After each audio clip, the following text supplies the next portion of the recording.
that you can do better. Especially right now, coming into the NBA, it's a big jump.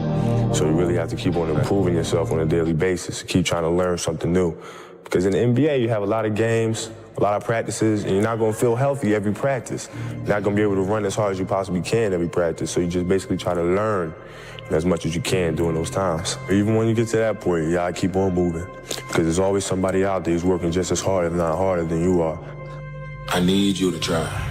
Whatever it is that you want to do, whatever you've been planning, whatever you've been talking about when you group chat with your homies, whatever you've been praying about, I need you just to start trying on it. And if you think you're trying on it, you're not trying on it. You're not. I need you to take it up another gear. I need you to do more research. I need you to figure out your flaws, have some self-reflection, take some accountability, see where you're lacking at, and start trying for real. And give it everything you got, bro. I've been fascinated for a very long time with the price that you need to pay to be somebody that you admire. You know, to be somebody that is an extreme performer, that is in a position that most people would find enviable. Mm-hmm. And this is another one of those things. You don't understand what it is that drives people to do the things that they do. Now, some people have a beautiful balance. You know, they do it from a place of self-love and wanting to maximize their time on this planet. And it's this, you know, wonderful upward trajectory toward a goal that they believe in. But for a lot of people, it's running away from something that they fear. Mm-hmm. Insufficiency, a need for validation, comfort, control, recognition from the teachers that didn't believe in them, the bullies that got them in school, the parents that didn't give them enough attention, whatever it is. And I think it's just a really lovely redress for most people to think, okay, I think I want this thing. And as we said at the very, very beginning, what's the price that I need to pay in order to be able to get this thing? Do I want to pay that? Do I want to pay that price? To be true at Haynes, what do I need to do? Well, I need to have a childhood where I'm made to carry a rock up a fucking hill every night after school for like 10 years. Do I want that? Like, do I want to be working so hard that my hands are 3 times as... His hands were the size of your hands. You know, that's where I need to be. I just think it was really, really interesting from Cam, you know, somebody who is an extreme performer, somebody whose sons are also extreme performers, to just look at, okay, it was a really, really interesting reflection. And I'm obsessed with being the best version of myself. And that's a daily thing. I'm obsessed with finding myself now and not having to prove anything to anybody other than myself. And realizing that that is enough. Giving your best is enough. And sometimes we lose track of that. So for anybody, that is enough. There, you know, you're enough, man. The bar for excellence has never been so low. Most of your competition quits after the first sign of difficulty because they've never known what hard feels like. If it's hard for you, it's hard for everyone. And most people avoid hard things, which is why you can beat most people by just trying. You have to disappear. Disappearing means doing the work. It means doing the work in the dark. It means building in private what you don't need to prove in public. It means doing the work when no one's watching. You stop worrying about what people think and start valuing what you believe. Because a life that looks good or sounds good is nothing compared to a life that feels good. And so I want you guys to understand something. Winning is for the obsessed. You must be obsessed if you want to win. You must be obsessed with the goal, the journey, the outcome, the experience, the rejections, all of it. Obsession is going to be talent every time. You got all the talent in the world, but are you obsessed? Winning is also for the people who are relentless. They're locked on because winners are willing to put in the time and effort and energy and deal with the rejection and deal with the hardship to learn the skills and the abilities that are going to help them get the desired outcome. I am the only one paying the price. I am the only one doing what's required. Everybody else is sitting at home eating Doritos. How can you not be excited about that? If you're succeeding at a job that you hate, imagine how good you'd be at a job that you loved. Mm-hmm. And that's kind of the same. This person is starting from essentially zero. How much fucking can it get? Right. Is the downside. If you can eliminate someone's downside for action, it's like then the bias, it should bias you towards taking action. life is going to play out the way it's going to play out. There will be some good and some bad. Most of it is actually just up to your interpretation. You're born, you have a set of sensory experiences, and then you die. How you choose to interpret those experiences is up to you, and different people interpret them in different ways. Nothing gained can ever be gained without losing. Every great reward demands a sacrifice, for even paradise requires death. Develop a workaholic mentality. What does this mean? It means that you start a little earlier, you work a little harder, and you stay a little later. In our society today, you hear all these people talking about take it easy, have balance in your life, relax, lean back, have fun at work, happy, get along with your coworkers. This is loser talk. Loser, loser, loser. Now, there's a time in your life when you can back off, all right? You can take it easy. But that's when you've made it, not before you've made it. Because before you've made it, you're in a competition with hundreds of thousands of millions of other people, like at the Olympics, who also want to make it. And in order for you to win, you are going to have to work harder and work better and work smarter than they do. All in is a term I like to use in my ventures. All in. We've got to be all in on our ventures. Yeah. It's not all in again. I'll go back to that term. It's halfway in. And then you can't be that way, and you certainly cannot be that way in the fight game, but in reality, you can't be that way in any game you're in. If you're in a game, make sure you're in it all the way, all in with it, and then that game will be your game. If I'm going to do something, I'm going to do 100%. Yeah. No in the middle, no 90%, no, I'm 100%. I always try to do my best and try to do my everything, and I think because I love what I do. But there's some games you don't get to play unless you're all in. And the other thing that's so interesting about being alive is that you're all in. No matter what you do, you're all in. This is going to kill you. So I think you might as well play the most magnificent game you can. I'm used to doing things the hard way. Try something easier, Ross. Get cheaper off-peak energy. It's available at different times. Just get a smart meter and choose a flexible scheme or tariff. Thanks, Al. While you're waiting, because do you have anything better to do? If you aren't naturally tired at night and excited in the morning, then you probably haven't found something meaningful to work on. You are not stressed from doing too much. You are stressed from doing too little of what you care about. The best advice is find something you really fucking love and care about and give yourself to it. Bukowski's got this great line. He says, find what you love and let it kill you. And there's like so much beauty in that, because when you find a craft or a trade or a skill that like you deeply, deeply care about, or a mission that you deeply, deeply care about, you become willing to trade yourself for that mission. And when you trade your time, you are literally trading your life for something. So what are you going to trade it for? Says that everything great and worthwhile in human life is an accumulation of hundreds and sometimes thousands of tiny efforts and sacrifices that nobody ever sees or appreciates. Understand that every choice you make ignites the compound effect, either in the positive or the negative. To those who have everything, more will be given. From those who have nothing, everything will be taken. It's like what's very pessimistic in some sense, because it means that as you start to fail, you fail more and more rapidly. But it also means that as you start to succeed, you succeed more and more rapidly. This law says that everything accumulates over time, that you may have to put in many, many tiny efforts that nobody sees or appreciates before you achieve anything worthwhile. There is no cheat day. There is no binge and make up for it on Monday reality when it comes to the butterfly effect or the compound effect. Everything has a consequence. So the answer to this is, when you start making positive choices and the results are invisible and you're getting no reward for your positive choice, you just have to have patience. You see that guy over there by the fax? Take a good look. He's never going to make partner. Okay, let me guess, because he threw a lousy rookie dinner. No, because he doesn't get it. Get what? He doesn't get that doing good work isn't the whole job. Part of getting it is that things like the dinner actually matter, even when you don't think they do. Get it through your head. You start behind the 8 ball, you'll never get in front.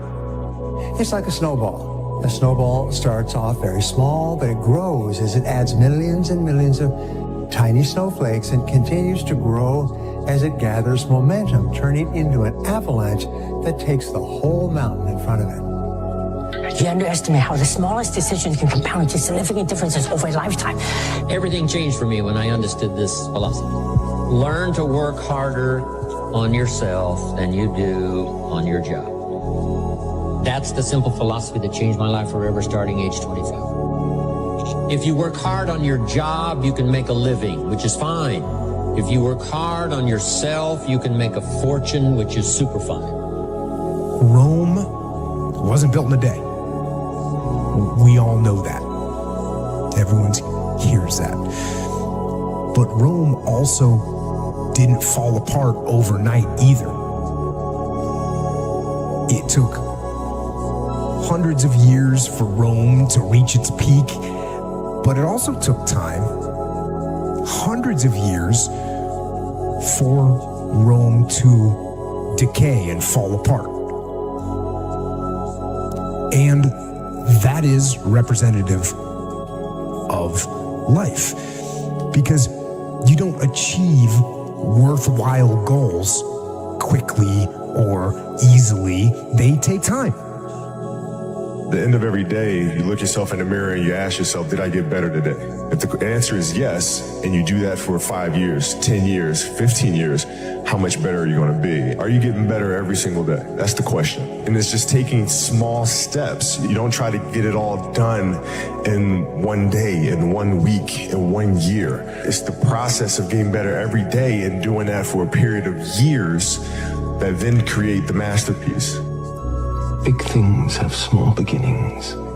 You've heard of the butterfly effect, right? Butterfly flaps its wings, one part of the planet. On the other side of the planet, there's a tsunami. That's exactly what happens in your life. Every choice you make ignites the butterfly effect.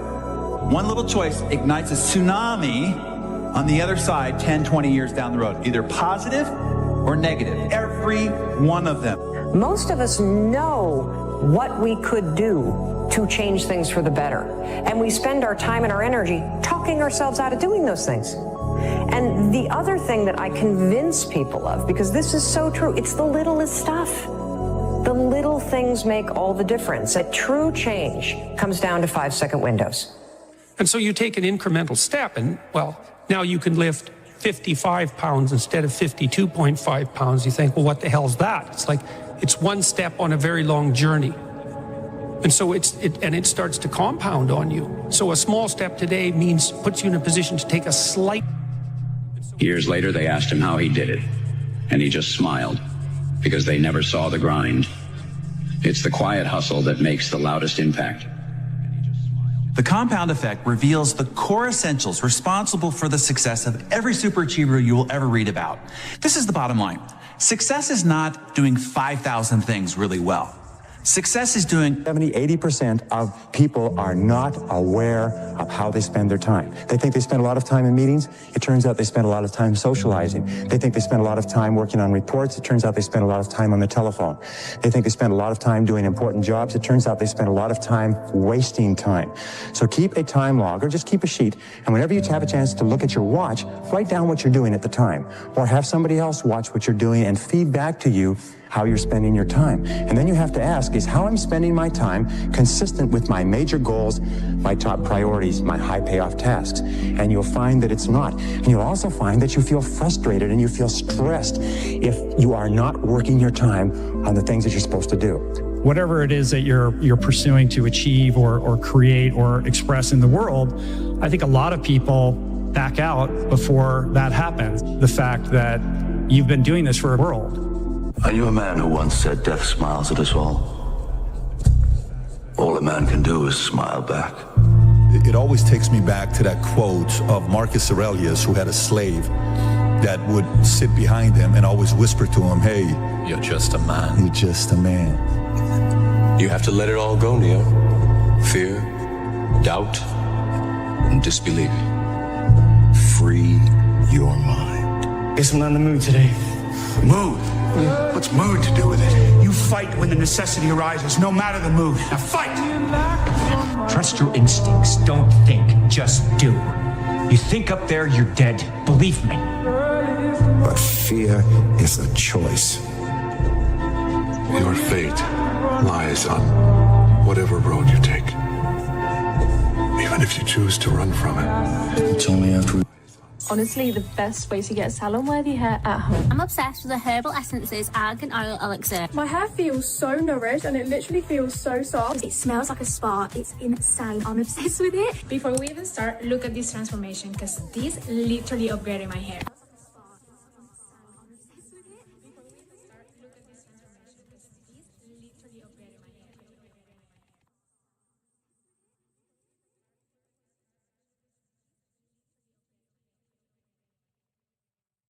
Too long, you will never come out of it. So the first part of my success was learning how to fail properly. You have no fucking idea how great you really are because you are using such minimal of what you have. It became a way of living. So how I do every day is how I do every day. It's a discipline, it's a regimen, it was a choice I made. And the choice I made was, what are you willing to sacrifice and what are you willing to give up to find every bit of who you are as a human being? And I was willing to give everything to do that. But when you put that practice in, every day you lace them up, and I don't mean run, it's just a metaphor for life. When you lace them motherfuckers up every day, pretty soon you win. Pretty soon you'll fucking win. If you have the courage and the heart and the dedication and the mindset about everybody can go fuck themselves, the heck is gonna fucking suck. And that's what I realized. That's what I realized. Life, that's why I wanted to come on here today. I didn't want to come on here and talk about no fucking passion and purpose and how to get the fuck out of bed and how to hit a fucking alarm clock and all this catchphrase bullshit. Because that wasn't how I lived. That wasn't how I lived. I woke up like every human being does and goes, fuck, man. I'm a fucking piece of shit today. How the hell is this gonna work out for me? And you fight that. You don't override it. There's no override button. It's the conversation in your fucking, in your head. So how do you do that? We don't have enough of these conversations about the real conversation that every human being is having. And they have no idea how to get out of it, but they do. It's that shit right there, man. You gotta build your will. Most people are missing something because they don't know who they are. They never examine themselves. They've never done this experiment on themselves. The lab rat, we're all lab rats, but you're also the scientist. You create your own self. Most people are missing something because there's so much trapped in there. I don't even want to say potential. I think that's word used out too much too. There's so much in you that God or wherever the hell you believe in, or if you're an atheist, in you that you have not unlocked. That you walk around with this gorgeous wife or great husband and all this money. You're like, God, I feel like I'm missing something. Yeah, because it's about 75% of you is still fucking in there. Still chained up because you just didn't want to find your willpower. Didn't want to find your soul, your will, your heart, your determination, your guts, your courage. And what that looks like, it looks scary. Like your little scary lab I went in. Scary. To wake up every day and say, I'm stupid, but I want to figure out a way to be smarter. Versus saying, man, I just can't do that. So you limit this box. So your box becomes so small of things you can do. My box wasn't even a box. It was a fucking little pinhole. And then, through examining myself, getting some willpower, some courage, it became bigger than this table. But that's what we all do. That's why I wanted to come here today and talk to you about real shit. Why most people don't want to do that, build that willpower, is because it is scary. It unlocks a whole bunch of things about who you are and who you're not. And a lot of people don't want to go down that journey to discover who they are and who they're not. Because it's not a pretty journey. I mean, I've gone down it. It's not like I went down it once. I go down it all the time. And when you unlock that, and you can't just turn it off. Like people say, hey, well, how come you haven't retired yet? I built all this willpower. Do you think it's gonna let me just retire because my knees hurt? It's telling me every morning, I wake up like, man, my knees hurt, my legs hurt, my body hurts, but you can still run. So why aren't you running? If you can still run, there'll be a time when you can't lace them up anymore, but you can still run. So I still run. When the time comes I can't run, the body will say, you just can't run. But if I can still do something, that willpower that I have created, it makes me do it every fucking day. And that's what they don't get. What builds a human being is you start with the small building blocks. And before you know it, man, you become something that it doesn't even make sense to most people because it's just who you are now. That's why I can still run at 50 at 49 with broke down knees and broke down body. Because my body knows you still can. Therefore I do. Second you stop, the willpower is gone. You know why people connect with my book so well? For some reason, God put me in almost every fucked up situation on the planet Earth. So when I talk to people, it's not sugar-coated, because I'm not saying it from I was 175 pounds my whole life. I don't say much to those people. Maybe you're a piece of shit. Maybe you want to be nobody. Maybe you're happy exactly where you are in life, because obviously you are. Maybe you don't have the determination to be somebody better than who you are. And if you want to live with that, I'll support you in that. If you're good with being who you are, that every day you wake up and every day you smell like shit because you can't wash your body well, and your skin's messed up because your health's so bad, and you can't put your clothes on right, you need help with that. You need help, like when I was training, I need help wiping my ass. That makes you feel good? Nothing I can say to you. If every day you wake up with this, see, people are haunted, but they obviously like horror films because they keep watching the same fucking movie. I don't like horror films. A lot of people like horror films. So I don't say much to them. I say exactly what I said to you, right there. Because I was once you. I didn't like horror films, so I changed it. Some people are just, they become, like you said, it gets real small when you're lazy and you're fat.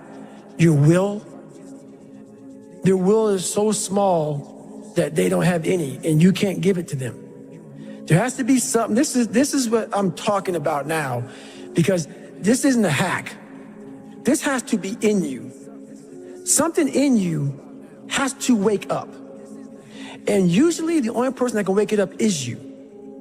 Sometimes you can read a David Goggins book because I was all this shit and then a lot more of fucked up. But if you don't have a little flame, just barely, you're done. I can't light it for you. And that's the harsh reality of this life that I want to get across so fucking bad. You can watch me, you can watch you, you can watch fucking Rogan and Cameron Haynes, all these motherfuckers. You can go to Tony Robbins's fucking bullshit, do all this shit. You can do all this shit. If you could keep going back and keep spending money and spending money and spending money with no results, you can wonder, wow, maybe let me go try out David Goggins. He ain't gonna fucking help you. You have to explore, examine the insides of yourself. And what do you really want out of life? Your friend and a lot of people out here just don't fucking want it. So guess what? Have fun with your life. Go from 3 to 350 to 400 to 450 to 500 because you don't want it. And that's the harsh reality. I can't give you shit. You can't give them shit. I can give you ideas. At the end of the day, when I was losing the weight, I had to miserably wake up every morning in the cold because it was Indiana, November when it started. I was miserable. This is your new life. Take it or leave it. There's no happiness about it. There's no peace behind it. It sucks. It just fucking sucks. And that's the one thing, if I could teach anybody anything, it just fucking sucks. And it's gonna continue to suck. And then one day you'll get to a special part in your life that it might get a little bit better. But to lose the weight you had to lose, my friend, sorry, it's gonna suck every fucking day. Because then when you're 300 pounds, you're gonna go out to lose weight, you could probably get injured. So then you gotta work on the injury, and then you get even more depressed. This is what I went through. And then You're hungry because now you're depressed. It's just a vicious cycle. And if you're not strong mentally and you have no willpower, you're going to continue falling back in this hole versus the man that sits back and goes, all right, motherfucker. This is why I cuss, because this is what is in me. This is what it took for me to be me. Sorry. It didn't take, hey, okay, we're going to do this today. No, this fucking really sucks. This is real, dude. This is real. And every day, I'm set back. I'm set back. I'm set back. I'm set back. So this is what I would tell your boy. This is exactly what I tell him. Every day you wake up, you're going to probably be set back for the first 4 weeks before you lose to significant weight because of the mind's going to be fucking with you the whole time. There's no dopamine. There's no dopamine in there at 300 pounds. You got nothing. Your hormones are shot. You have to envision something that is more powerful than you. Something has to get you out of bed. And you have to create it. It has to be false. Because you're not it. You're a fat piece of shit. And that's the reality of it. So you have to create a false reality to live in that just to get to work on yourself. That's the reality. Because what I've done is in the fucking unseen work, I built Frankenstein. So whenever shit gets nasty, David Goggins goes, you had nobody anyway, motherfucker. So see how I'm talking myself right now? That's me. That shit fires me the fuck up. That shit makes me fucking nuts. You had nobody anyway, motherfucker. Look around you. There was no fucking team. It was you. There was no weight loss program or mom and dad waking you up saying you can do it, you can be better, trying to build belief. You built belief when you had nothing. Rock bottom. You did that. So as times get hard for me, the truth comes out. And my truth is powerful as fuck. It's real. It's tangible. I feel it. It comes out of my brain as I speak about it. I'm reliving every single dark moment of my life to be here. So that is what people don't get. That is what motivates David Goggins, is the unseen work. But everybody needs that pat on the back. They need that training partner. They need that accountability coach. I don't need that shit. And neither do they. But it's what we've trained ourselves to believe that we need. You're not looking at the truth in front of you. The truth in front of you is it sucks. It's painful. It's fucking mind-numbing. And that is the truth. And that's why a lot of people don't like listening to me. Because this is what it takes. Creating another voice and sometimes going at it alone. All the time going at it alone. Because no one's going to believe in you. That's that. I had to stop giving a fuck about people. That was the biggest thing. I had to stop caring what people thought about me. I realized that everybody's fucked up. That's the one thing I realized. I walked around and I put these people on a fucking pedestal. Everybody was better than me. So I can't tell you anything about me because you're going to judge me and I'm going to feel even worse than what I am. What I realized, once I calmed my mind down and sat back and looked at how jacked up this world is, once you realize that you are not alone, everybody that's talking to you about how jacked up you are, only thing they've done better than you is they've hidden their fucked up world better than you have. That's all they've done. So once I realized that, if you want to sit back, like for instance, there's all these things that are on TV and we have all these news people judging people who fuck up in life. And yeah, they made big mistakes. But that person who is judging you on TV, I guarantee you that news person is saying, I'm glad that my shit didn't come out, but I'm going to judge the hell out of you. I know that about people. So if you want to sit back and judge how jacked up I was and how messed up my life was, Merry Christmas, go for it. Have a good time. But I'm smiling at you right now, knowing you have a secret that you're not willing to share. It gives you a lot of power when you're able to go on a podcast this big and say, hey, tell me, I'll tell you anything you want to know. I no longer care. And that is a lot of power in that, to be able to put your life on a billboard for the whole world to see and say, judge it, man. Judge it. Like just me talking about it makes me feel good. And that's another thing about it. When you are willing to talk about how jacked up you are, the strength, that big rock that you carry, it just starts to come off you. It just starts to come off. That's why I do it so often. I'm like, hey man, I'll tell you anything you want to know. I'm tired of being afraid. I'm tired of not telling you shit. I'm tired of lying about how good I'm not. We tend to do the things that are easy. And that is, it builds no mental toughness. It builds no mental hardening. It builds nothing. When you work out, working out is where you can build that the fastest. Because it's a constant, it gives you instant feedback. Yeah, you may not lose the weight you want to real fast, but the discipline it takes, it transfers over to all aspects of your life. It's not people, man, why are you always working out? Stop looking at it that way. This is the foundation of life. When you look in the mirror, every morning we all look in the mirror to get ready to go to work, to go anywhere. The first thing you see is your reflection. If you don't like what you see in the morning, you lost the war already. It's not about even liking what you see. It's about looking in the mirror and you may start, man, I feel different. That reflection is not everything. It's a feeling you're supposed to get.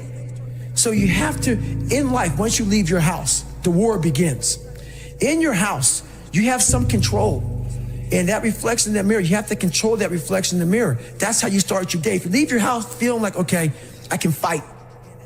I've established the mentality to fight. And that all that comes from working out. It's not just from, you can't find that in the office. There's a lot of them out there. But most of them are that way for one big reason. They can't see themselves doing it. They can't see themselves doing it. It's one big reason. The other reason is a lot of it is jealousy. When you set these humongous fucking goals and they see that you're getting at it, let's say, for instance, we have a family. Let's say we're all a big family here. All three of us, all four of us are a big family. And every fucking morning I'm getting up training for a 200-mile run. And you see me get up at 4 o'clock in the morning and all you fuckers are sleeping. And by the time I get done running my 30, I come home just getting up. How are you gonna feel about yourself?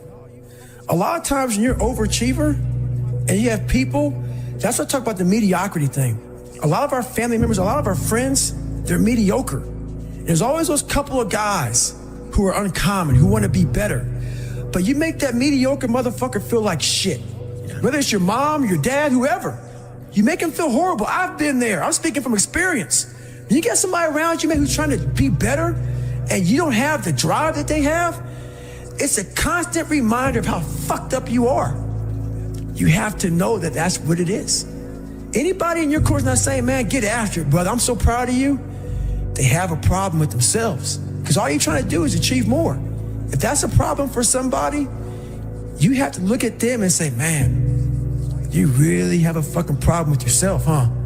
It's much deeper than what you think. Right. It lies deep in your soul. How I was able to fix myself was I saw how ugly I was towards other people who were great. I was able to look back and say, man, you don't hate that motherfucker for any reason because he's great. And you're lazy. You're lazy. He makes you feel like shit every single day. That's where it comes from. You have to know where shit comes from to be able to solve it. I honestly want to be considered one of the hardest men to walk the planet Earth in the history of the world. And what I mean by hard, I'm not talking about the guy who does the most pull-ups, the most sit-ups, runs the most.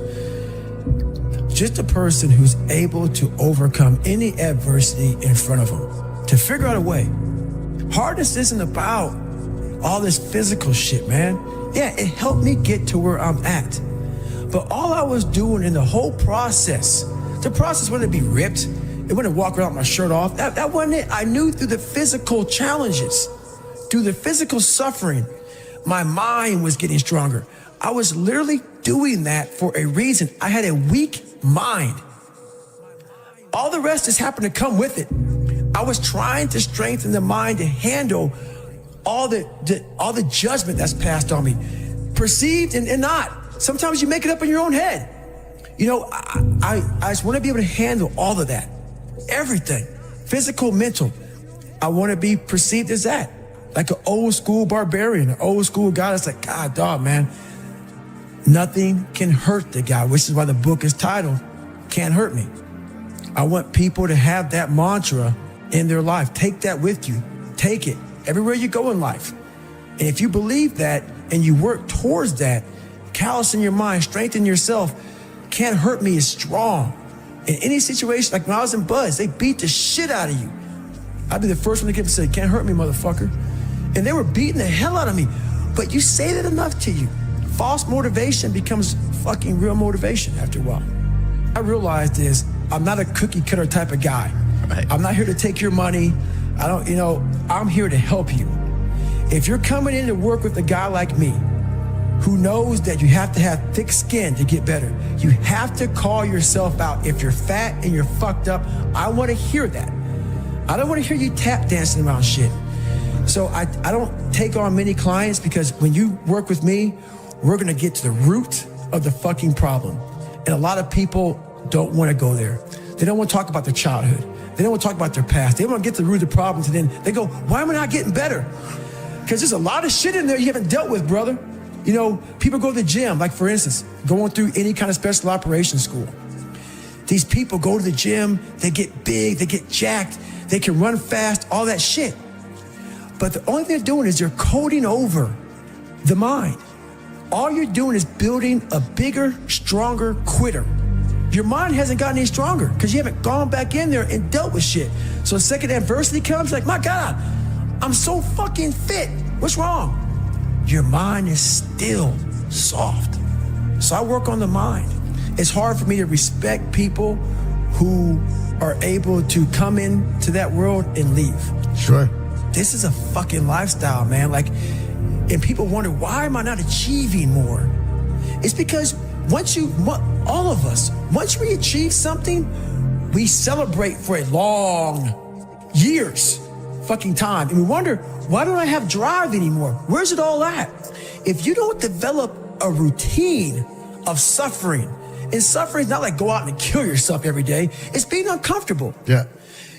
That keeps you hungry every day. If you live in your victories for so long and say, I'm going to go challenge myself for 30 days or for 2 weeks or run this one marathon.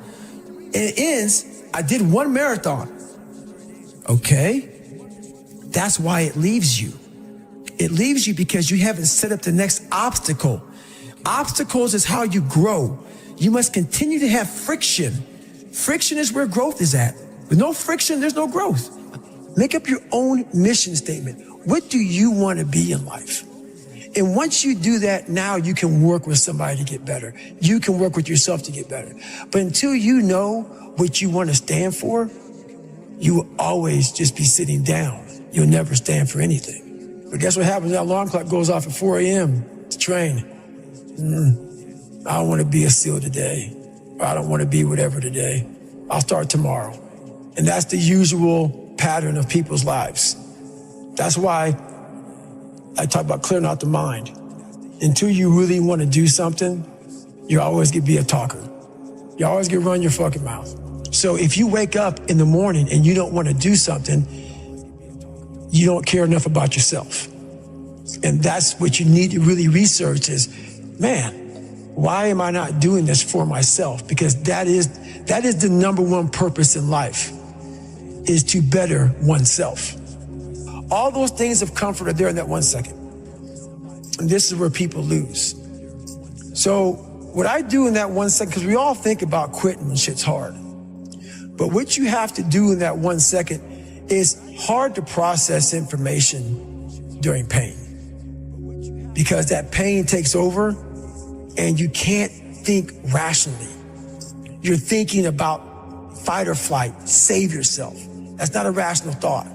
It's not a thought that's going to get you through hard times.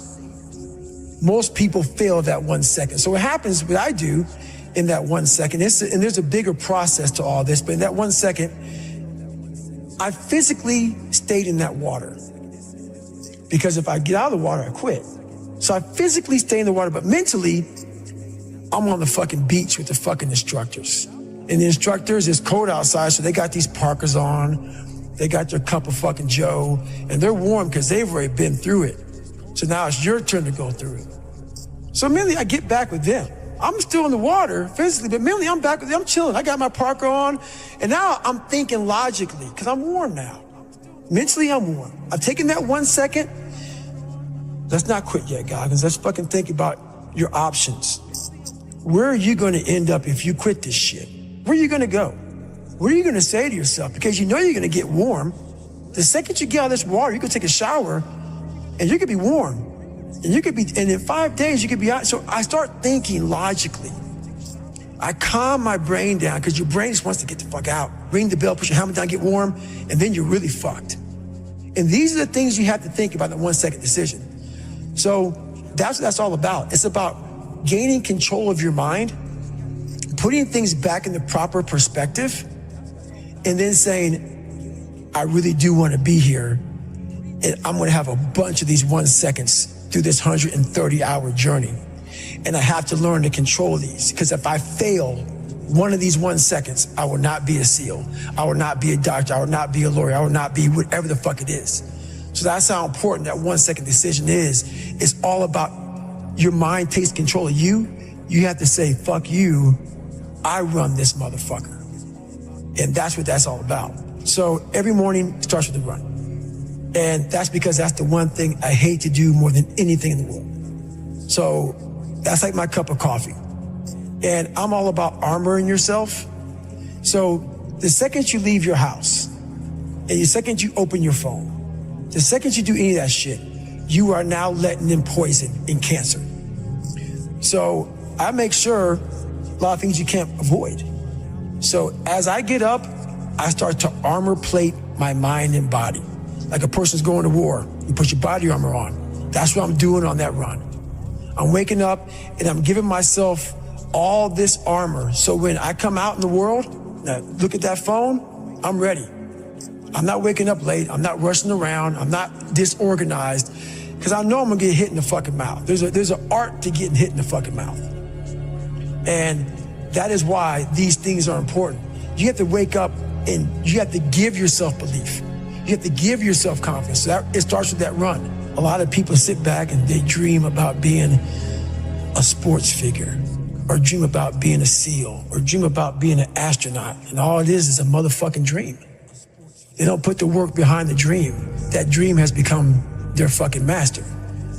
When you become the master of your fucking dream is when you say, I want to go be a Navy SEAL. And you say, okay, I'm going to lose 106 pounds in less than 3 fucking months. The dream was the one thing I thought about, and the dream was now gone. Now, what comes in, the dream goes away, and the fucking laundry list of fucking details and tasks come up. Gotta do this, gotta do this, gotta do this, gotta do this. That's when you become the master of your dream. So a lot of people out there dreaming. So my first conversation when I was absolutely nobody, and that's one thing you have to say. We live in a world now that's so kind. We find the kind way around everything. Like, if you don't look good, I have to find a kind way of saying, I don't like your shirt. Right. That's not the approach. If that's the approach you're looking for, that book is not for you. Can't Hurt Me is not for you. The approach you have to take, at least I took, you take whatever approach you want. The conversation had to be a real, honest conversation. In the accountability mirror, guess what? I was fat. Don't find a kind word to say that, you know what, I've gained some weight. No, you're fat.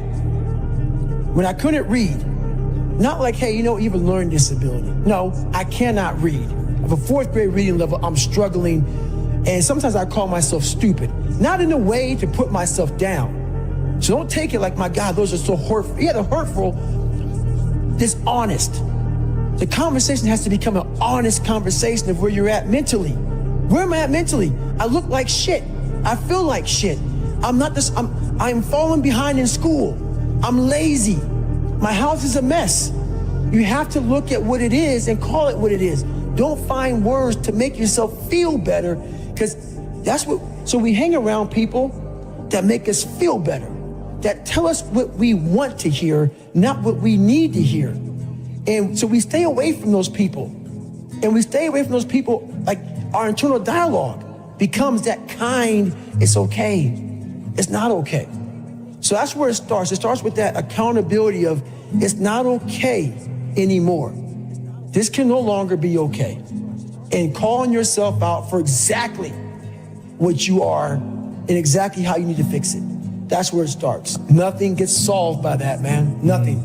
And If you look at America right now, and I won't get off on this, nothing is getting solved because there's so much racism, there's so many things, and that's just one of them. We can't talk about anything. We are skirting all these conversations because if I say this, I'm gonna offend a black person or a white person or a Jewish person or a gay or lesbian person. We skirt around the daggone problem. So we can't fix shit. Everything is like, well, if I say this on TV, I'm gonna lose my dad. We have to say it. We have to break the barriers within our minds, within the world. And it starts with yourself.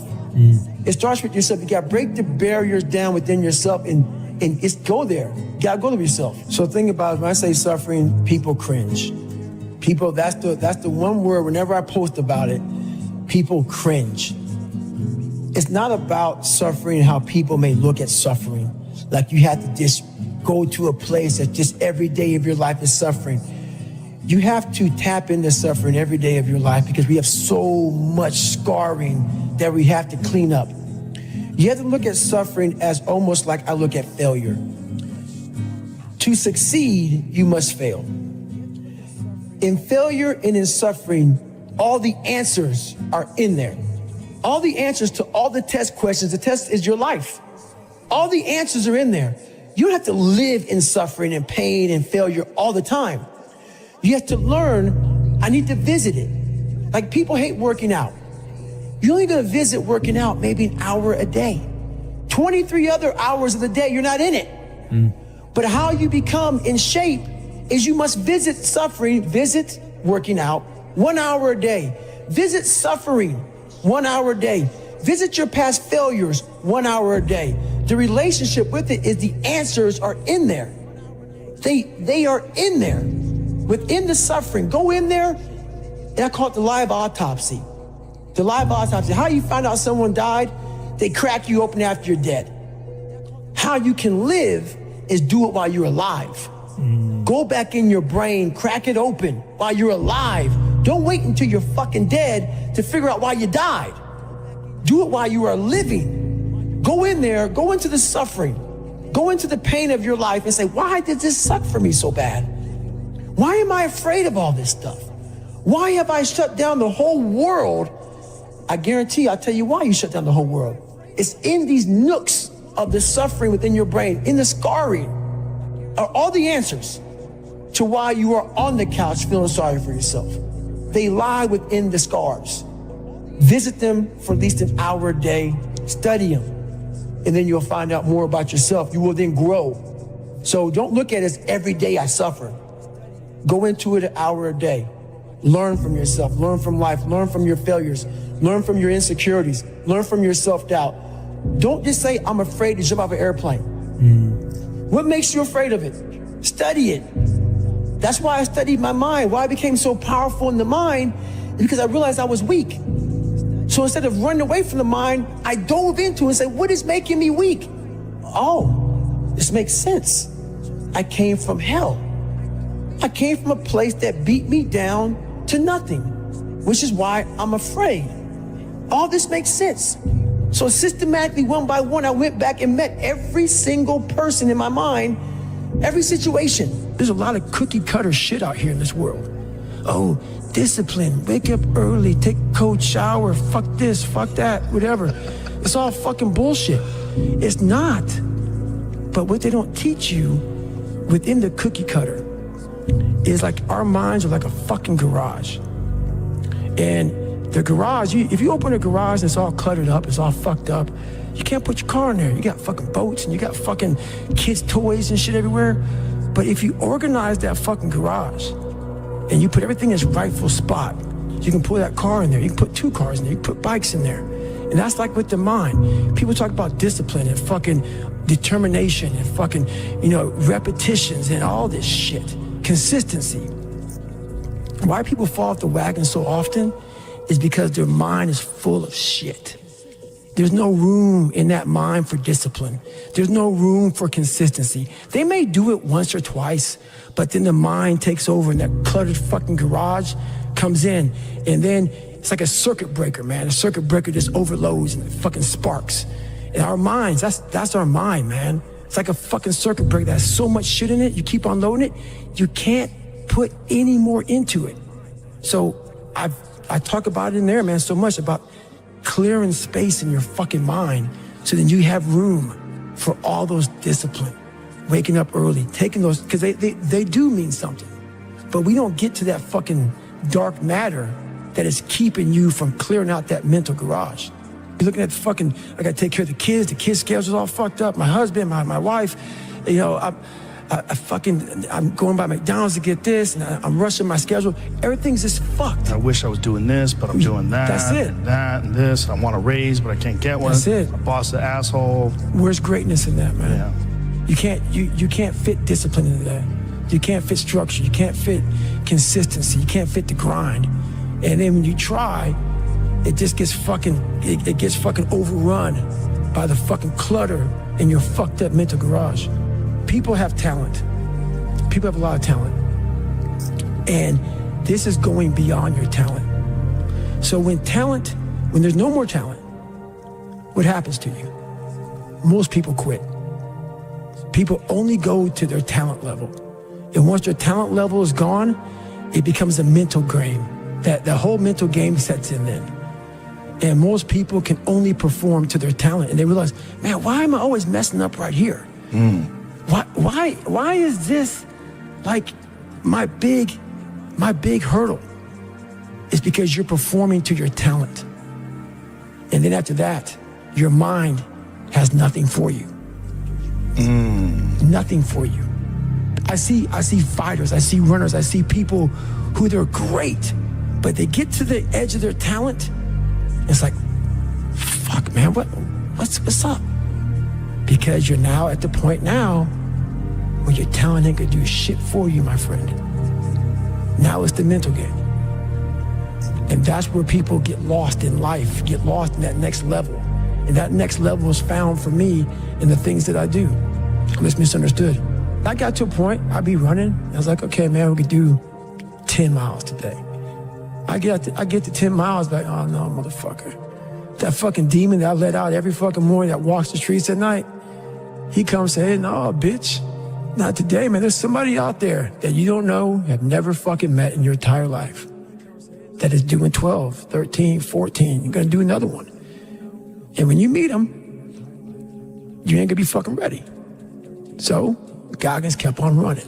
At one time, I was running by a graveyard when I was fucking just trying to become, I was fat. And I ran by a graveyard and I looked out there and I have all these epiphanies, man. I have all these fucking moments of it's crazy, man, of just thought. Cause I'm always by myself. I'm always in deep fucking thought about how to be better.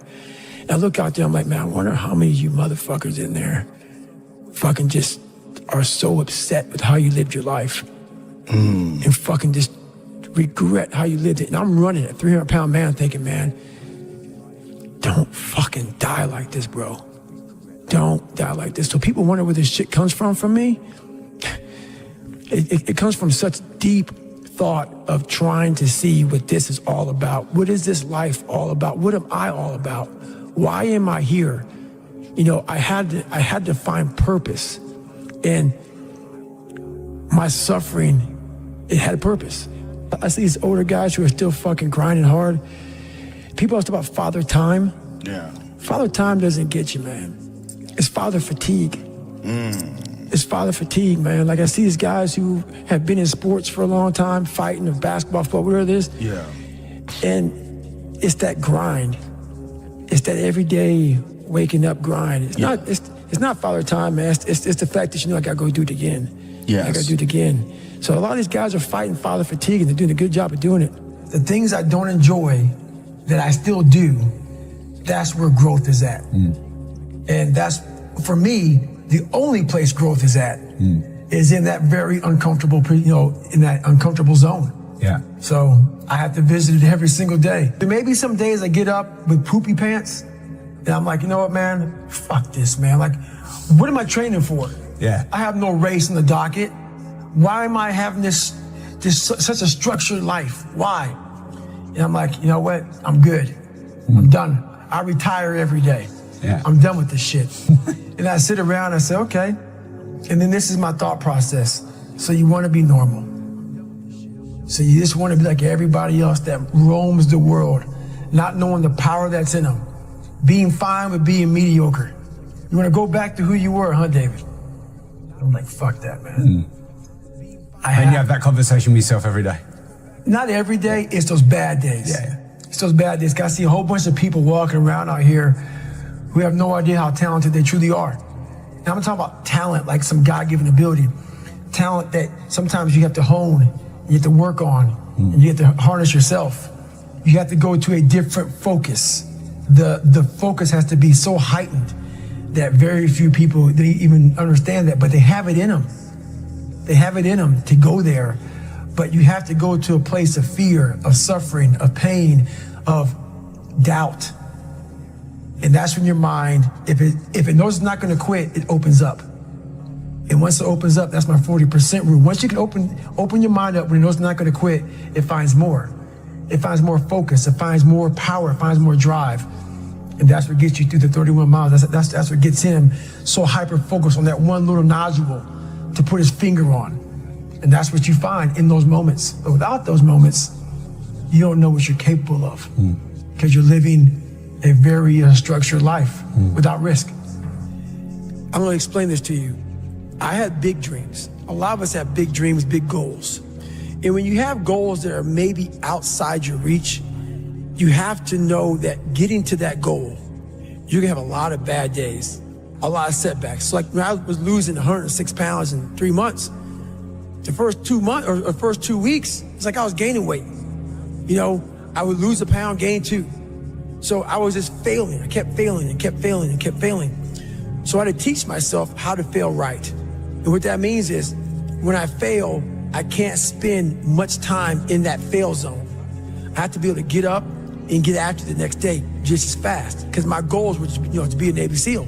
I don't have time to stay here and feel bad for myself for weeks and months and years, because I'll lose that time. So the big thing is know that if you have big goals and big dreams, along the way, failure is going to happen. So how fast do you get up from that? And you got to teach yourself that. But the biggest key to success in anything you do is you got to have an unlimited supply of fucking fuck you. This drive and passion, and it may come from nothing. Like for me, there was no passion, no drive, no nothing. But I had this fire that I'm going to be somebody. And it has to be there because on all those bad days and all those days you don't want to do shit, you have to be your own motivator, your own coach, your own trainer, your own everything. So to do that, you have to come into work, and work is whatever your work may be, ready to go. And what that means is you may have failed miserably yesterday, but you come to work like, people like, man, you just lost everything. How the hell are you just fucking damn motivated? Because this is what it takes. This is what the fuck it takes. And you got to get it from wherever you can. Whether you make up this illusion of your life or this false reality that gets you motivated, whatever gets you motivated, it's got to be here at the tip of your brain at all times. Because in those dark moments, you got to pull it out. So that's the big thing for me, man. I was always fired up at all times.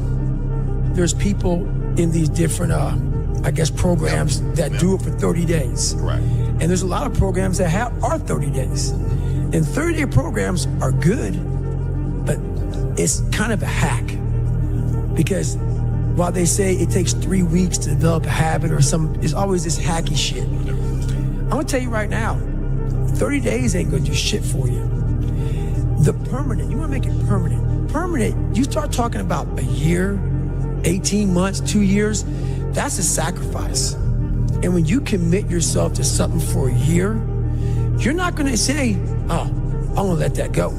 Because in your mind, you have it clear as day. That year took a lot out of me. That year built me. That year started to scrape away all that scar tissue, started to clean me up. 30 days doesn't clean shit up. 30 days just kind of covers up, put a blanket over it. It's like putting a rug over it. A year, it cleans you up nicely, man. Whatever your problem is, if you can dedicate yourself for a year to something, you can be a changed person. what it was, my first question was, okay, what are you willing to give up? What are you willing to sacrifice? What are you willing to forgo? Because a lot of people, like this guy came in one time, I was a trainer. And he goes, man, I can stop doing anything but my frappuccinos. I go, fucking leave. Because I'm looking for that person like me. People, it's hard for people to understand how I lost 106 pounds in less than 3 months. I sat down at the table and I said to myself, what are you willing to give up? Everything. And when people come to me with that kind of mindset, I can work with you. When you are willing to strip yourself down to nothing and give everything, that's who I want to work with. Because now I can mold you into exactly who you want to be. When you put these restrictions up, and that's why my first question is, how bad do you want this? If it's as bad as you want to live or breathe or sleep, whatever the hell it may be, I can work with you. But a lot of people, most people don't want it that badly, which is why they always ask the question, man, how did you get to where you are? You know how to do it. You know exactly how to be you or how to be me. You don't want to do it. So I can't make you do it, and nor do I have the time or energy to force you into that place that I know you have to be to do it. There's no luck in this game, man. It may be a little bit of luck, but the luck happens after you bust your ass and you put yourself in that lucky situation. Luck doesn't happen. You put yourself in that situation where luck might fucking happen. And that's what people don't know. But to get there, luck ain't gonna happen. You have to put yourself in that situation, man. They have already put their cap on their success in life. And that's why most people aren't sitting where you're sitting or sitting where I'm sitting.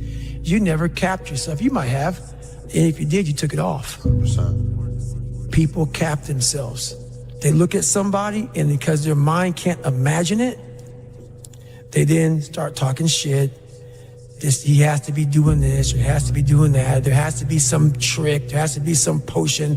This is bullshit. No, it's because you cannot allow your mind to open up for the possibility of it can be done, which is why you being people are where they are today. Because you shackled your mind to have limits. And everybody has a limit, but find it first. And that's the one thing I'll say right now to people listening to this. A real person, a real alpha, a real go-getter, they ain't saying shit about nobody. Correct. That's why you will never, ever hear me dropping somebody's name, running my mouth about somebody. I don't know what you went through. I don't know what you're going through. I didn't wear the shoes you wore when you were a kid. I didn't grow up in your fucked up house. I didn't have your fucked up family. I don't know shit about you. So guess what I do? Shut the fuck up. Because real men don't say shit. Because first of all, we're too busy trying to grind and be better. Correct. Second of all, unless we know what we know, we shut our fucking mouths. But nowadays, there's not many real men who live by that creed of like, you know, if you're on social media running your fucking mouth and shit, you're just a bitch. Correct.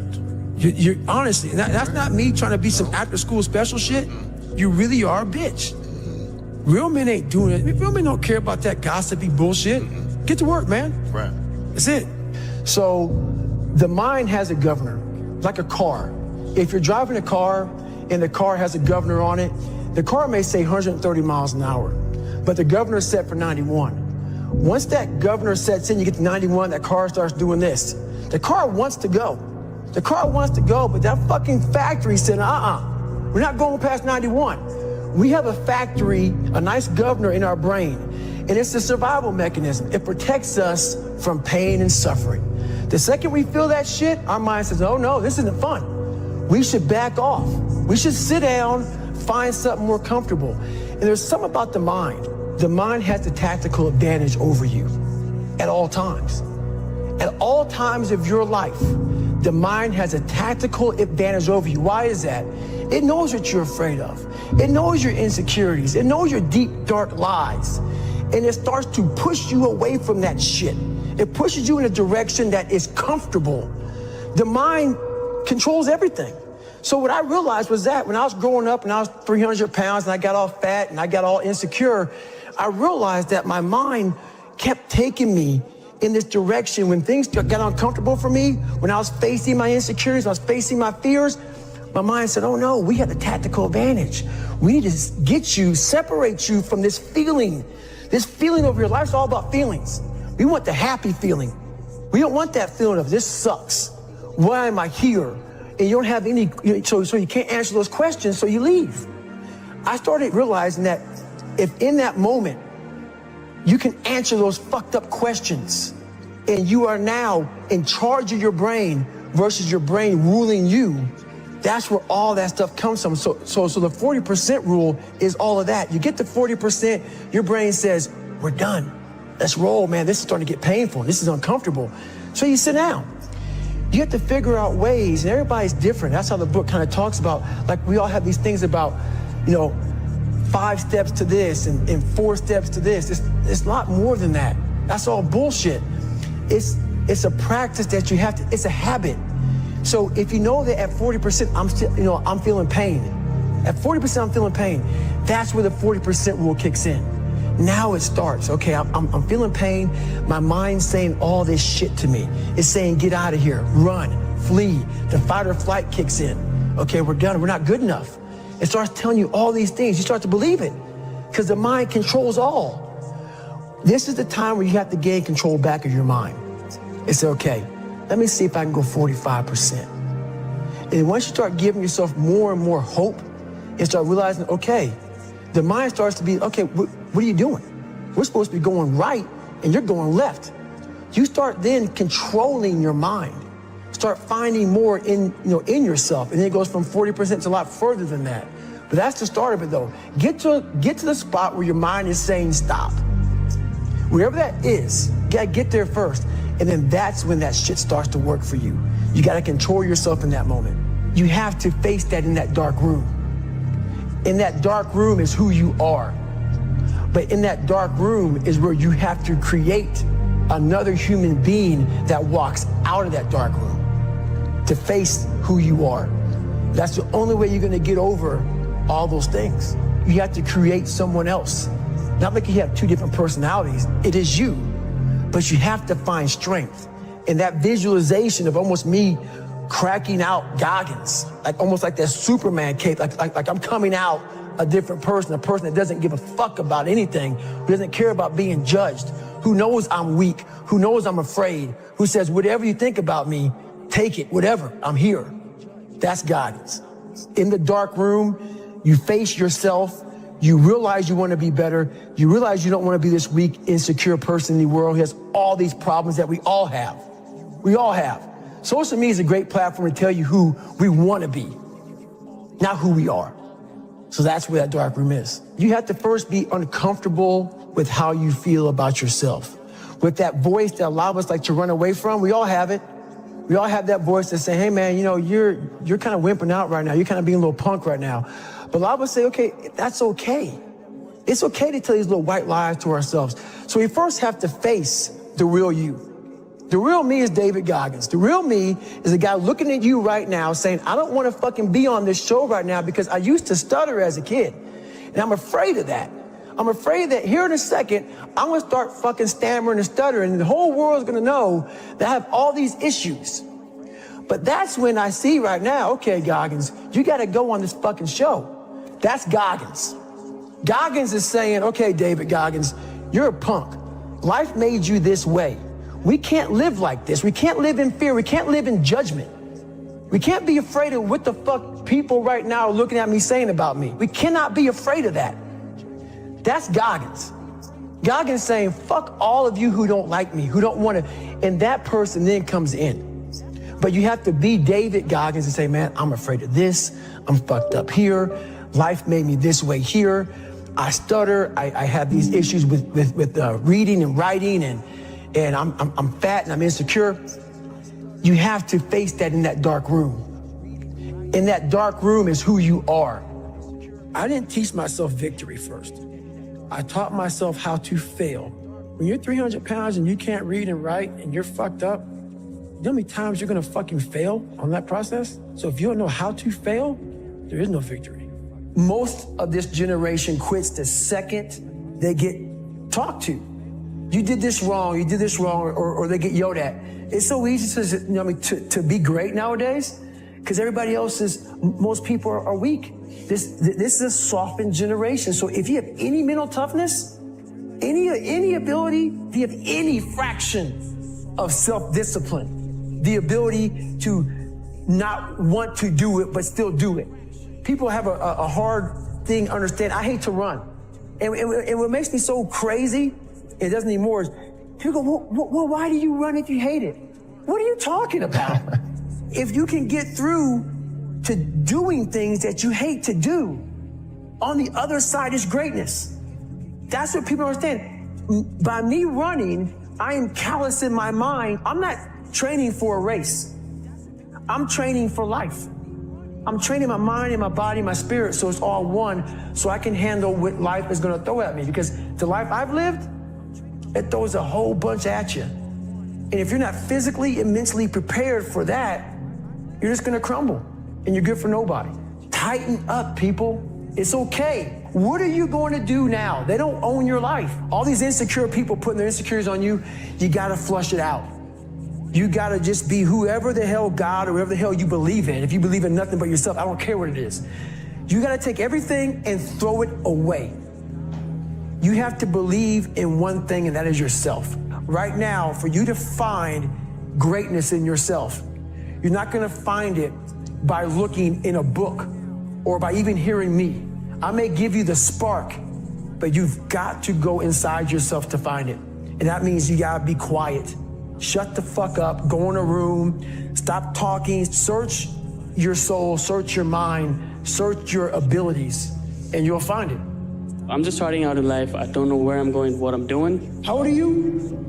26. And you don't know where I'm going, what I'm doing, and I'm not disciplined. So how the fuck am I supposed to help you? You're lazy, you know exactly what to do. It just sucks doing it. Everybody's looking for mental toughness. Yeah. Every athlete, everybody in the world is looking for mental toughness.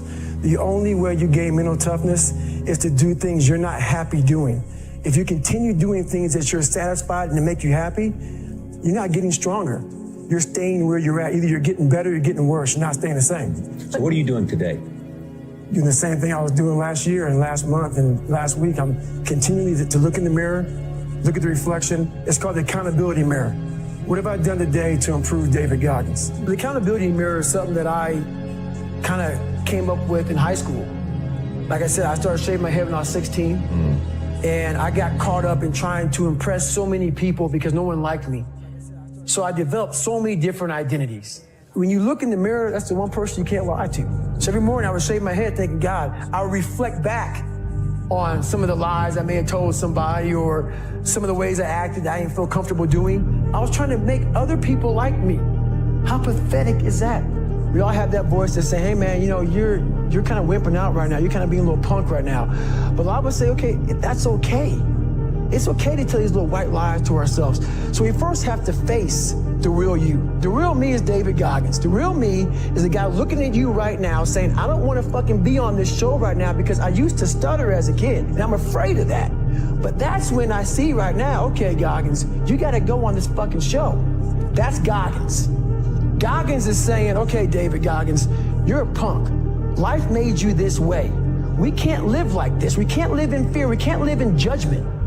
We can't be afraid of what the fuck people right now are looking at me saying about me. You have to face that in that dark room. That's the only way you're gonna get over all those things.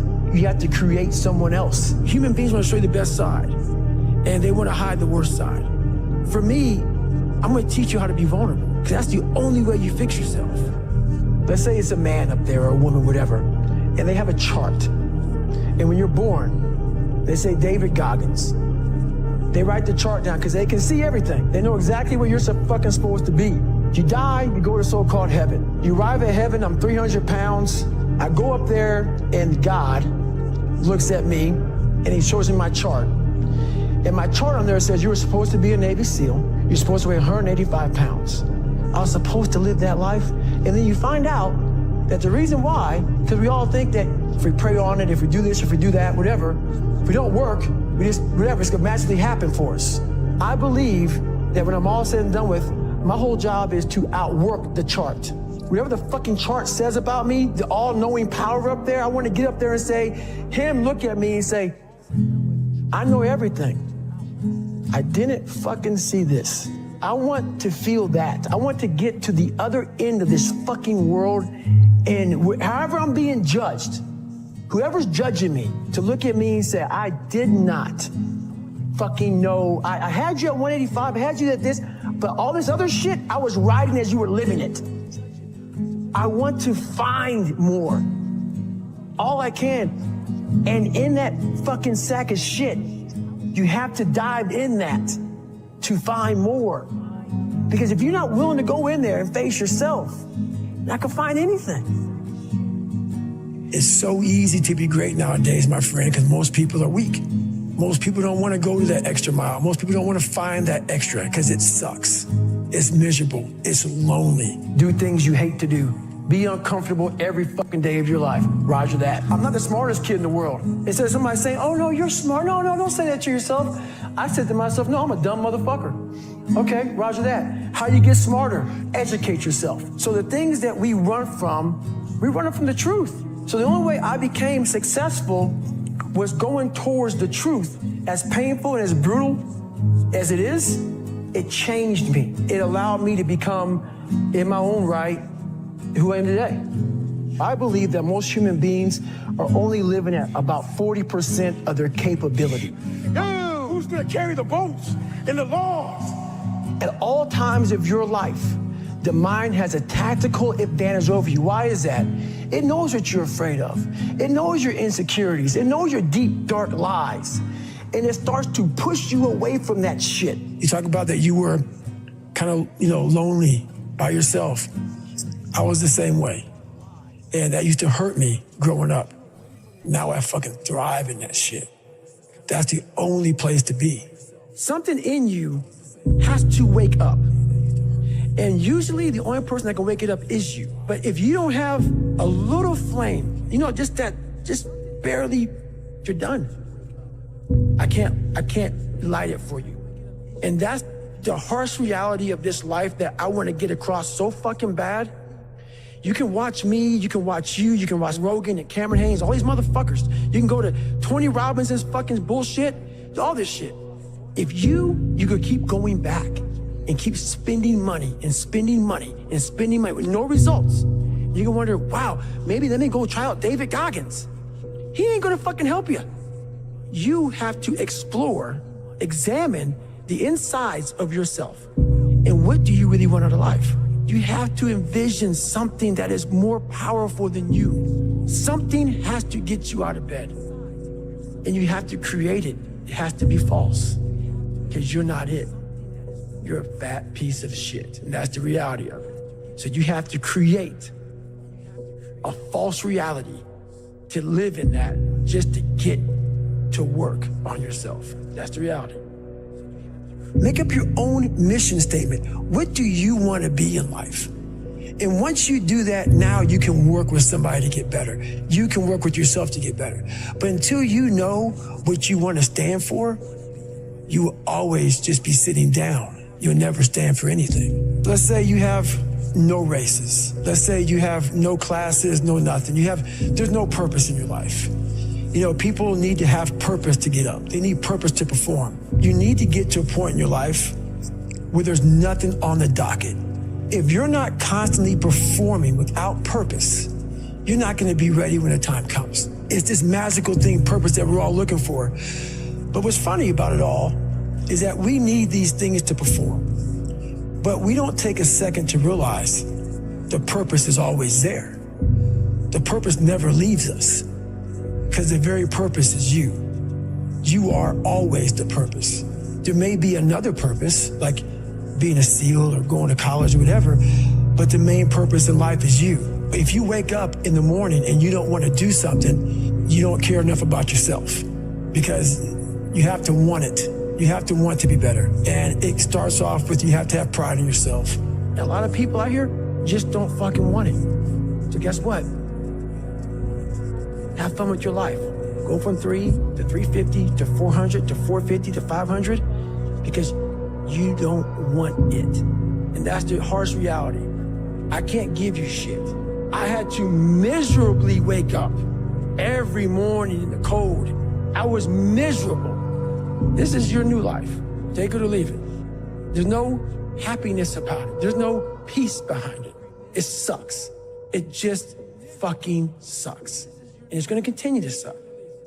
And then one day you'll get to a special part in your life that it might get a little bit better.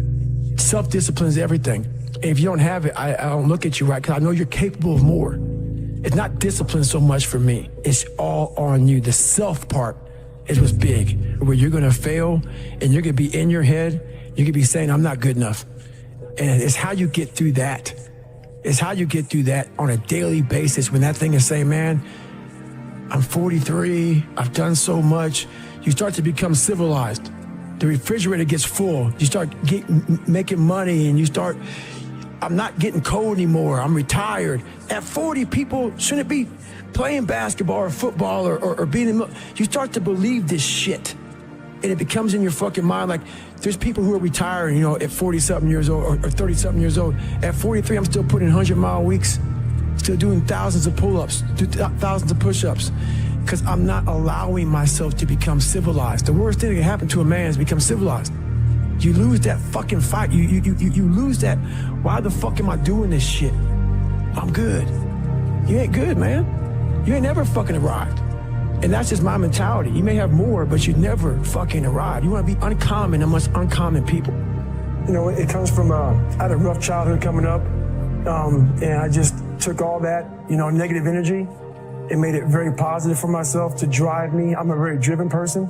I have passion that almost scares people, just to be successful and to make it no matter what. People wonder, how do you stay hungry all the time? Because after I accomplish something, I don't sit back like a lot of guys who graduate buds, graduate this, graduate that. They get comfortable. They wonder why I'm getting weak, man. I don't know, I lost my edge. What's going on? Because once you hit the top of the fucking mountain, guess what happened? I'm good. I'm good, so you wonder why you're falling down now. Because once you reach the top of the mountain, you gotta build a fucking another one. That's mediocrity.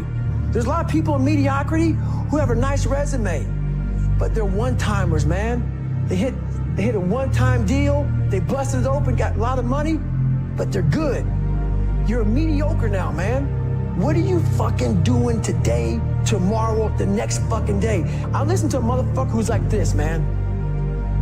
What's wrong, man? I'm fucking tired, dude. Why are you tired? Because tomorrow, I gotta do the fucking shit again, man. Whatever the shit is that made me fucking nauseous and sick to my stomach, it made me hurt, there's no ending.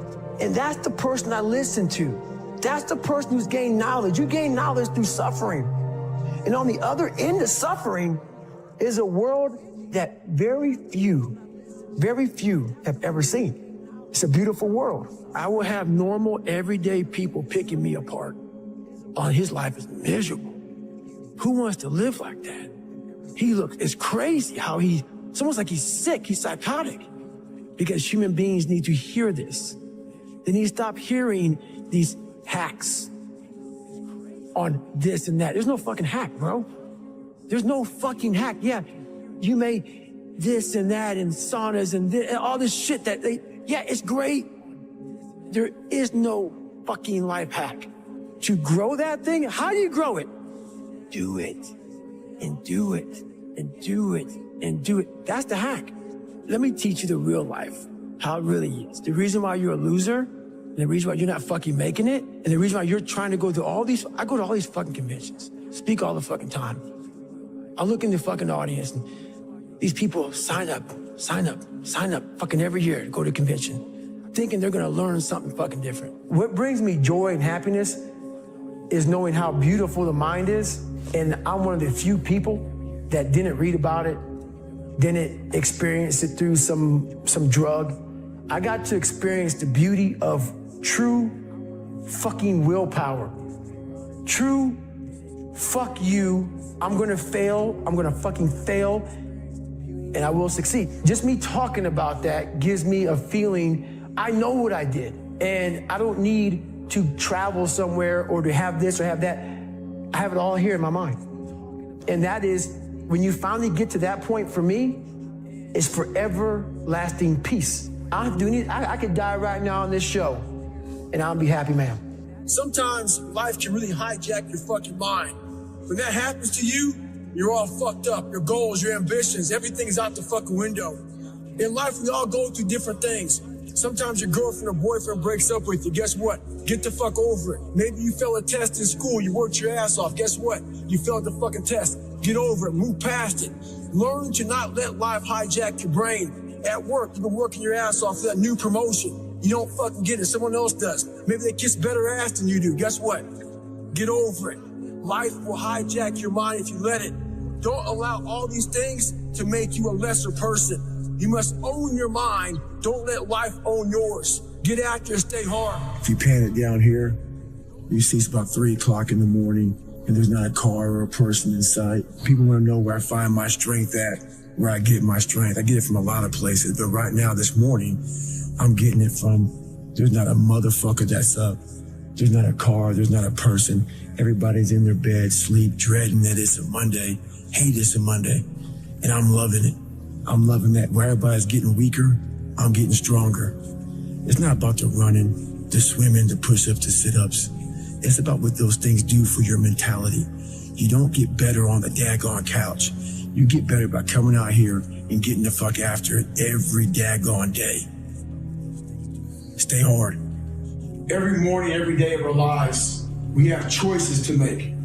You have the choice to stay in bed, to say, forget it, I'm not gonna work out today, or forget it, I'm not gonna work hard today. You always have a choice every single day of your life. So yesterday, I made the choice to get up early and run, but today's another day that I'm faced with another choice to make. So I'm making the choice again to put my shoes on early in the morning and get after it again. So make the right decision. I want you to realize that this world, life, is one big head game. And once you learn to play the motherfucking head game, it's no longer a game anymore at all. You can start living your life.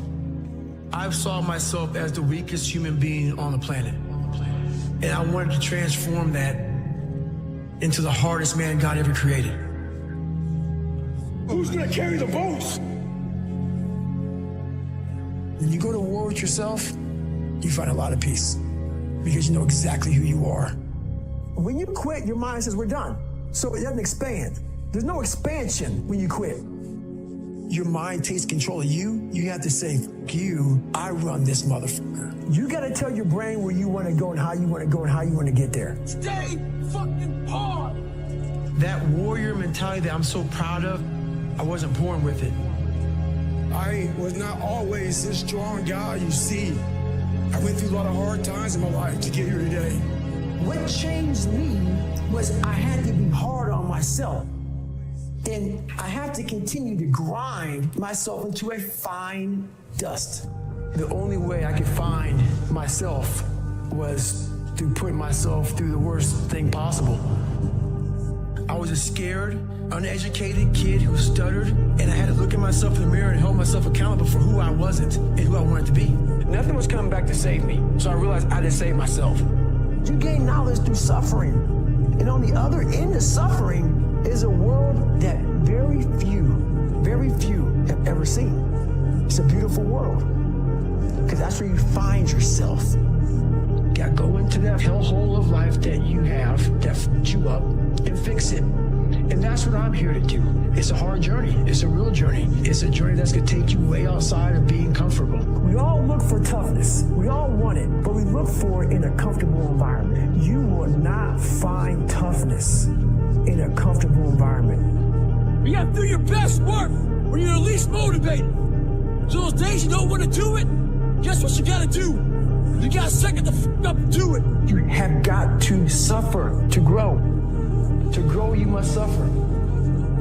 You have to build a person that can withstand the pressures of whatever they're gonna be dealing with in life. Because this world we live in is tough. It's tough. It will beat you down. The world and the life that we live in is the ultimate competitor. You have got to suffer to grow. To grow, you must suffer. The mind has the tactical advantage over you at all times. At all times of your life, the mind has a tactical advantage over you. Why is that? It knows what you're afraid of. It knows your insecurities. It knows your deep, dark lies. And it starts to push you away from that shit. It pushes you in a direction that is comfortable. Your mind takes control of you. You have to say, you, I run this motherfucker. When that alarm clock goes off at 4 or 5 in the morning, your mind says no. You just say, this is what we do. It's what we do now. Because to get to where you want to go, the amount of pain involved, I'm not saying physical, I'm not saying you got to break yourself off. The amount of mental pain of how many times you're going to have to do something that you don't want to do to get to where you want to go. There's going to be more times you do something that you don't want to do than you are going to want to do it. That's your new norm.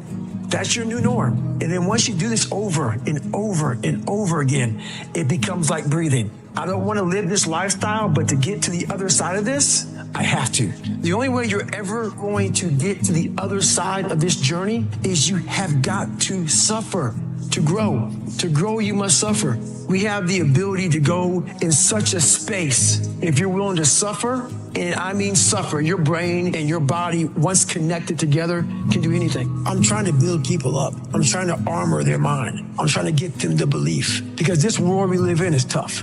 It's tough. It will beat you down. The world and the life that we live in is the ultimate competitor. It will try to take you out. It will find your weakness and it will just hammer you. So if I can help you build belief, build confidence to the point where nothing can hurt you because you know exactly who you are. You have to build a person that can withstand the pressures of whatever they're going to be dealing with in life. You gain knowledge through suffering. And on the other end of suffering is a world that very few have ever seen. It's a beautiful world because that's where you find yourself. Every day you have to do this shit. Because why? When you stop doing it, you don't just maintain it. If you stop shooting a gun, you're not going to be a great shot if you pick a gun up a year from now. If you want to be great, you want to be the baddest motherfucker ever at what you do, you're going to be misunderstood by everybody because you're going to be so obsessed and so driven to get there. That's what it takes. It takes every second of your life. Anybody says balance? Yeah, balance is important for a lot of people. It is. But if you want to go to that edge where people do not like you, don't understand you, question everything you do, you've arrived. When you are misunderstood to the point where people think you're psycho and you're nuts and you're this and that, why are you in the gym at 1 o'clock in the morning? You will never understand what is wrong with me. And that's why I'm so glad you don't, because I'm in the right spot. When people don't understand you anymore, you're in that spot of obsession and drive where people are like, what the f is wrong with this guy? I don't want to talk to you, man, because you're not going to get it. I can't get this paragraph. I can't remember what the f is in this paragraph to pass this test to get in the military. Read it again. Still not getting it. Read it again. But if you're not getting it, write it out. And that's how I started learning. I can't swim. I'm negative buoyant. Go back again. I can't swim. Go back again. Go back again. Go back again. I got it. I realize if I keep going back and going back and going back until the shit just becomes, your mind will say, okay, we're going to figure it out because he is not going to stop. It's not like, I'm going to try one more time. No, it's just like alarm clock goes off, boop, we're going back. I can't read right, we're going back. I gave myself no way out and my mind realized that. It's okay, we're going to adapt and overcome now. A lot of us want to find peace first. So people say, man, you always talk about this suffering and pain and shit. I'm at peace right now because I went through that, right? You don't find peace first. If you do, Merry Christmas, more power to you.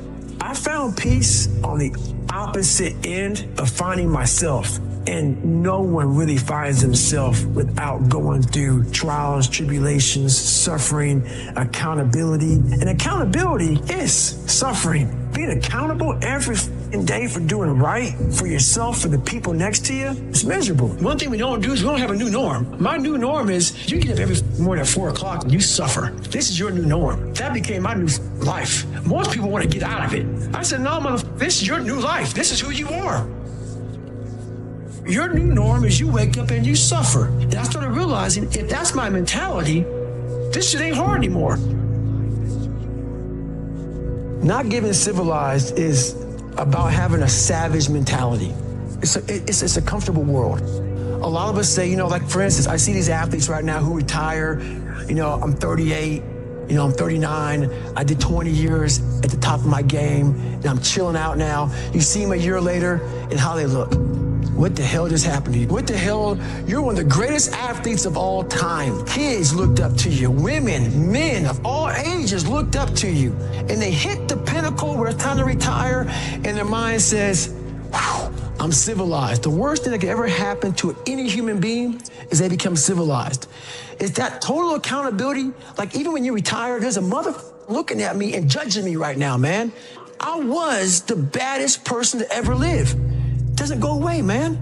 You gotta wake up. Even though you retired, you never retired. You're setting the example every single day of your life. And being civilized feels so good. I'm sorry, man.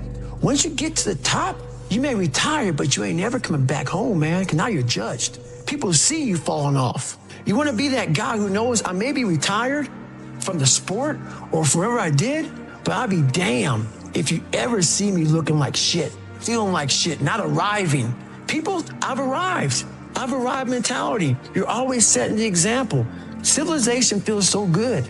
These comfortable feelings are what people want. They want retirement. They want that. They need that. It's a yearning feeling. I want it too. People love putting a label on me about, my God, man, you're just wired different. Not wired different, dude. I'm thinking right now, after I got past my stuttering thing, now I'm on a roll, I'm good now. You know what I'm thinking about right now? I gotta wake up tomorrow and do the same shit again. I gotta leave this interview and go stretch out for 2.5 hours. I hate that shit. But guess what it does though? I'm constantly callousing over my victim's mentality that I once had growing up. Every day you have to do this shit. The only way to keep from getting rusty is to constantly owe that machine. The machine is this. You gotta keep challenging it every day. How do I do it? How am I able to do what I do on a daily basis? You know, how do I fight the demons? Because they hear me speak and I'm very raw and real. How do you fight my insecurities, all these things? And they're there every day. They're there every day. I'm in search for a feeling. I'm not in search for a trophy. I'm not in search for love. I'm not in search for more followers on Instagram or social media. When I started this journey years ago and I realized that I'm going to be somebody and I'm searching for a feeling of true victory for myself and only myself. The second I shut out the whole world and realized that one thing, that I am in this world alone. I'm fighting in this race by myself. Yeah, I'm all about people, I'm all about team, I'm all about that shit. But I'm really all about right now and in my life, no one knows the real truth about me, how hard I really go. I don't care if anybody knows. I don't want anybody to know. I'm an introvert. I live an introverted life. And I love that about me. That right there is my fuel. Is I know that there's really no one out there grinding like me. And if they are, so be it. If I know about you, I'll make sure that I up my game. That's what the mentality is all about. My whole thing is a mentality thing. I view myself as the weakest person on the planet Earth. I was just an insecure, scared kid. And the only way I could find myself was through putting myself through the worst thing possible. My goal in life was to, in my mind, believe I'm the hardest man alive. And that's why the whole thing is can't hurt me. That's what it's about. It's about whatever you think you are, you have to make that dream a reality. But that's where the hard part is making that dream reality. That's where the hard work comes. That's where people know, how do you keep grinding every day? You have to make those insecurities Those fears, like when I was 300 pounds, I didn't have any drive. I'm gonna go be a Navy SEAL. What kind of stupid shit is that, 300 pounds? There wasn't like a drive to go be a Navy SEAL. I was an insecure, lying kid, afraid.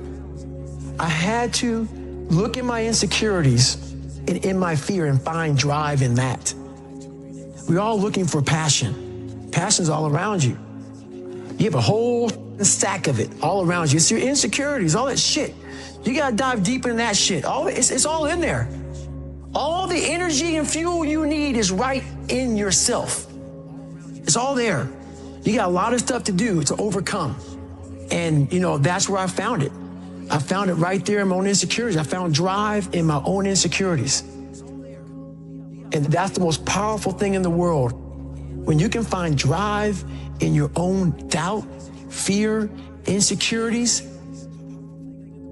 you get to face a lot of young man. You got a long journey ahead of you because you're going to find out that while your dad did a lot of to you, you're going to have to make it on your own. Because this world we live in is tough. It's tough. It will beat you down. The world and the life that we live in is the ultimate competitor. The world's tough. The world's tough. It will try to take you out. It will find your weakness and it will just hammer you. So it's time to get back to work. Get back to work. Stop hearing yourself talk. Get off the podcast. Don't be on social media too much. Cut out all the fucking noise. Get back to the fucking mental lab, because that's where the knowledge came from.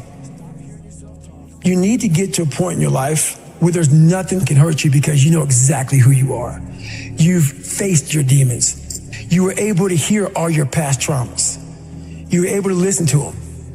You're able to say, okay, now I can now talk to people about what I went through. I'm no longer embarrassed. I'm no longer ashamed. Being ashamed is one of the biggest things that kill people nowadays. In their minds, kill them from moving forward. I'm ashamed of myself. Don't ever be ashamed of anything you've done in your life. Face it, fix it, make it better. Everything I need is in my mental lab. Everything. Because I'm in constant study of myself. And I know what needs to be conquered because I'm constantly going through what I don't like, what I'm not comfortable with. I know. And only I can fix these problems because I have to face these problems. Unchosen suffering is going to happen, right? So the only thing that you can do is have some chosen suffering to prepare for it. It's the only thing you can do. That's the only thing you can practice for the unchosen suffering is have chosen suffering. Do something that sucks every day. I'm not trying to send a message of run 200 miles, be the baddest motherfucker in the world. But be tough. You better have a part about you that's tough, a part about you that can break down situations and get better. And break down situations very quickly within some trauma in your life, some devastation in your life, because it's going to come. The devastation, the trauma is going to come, and you can't allow that to become a Jersey barrier. It can't be a Jersey barrier. It has to be something that you can maneuver through very quickly and move forward. That takes a lot of toughness. A lot of people, when you die, they figure out why you died. They figure out how you died in the autopsy. But we never do a live autopsy to figure out why we're dying while we are alive. And I was dying. I was living every day, but I was really dead. And so I figured it out.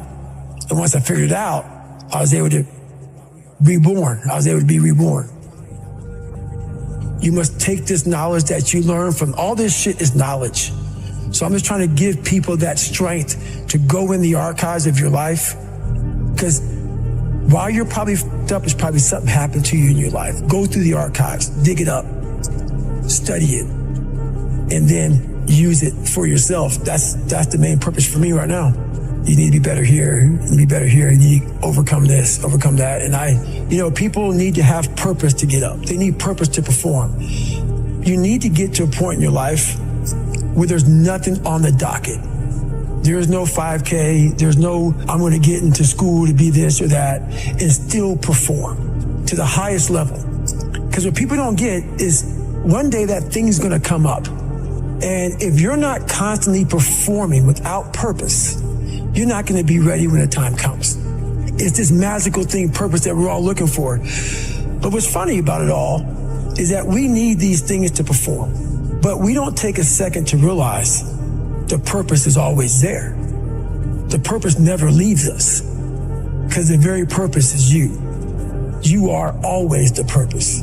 There may be another purpose, like being a SEAL or going to college or whatever, but the main purpose in life is you. So if you wake up in the morning and you don't want to do something, you don't care enough about yourself. And that's what you need to really research is, why am I not doing this for myself? Because that is the number one purpose in life, is to better oneself. So that's the only purpose I fucking need. So the reason I get up every day, even though there's no race, or there's no school, or there's nothing in front of me, is because I have pride in myself. I was born David Goggins. David Goggins wasn't good enough. He was a scared, bullied, abused kid who struggled in life. And that kid, whenever something got tough, no matter how hard I trained, no matter how ready I was, whenever something got tough for me, David Goggins, the real David Goggins, would come out and he would quit. So I realized this over a period of time. So I had to build Goggins. And in that process, that's where I get better.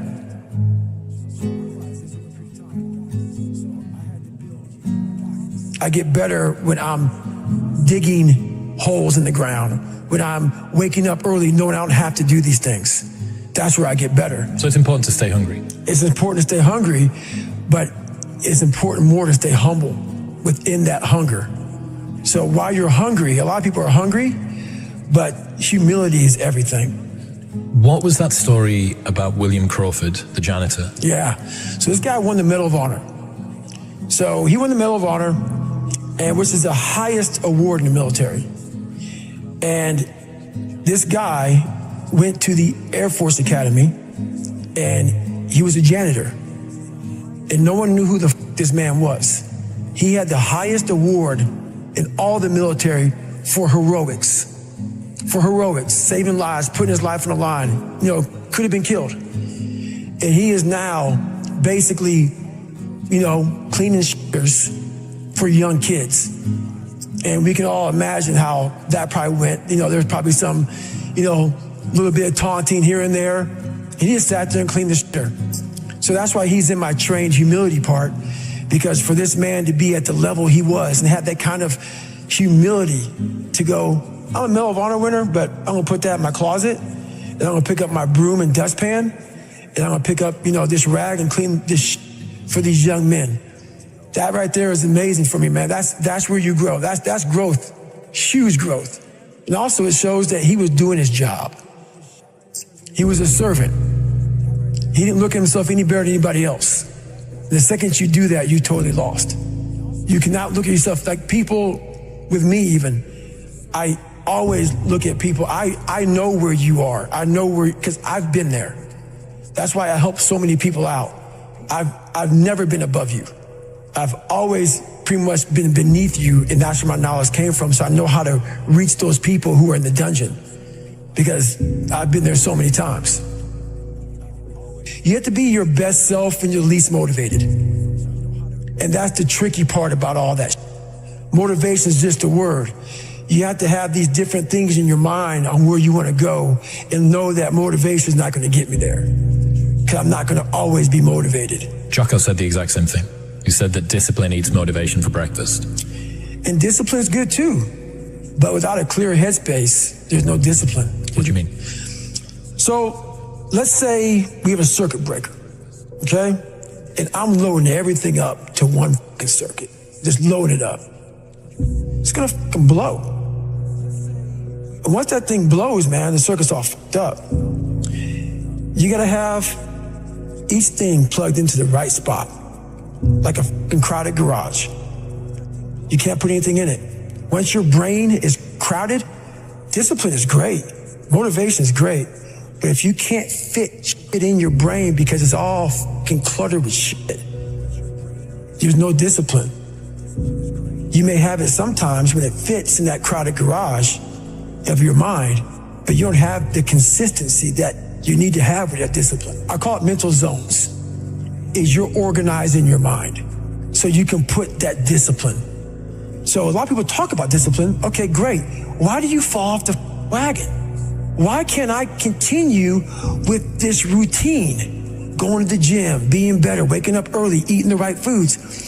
It's because maybe it's your kids, maybe it's your wife, maybe it's your job, and it's all just stuffed in your fucking brain. You don't have it compartmentalized and organized in these nice shelves. A lot of people whose brain, hey, where's my dumbbells? Let me look. They're fucking throwing shit, they're looking through totes, they're all fucked up. So where am I gonna put discipline in that mind if I can't find other shit? You gotta be able to find all these different things in your mind. Oh, I can put discipline right there. If your life is not organized, and your life being everything around you, because it takes one little piece of an outside interference to clutter your whole mind. Your mind has to always be clear. That's why I meditate 2 hours every single night, because I refresh, I reorganize the garage, which is my mind, every night. So then discipline's in there, organization, everything is in its right spot. I'm waking up and I'm giving myself all this armor, so when I come out in the world, I'm ready. I'm not waking up late, I'm not rushing around, I'm not disorganized. So when I wake up, I'm ready to go. Why is the truth so important? You have to have the truth to have a starting point. And your true self is found in that very uncomfortable zone. We all look for toughness. We all want it. But we look for it in a comfortable environment. You will not find toughness in a comfortable environment. Those of you who are listening to this, you will not find it. The only way you find it is to drown yourself in a position where you're just out of sorts, where you can't swim and you're drowning. Where you're drowning. But you say, you know what, ma'am? Dad. Once you come face to face with who you are, you have a starting point. It's in our head saying, you know what, man? Dude, you're not doing shit. You're wasting a bunch of percentage here. In this other 80% is suffering, pain, failure, self-doubt, darkness, and then a whole bunch of light. But to get to this light, you gotta go through all of this shit. If you're not succeeding, and you're not achieving, it's because you're afraid to go in that dark place to find yourself. You're setting goals you know you can reach. And when you do that, that fear, that insecurity, that doubt, that's where you grow. You must always set goals that you think you cannot achieve. And then there you get better. When that alarm clock goes off at 4 or 5 in the morning, your mind says no. You just say, this is what we do. It's what we do now. Because to get to where you want to go, the amount of pain involved, the amount of mental pain of how many times you're going to have to do something that you don't want to do to get to where you want to go. Every day, you must ask yourself, did I do enough? And then once you do this over and over and over again, it becomes like breathing. I don't want to live this lifestyle, but to get to the other side of this, I have to. So if you really want it, you realize what trying is and what trying is not.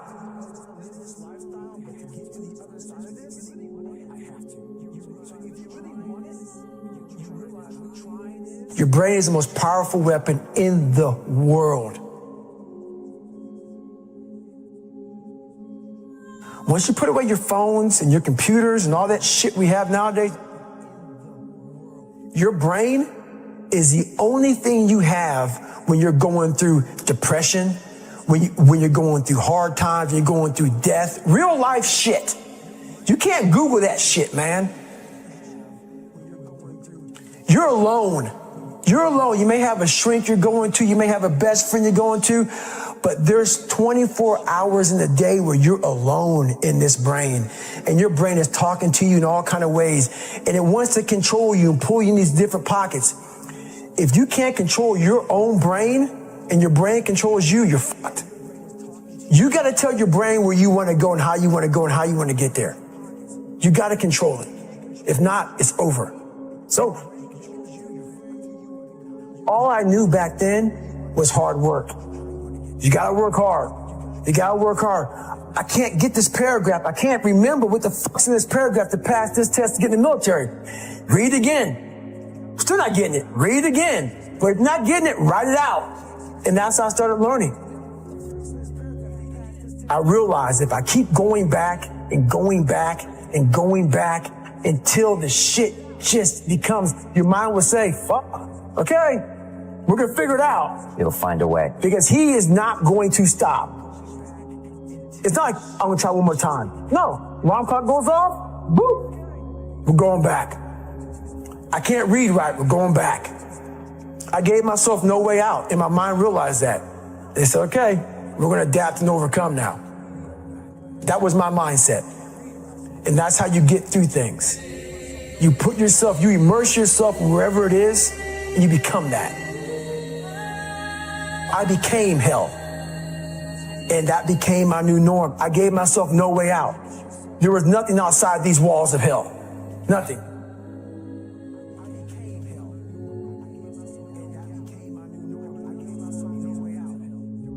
I watched this segment on TV about these guys going through Navy SEAL training. And I couldn't even, I wasn't a great swimmer. I was afraid of the water, all this crap, man. I saw these guys just quitting. But at the very end, it says 22 guys. This commanding officer's up there, and he gives this great speech. So I started visualizing me being the 23rd guy, sitting there with these guys. I said, man, if I could feel that, that would change my life. And what was that feeling you wanted so bad? Respect? Accomplishment? No. Victory. I wanted to win. Not like beat somebody else. It wasn't about that. I just wanted to go the distance. Everything in my life, when something got hard, I quit. I had to work harder than you, so I quit. Like, man, if I could just go that distance, that extra mile, to just go, just to finish. I want to finish. I want to feel victory. And victory for me wasn't winning, it was just finishing. So I said, you know what? If I could feel like these guys feel, it would change my life. And literally, I started feeling victory just by putting myself in the battle. I started realizing, man, just by going to war with myself every day and putting these challenges and these goals and these obstacles, these insurmountable obstacles, now we can move from there. If you look at it as, man, I'm broken and I'm still here. And I'm fighting. I'm going to find a way to get through this because I have no other place to go. It gives you a lot of power.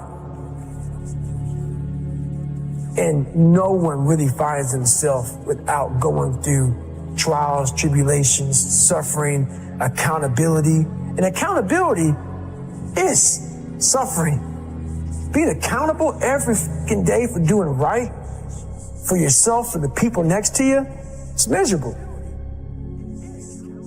The more I did this, the more I gained confidence. And then the more I gained confidence, the more I realized, fuck these Navy SEALs, man.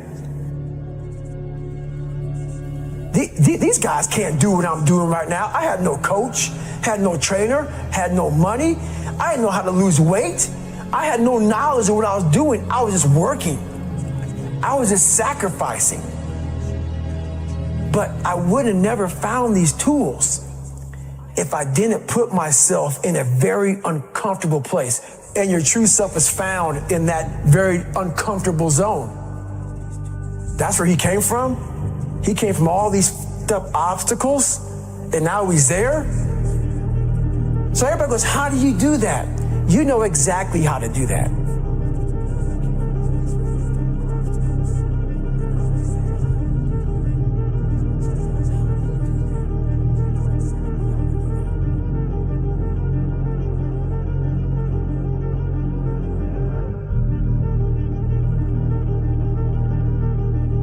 there's a lot of thought behind a person being a born loser becoming who I am today.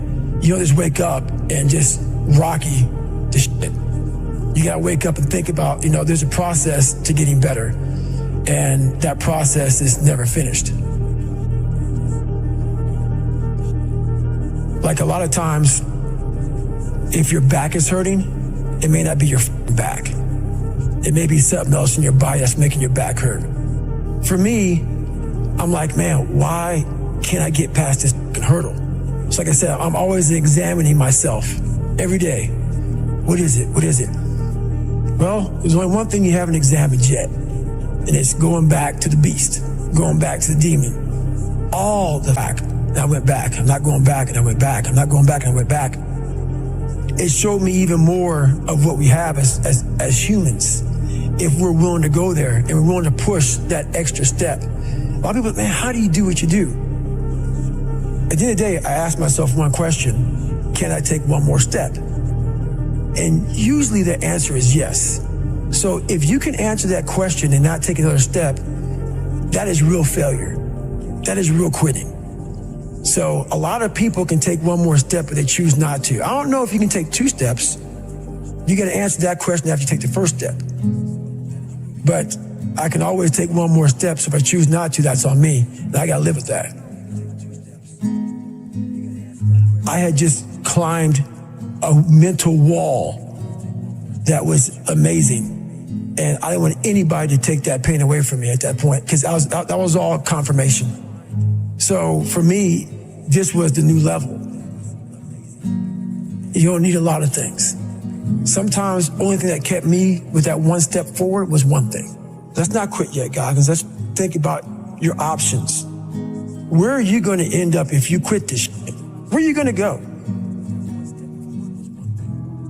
And when I got done with that race, it's the worst pain. I can't even describe the pain of that last 30 miles to anybody. No one, it's very hard. So when it ended and I'm laying there in the worst pain of my entire life, I'm shaking, I'm jacked up, and all I could think about was, I can't believe what I had just done.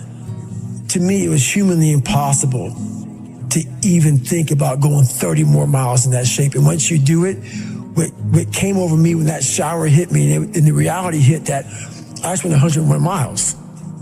And that last 31 miles was something that I can't even describe to people. And what's amazing about the human mind is that it becomes your new norm. Like, to think that I can run 200 miles, 240 miles, and that becomes like running 50. I never thought that was possible. This is why I'm always pushing that limit, because I know that within pushing these limits, there's always more.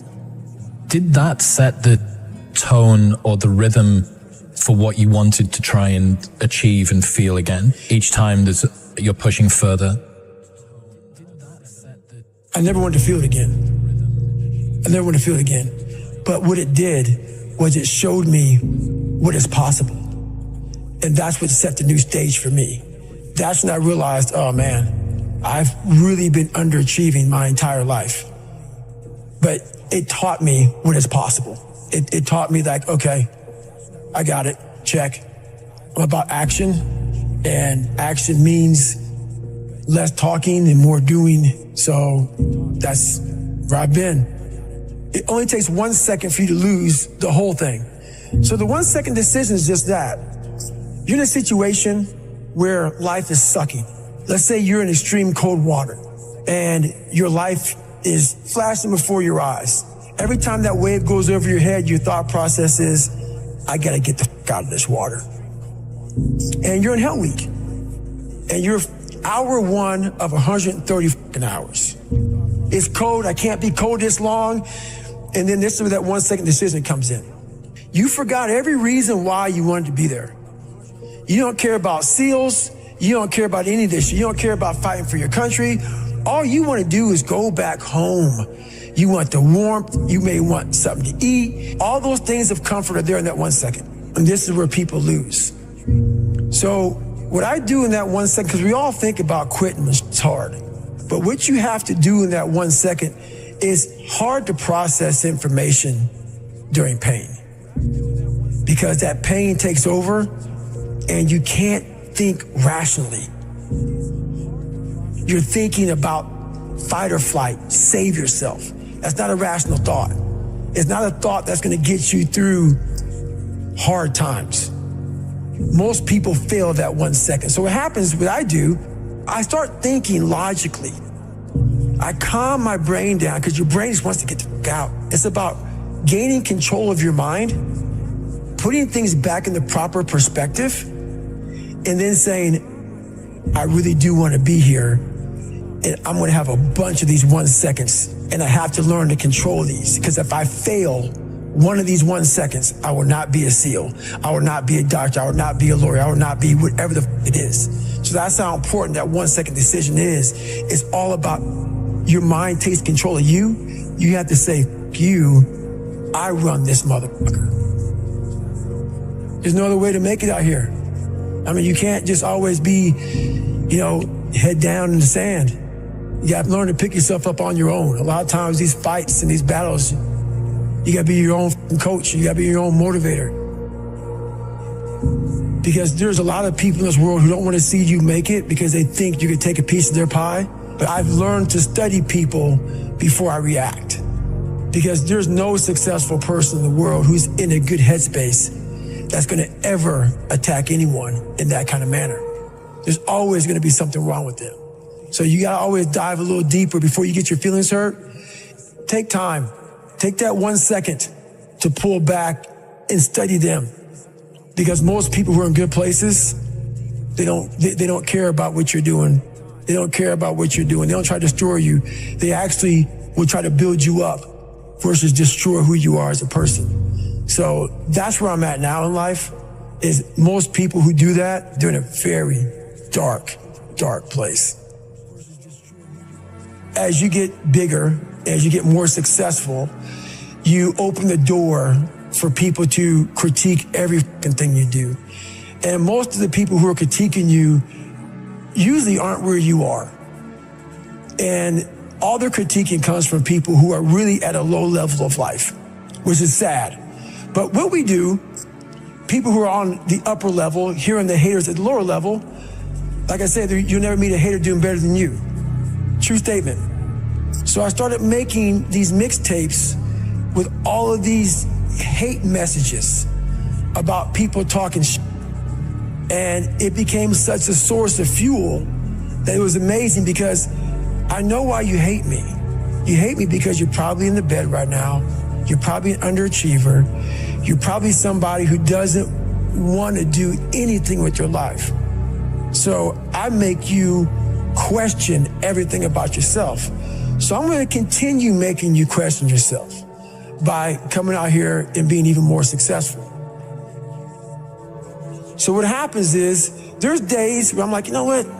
I really don't want to do this today. And I'm like, oh, hang on. So I listen to that while I run.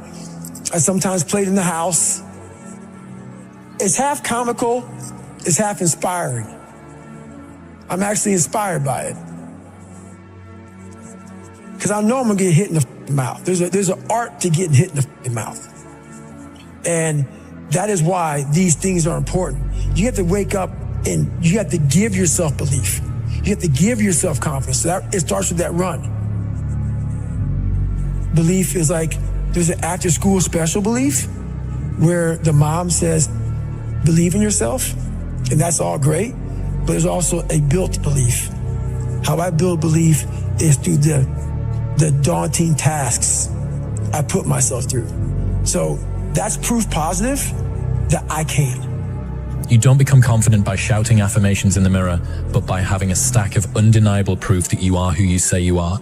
Outwork your self-doubt. Yes, because a lot of people, they say, when you wake up in the morning, pound your chest, look at yourself in the mirror and do all this fucking bullshit. I hope it works. What works for me is that everyday resume. The things I know I've accomplished, the things I know I've done, real hard work, the real calluses on my mind, the real calluses on my hands. That's it. You must build belief. You must build confidence and say, I can knock that shit out.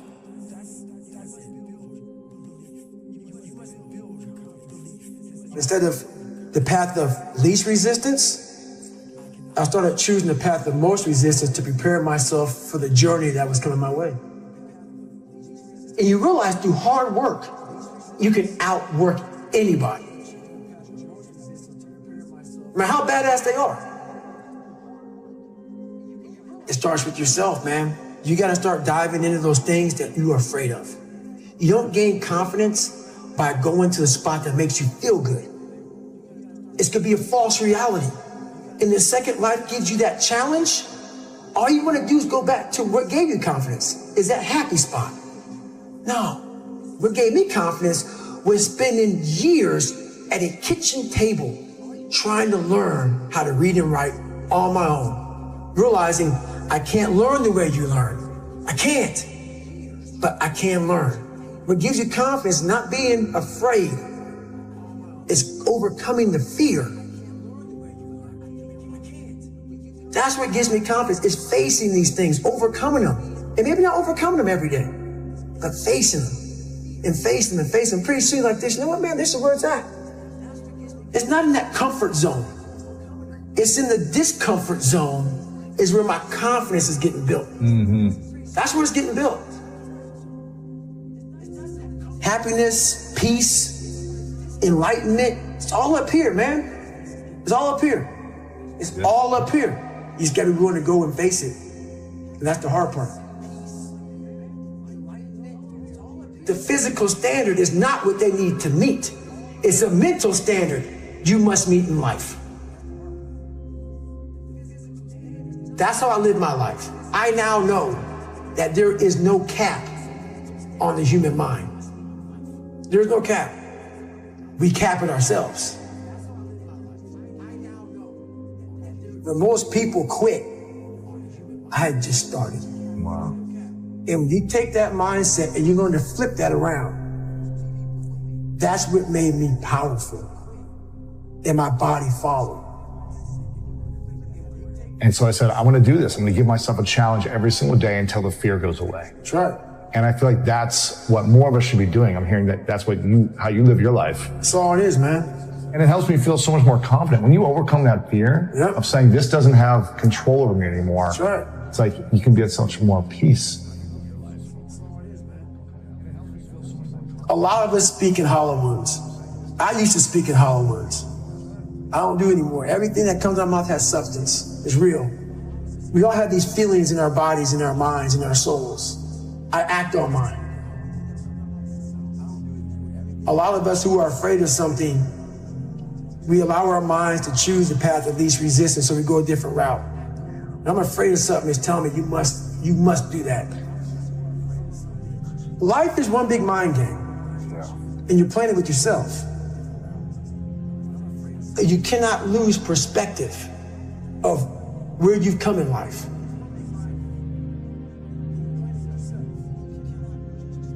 I'm trying to give people a different thought process of life, where failure, hell, disappointment, discomfort is a great learning tool.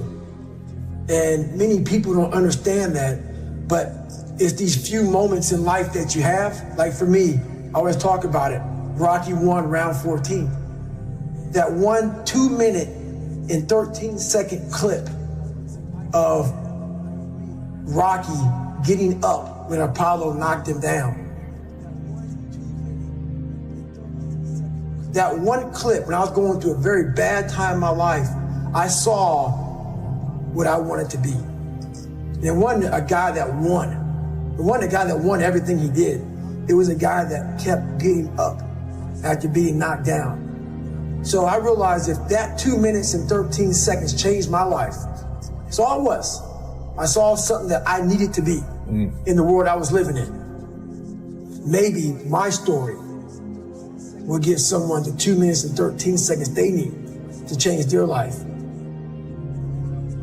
Everybody's got a story. We don't share it on social media. We share our nice life on social media. We all have a dungeon. I'm just willing to talk about mine. Mental toughness isn't something that you sample. It's something that you live in every day. Whenever hardness comes, and you don't know what it is, it may be different for you than it is for me, but you go back to your insecurities. And then when you go back to your insecurities, you then look for comfort within those insecurities. And we all look for that cookie that your mom used to give you when you were sad, when you were sick. We look for our wife or our husband. We look for comfort. It's in those moments you must retrain your mind to think differently in help. The mental standard is you must know how far you've come.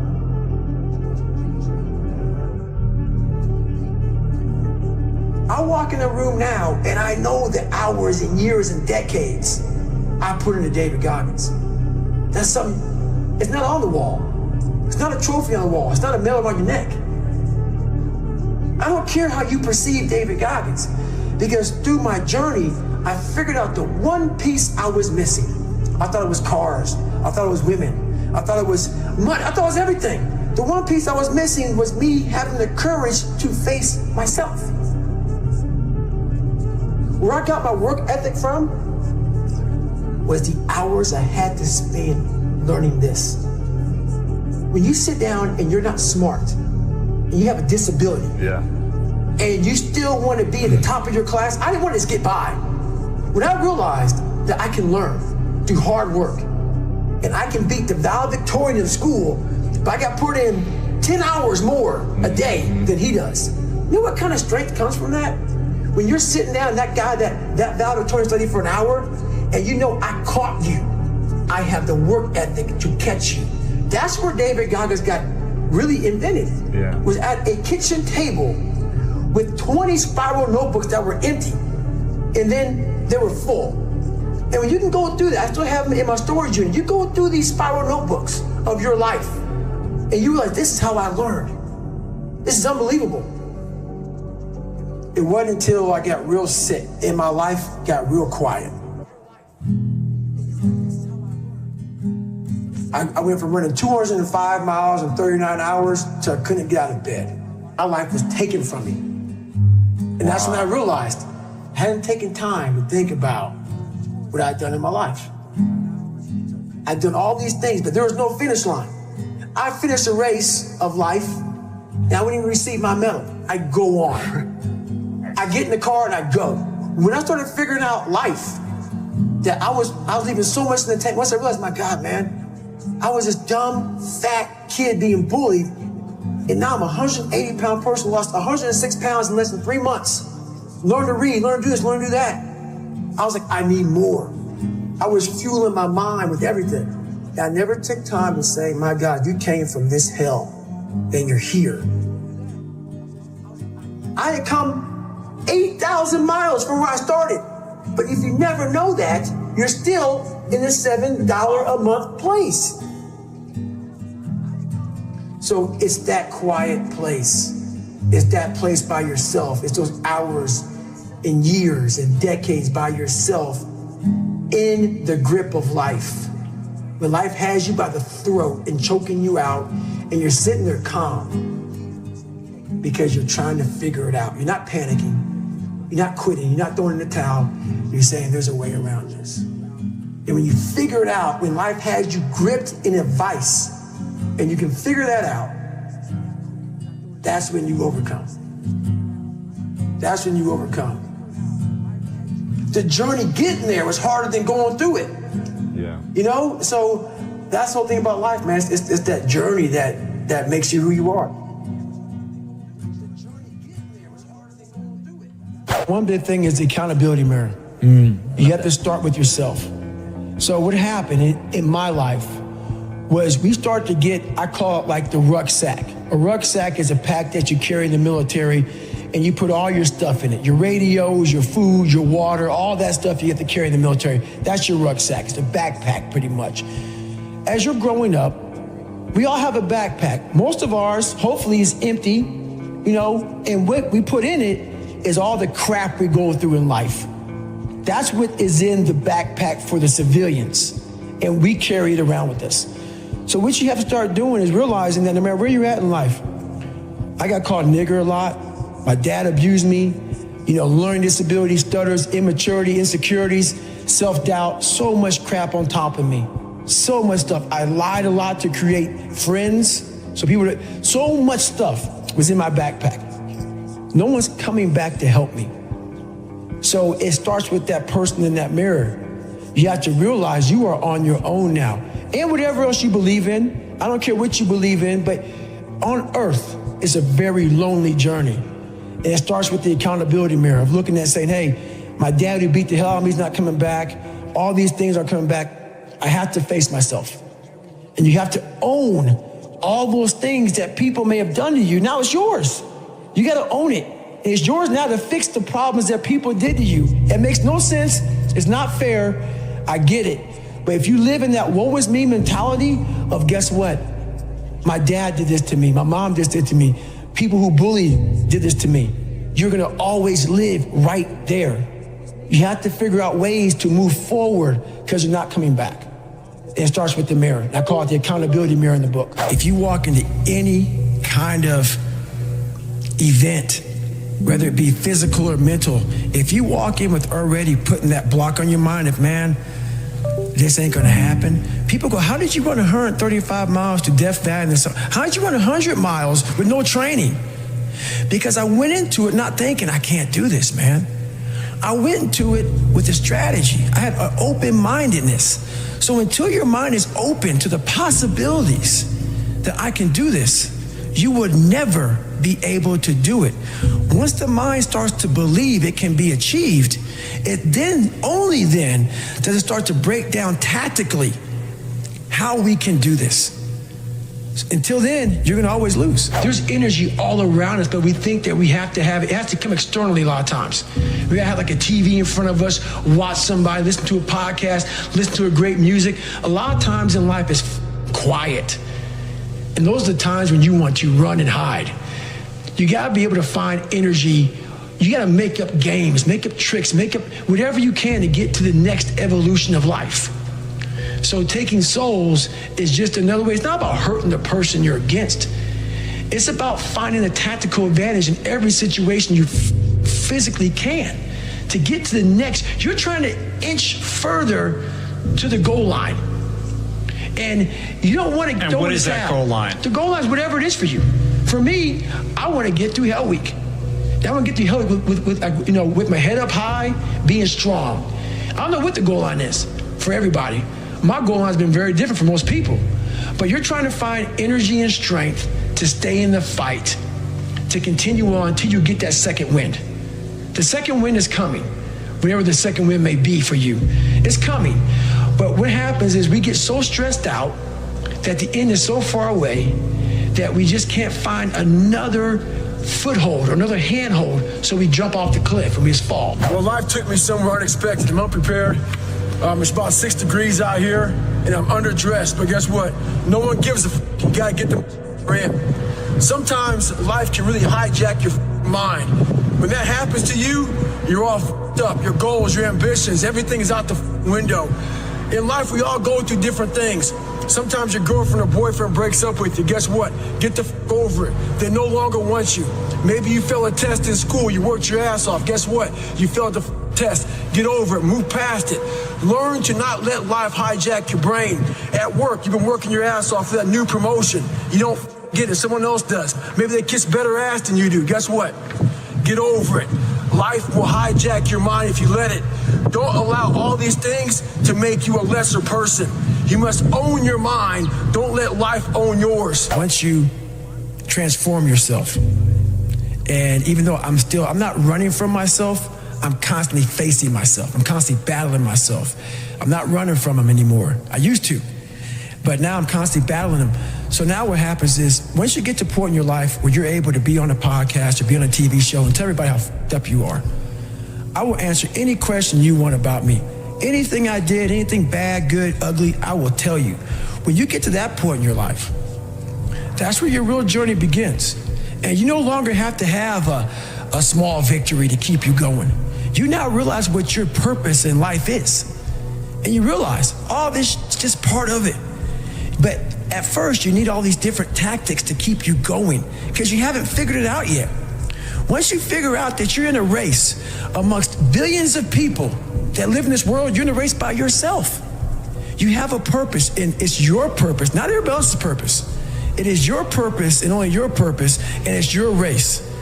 So then you're like, hey man, I'm doing my thing. I'm doing it to the best of my ability. What's next? There's no longer these small increments to get through life. Because once you figure out why you're here, it just becomes a process. Talk about Mr. Dobbs. He's a good friend of mine still to this day. And he went into that place, man, and I knew where he was going. It's in my third hell week. And I knew Sean real well, but I knew he was real arrogant. He had a serious chip on his shoulder like I do. I still do. I got to control it every now and then. And it got me in a lot of trouble sometimes. But I knew he had it.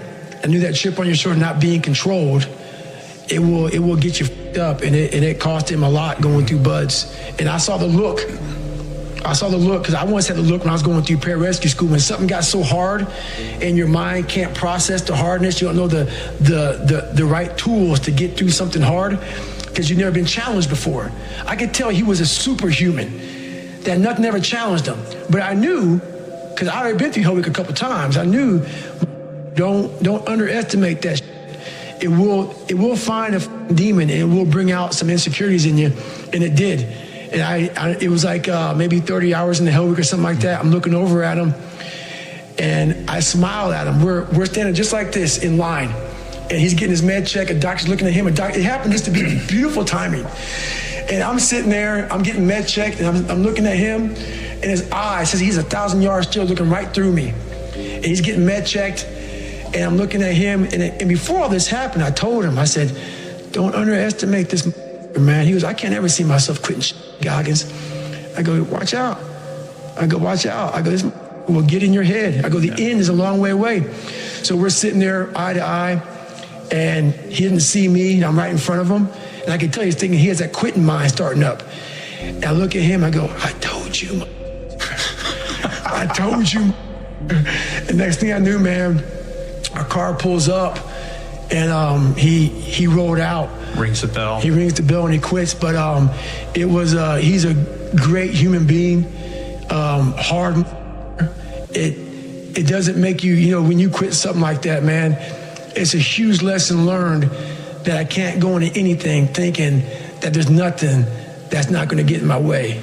You got to be prepared for all those obstacles. When I picked up your book, the thing I loved about it is the amount of effort that you've been through to give us. I'm sure this was suffering too, like writing this book. The amount of effort that you've been through to actually give us detail on your life. We all have different things in our life that have scarred us. We want to act like those scars don't exist. So those scars, like, if you go out and you get cut, that scar is going to be there on your arm. You can go down and look at that cut and say, oh, or that scar and say, oh, that happened from, I was in the kitchen, or what happened. We have the same thing on our brain. I have all these scars on my brain from growing up, from, being abused, from suffering through life, from having a learning disability, from stuttering, from having just a really bad childhood. And so all those memories either cut open that scar and go into it. And that was a hard process for me to do. Not only was that a hard process for me to do, for me to have the courage to share that with people, because I'm the so-called toughest man on the planet. So they think. So for me to break open that shell and tell people, hey, that wasn't always me. It's hard to do, it's hard to do. So it was a tough process. Throughout this journey, I started becoming this new person. I started creating this new person. People started seeing me as this amazing superhero. In the back of my mind, I knew the real story. And I was like, man, one day you have to really share it. I'm like, man, but do you have the courage? It's great to live right here. I've established this. People think you're great. Just stay here. Don't go back. Let's not go back. But the only way you can help people out is let them know that this is possible. So I had to go back and say, this is where I come from. Yeah. And where I come from is hell. All that shit that I went through in my life to get here today, it is tattooed. It is tattooed in my brain. Every day I wake up, I am constantly battling that person that is like, man, back in the day, this happened to you, man. You got called nigger so many times, and your dad beat the shit out of you, man, and you couldn't read in this daggone junior year.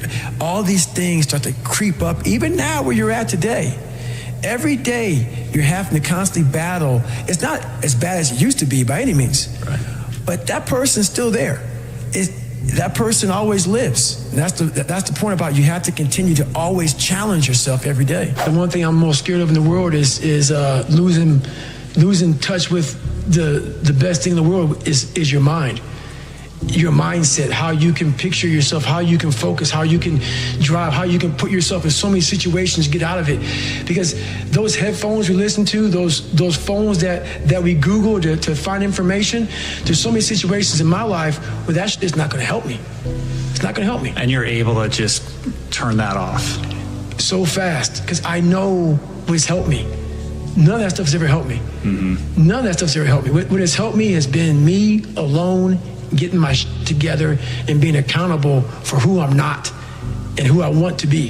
That's the only thing that's helped me. I coach a lot of people nowadays, billionaires, who call me on the phone and say, man, I'm still missing something. It's because they did what they were good at. And they had this beautiful family, 2-3 houses, cars, everything. Has everything in the world. On the outside looking in, like, my God, man, how can you be unhappy? I walk around with a backpack with all my stuff in it, with no car. Right. And I walk around happiest person in the world. Have nothing. Happy as hell.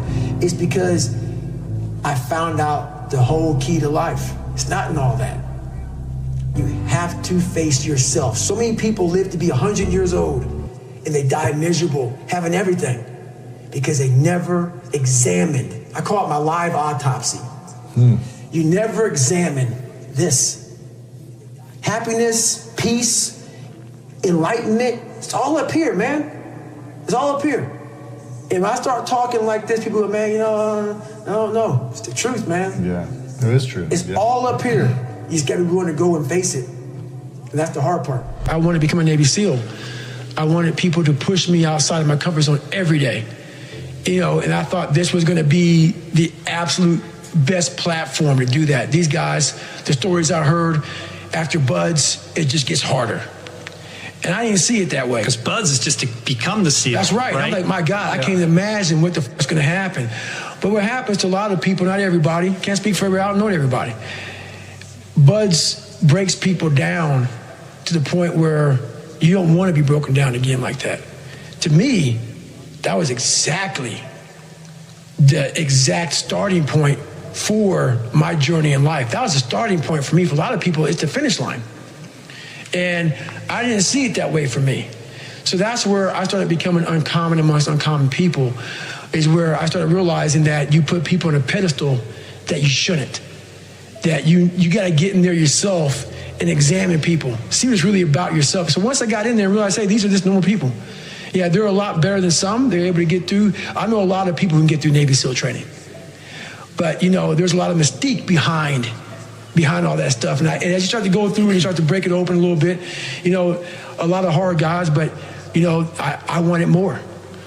You once said that if you were growing up in this generation that you would have a field day because you would take their souls. What did you mean by that? The younger generation quits. Not everybody. So I gotta put that. People get their butt hurt. So not everybody.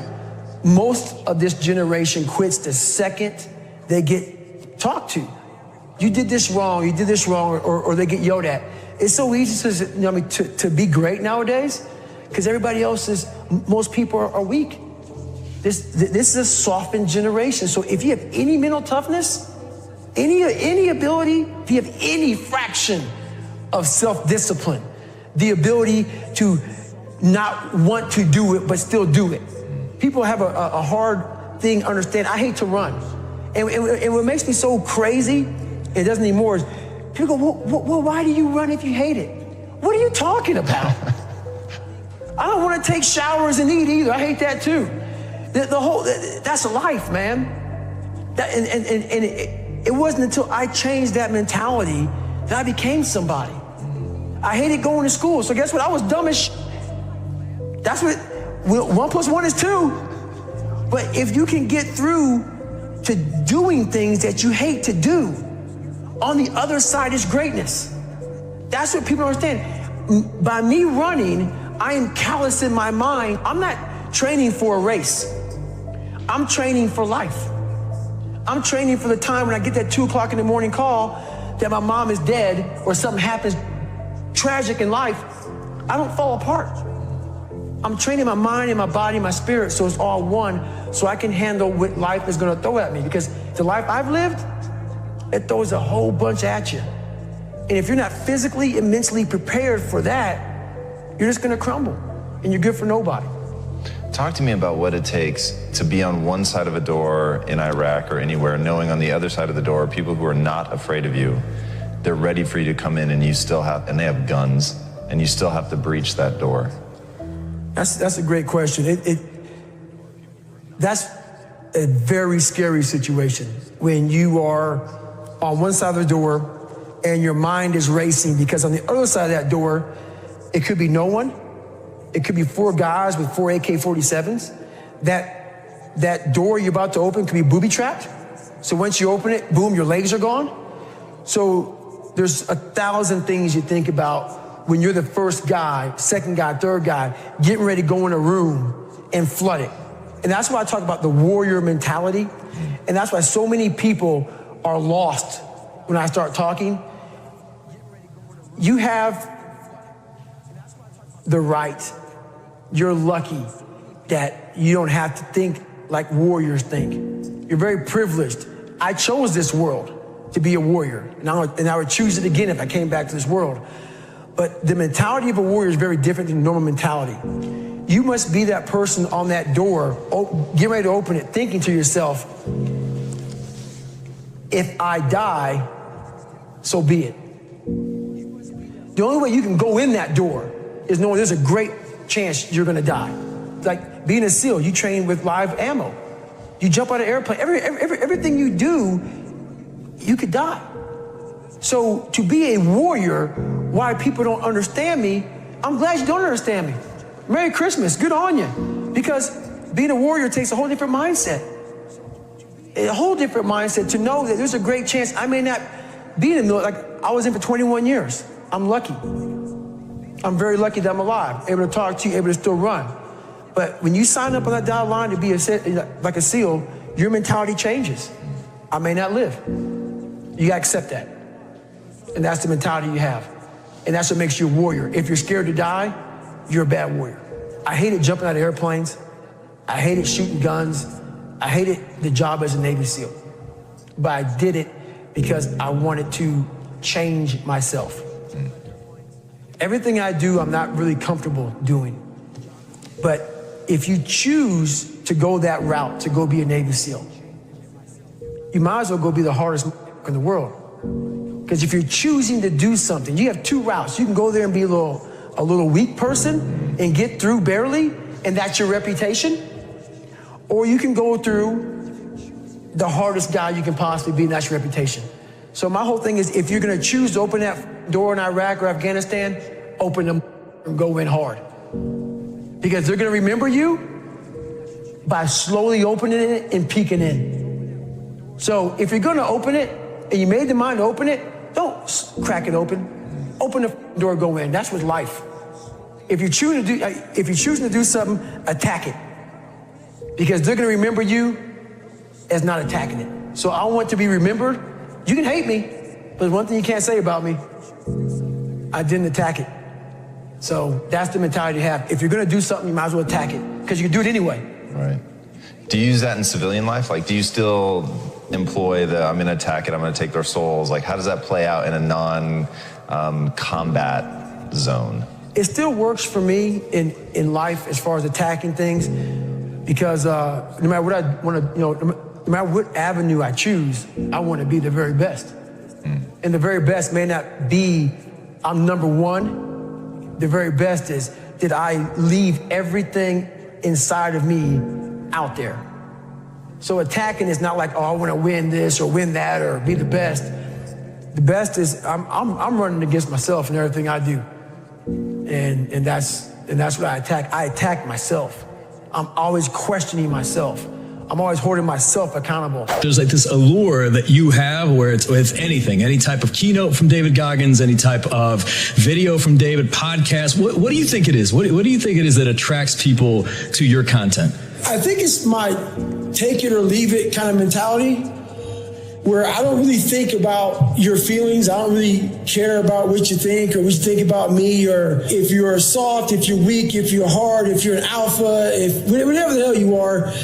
I just don't really care. And I'm going to say what I believe is going to get you better. It may make you pissed off at me in the interim, but in the long term, if you really think about what I'm saying things to you that I had to listen to and, tell myself. And it's just sometimes hard truth sucks. The problem that most of us have is we think that we're all alone.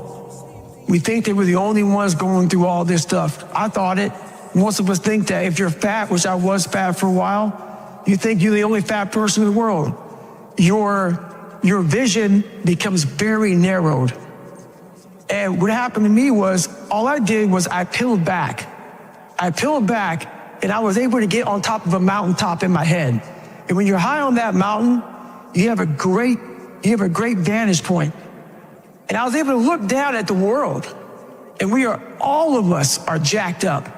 Some of us hide it better than others, but we're all jacked up. And once you realize that, you got to come out of your shell. You got to accept who you are. You got to accept the demons that life gave you, that maybe you gave you. Whoever gave them to you, you got to accept that. You got to be able to look them in the mirror, look them in the eye, and say, okay, I'm going to start fixing these things. But if you think that you're by yourself, the reality of your life becomes very, very horrible. And you're not. We are all jacked up. And once you realize that, man, it's like whatever. You don't even look at the crowd anymore. You look at your own race, you do your own race, you do your own thing, and you finally find out who you're supposed to be in this life. What does a morning look like for you at the moment? Have you got a routine of some kind? Yes, I run every single morning. So that's what time are you up? When are you waking up? I'm up about 5:30. So every morning it starts with a run. And that's because that's the one thing I hate to do more than anything in the world. So that's like my cup of coffee. And I'm all about armoring yourself. So the second you leave your house, and the second you open your phone, the second you do any of that, you are now letting in poison and cancer. So I make sure a lot of things you can't avoid.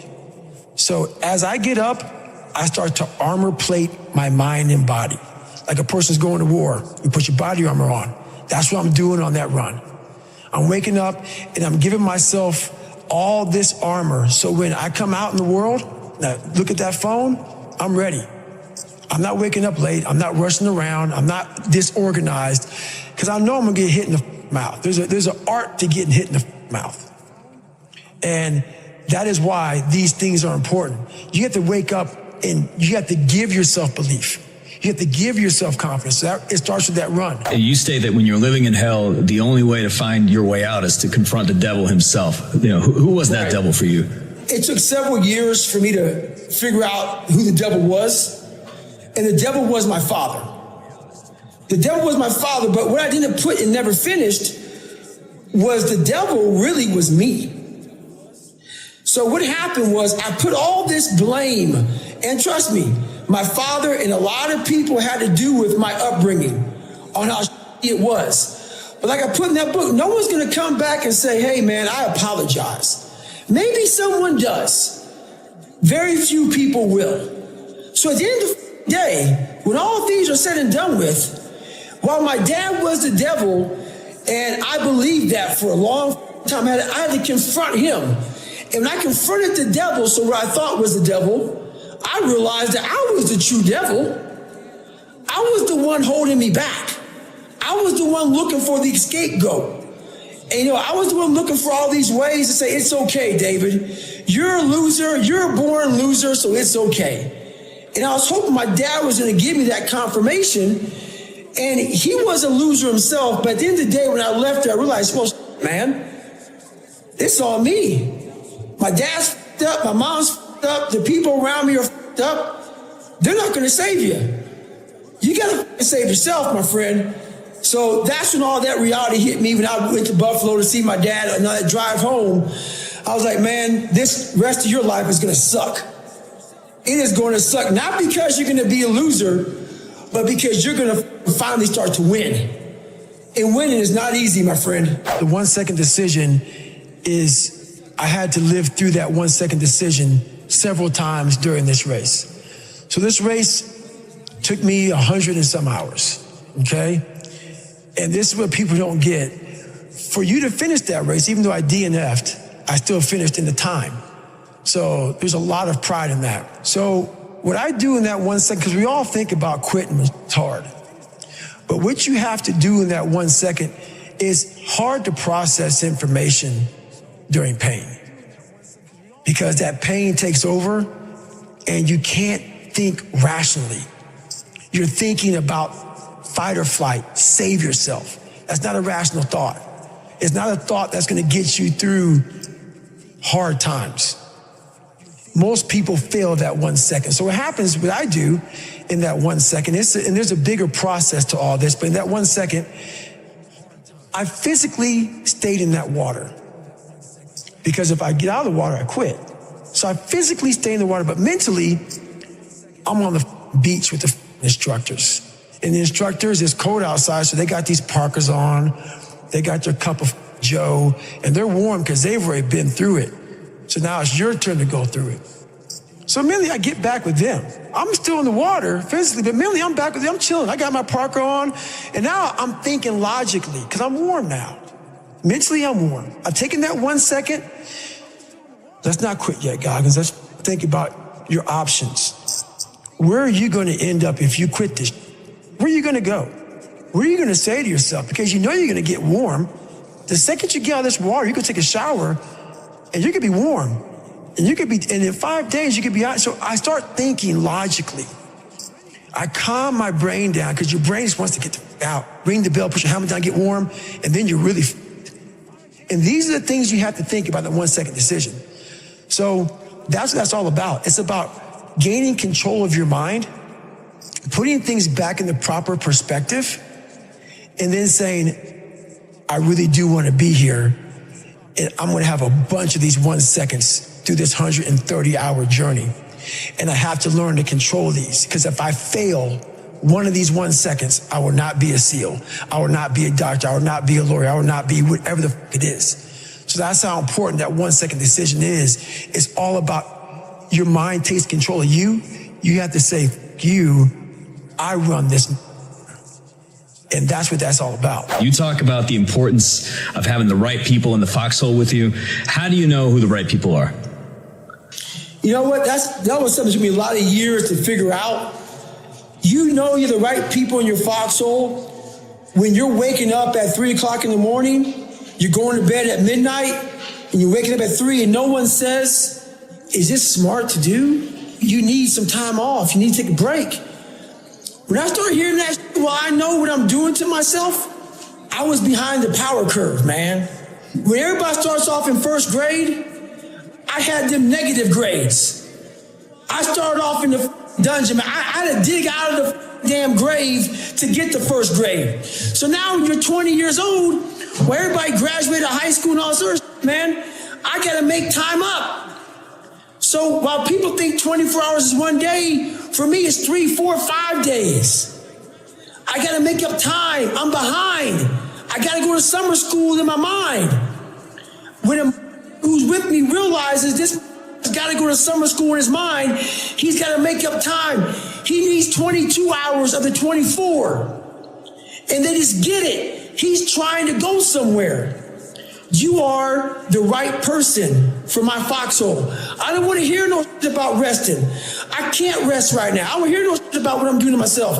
I know what I'm doing to myself. Did you see how I came up? I got to catch up now. And that's what life is about. Sometimes you are raised in a position where you are behind. We have to make that time up. I'm sorry, it may be inhumane, you may be unbalanced, it may not look right to you. I don't give a f***. It's the situation that life put me in, and I need people to say, when I don't want to get up at 3 in the morning, I need them in my life that sees me go to bed at 12 and wakes me up at 3, saying you need to get this done. That's the foxhole. I don't need critiquing. I need pushing. I need pulling.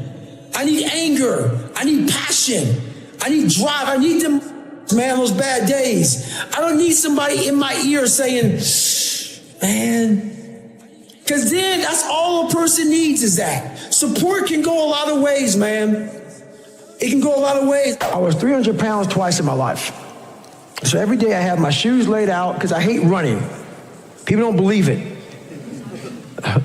You, I hate it. So that's what happens. Every day I wake up out of my bed and there's my shoes. My shirt, my shorts, depending on the weather. There's some days I wake up and I just look at them for hours. And then I'll start walking around the house. And I say, I ain't run today. I'm not doing today. Nothing. I don't have to. Did all that. I don't need all this. I went through all this hell weeks and got my ass kicked all the time and made it. What am I doing this for? And that's when I think. I got 2.3 million followers on Instagram. This ain't about you anymore. This ain't about your ranger schools and getting beat as a kid. You have an obligation, not to yourself, but to everybody out there that is touched by what you do as a human being. While nobody knows what I'm doing, no one is videoing me, and I am a virtual trainer mentally, because there's a lot of people out there saying, man, David Goggins is getting after it today. And if I wake up one morning and don't do that, I go back to that David Goggins who lied about being who he wanted to be. So my thing that keeps me going every day is my mission in life. Wow, I did not choose it. I'm an introvert and I hate what we're doing even right now. Is to always stay the course. You man the up every day of your life because you know exactly what it is to not man up. I've done that too many times in my life. So that's what keeps me going. You have to tap into suffering every day of your life because we have so much scarring that we have to clean up. You have to look at suffering as almost like I look at failure. To succeed, you must fail. In failure and in suffering, all the answers are in there. All the answers to all the test questions. The test is your life. All the answers are in there. You don't have to live in suffering and pain and failure all the time. You have to learn, I need to visit it. Like people hate working out. You're only going to visit working out maybe an hour a day. 23 other hours of the day, you're not in it. But how you become in shape is you must visit suffering, visit working out 1 hour a day. Visit suffering 1 hour a day. Visit your past failures 1 hour a day. The relationship with it is the answers are in there. They are in there. Within the suffering, go in there, and I call it the live autopsy. The live autopsy. How you find out someone died? They crack you open after you're dead. How you can live is do it while you're alive.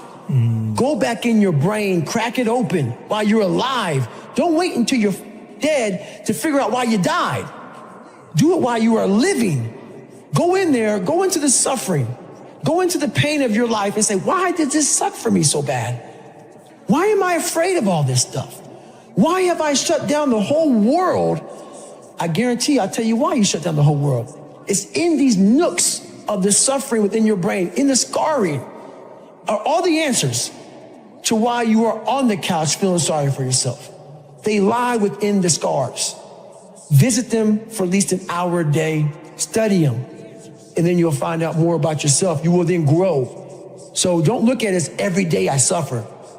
Go into it an hour a day.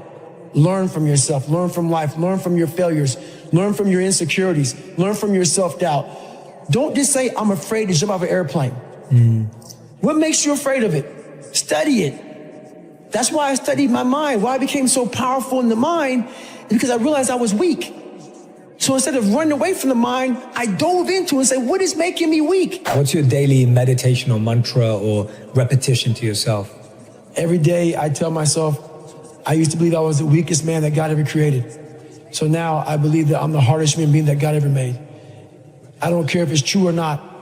It's the most important conversation to me. It's the thing that drives me every day. It's the one thing that keeps me going every day is that you must constantly be that man that you want to be. I saw these Navy SEALs before I became one. My God, they're better than me. Yeah. They're better than me. I gave up 100 sets. And I had to work up to realize these are human beings. Yeah. With the same shit I have. Yeah, there's some people who run faster, swim better, but mentality is mentality. Yeah. There's no, you're not gonna outwork me, so I'm gonna catch up somewhere. Yep. So that being said, I used all that 300-pound man, that fat guy, that dumb guy. And people say, why you say dumb? You have to be real with yourself. You gotta be raw. If you're not smart, you're dumb, but you can become smart. Yep. You can become smart. It's not a permanent tag. Yeah. You're dumb forever. Yeah. You're fat forever. Yep. No, be raw. Don't find the cushy word. So before I start this journey to be Navy SEAL, I go back to see my dad because I realize now I gotta fix some shit.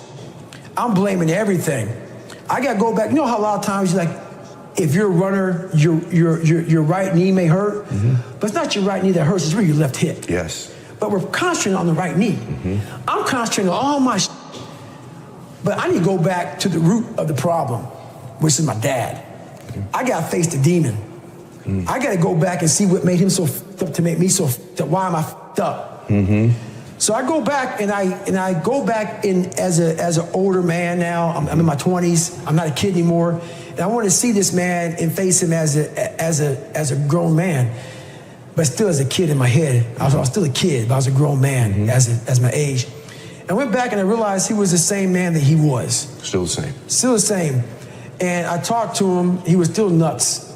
And I had to go back and face that one more time, but to face it in a different way. How'd you do it different? I looked at him in a way, we never said sorry to one another. And he went off about my mom and my grandparents and all kind of shit. But I looked at him in a way that I realize now why you f***ed this up. I had to almost be him to realize it's okay, brother. It's okay, because I realized that somewhere in your life, something f***ed you up. And you didn't deal with it. And so you put that shit on me, my mom, and everybody around you. I'm gonna deal with my shit. So even though you gave me all this shit, you gave me a satchel of shit that I didn't deserve, and now I'm all f***ed up, and people think I'm a liar and I'm all f***ed up. You gave me this. You created this nightmare of Goggins. I'm gonna fix it though. And that's why I talk about the warrior mentality.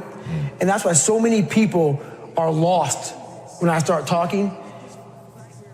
You have the right. You're lucky that you don't have to think like warriors think. You're very privileged. I chose this world to be a warrior. And I would choose it again if I came back to this world. But the mentality of a warrior is very different than normal mentality. You must be that person on that door, get ready to open it, thinking to yourself, if I die, so be it. The only way you can go in that door is knowing there's a great chance you're gonna die. Like being a SEAL, you train with live ammo. You jump out of an airplane, everything you do, you could die. So to be a warrior, why people don't understand me, I'm glad you don't understand me. Merry Christmas, good on you. Because being a warrior takes a whole different mindset. A whole different mindset to know that there's a great chance I may not be in the military. Like I was in for 21 years. I'm lucky. I'm very lucky that I'm alive, able to talk to you, able to still run. But when you sign up on that dotted line to be like a SEAL, your mentality changes. I may not live. You gotta accept that. And that's the mentality you have. Whenever times got hard, my mind said, you're not good enough. Right. Let's go. Right. So my mind wasn't, my eyes, my mind weren't connecting. Right. So how do you combat that? So how you combat that is this. I call it the cookie jar. Okay. You have to remind yourself. We all have a story. All of us have gone through very hard times. But when we're in a hard time, our mind has a way of forgetting what all we've overcome. I have a way of taking 1 second when I want to quit and saying, okay, you endured this. So I look at my life and how I came up as the ultimate training ground versus most people look at it as why? Woe is me. God, why? Right, exactly. Why? Right. I had to flip this upside down and say, hang on a second. God was training me to be one of the baddest men on the planet Earth. Absolutely right. That's how this was my journey. When I was younger, life and society made this big world with all these endless possibilities. Yep. Endless possibilities. My life made my possibilities this big. Yep. Because it made me afraid of all these different things. Yeah. So all this stuff trapped my mind, it shackled my brain, it made me a prisoner within my own self, saying, this is all I can do. Because why? I'm afraid of this, I'm insecure over here, I got self-doubt over here, that behind me, good Lord, who knows what's behind me? I'm not gonna look behind me. So your life is this big. Versus it being like, I can do all this shit out here if I start to break down these these different walls and barriers. And that's what I started realizing. I could become a Navy SEAL. I could become this, but I was afraid of the water. Think about this. I know. Why the f are you gonna go be a Navy SEAL when all you do is play in the water? Yeah. And we don't play, we're in it and we're living in it. You're tying up, you're swimming for miles. That's right, the ocean is unforgiving. Yep. Yeah. So my mind is, I'm gonna go be a Navy SEAL. Yeah. If I didn't face that fear, no one would ever know me. I was number 3 behind Michelle Obama for a long time until my book sold out. Yeah. And I was a guy just 21 years ago who was 300 pounds, could barely read and write, and now I have a book just 2 spots behind Michelle Obama. Yeah. Hopefully we get it above today. Right. Just because I was afraid. Yeah. But you overcome those fears, guess what happens? The whole world, you unlock this door and everything opens back up again. Whenever life would start getting good for me, God would throw a nice anchor and stop me right there.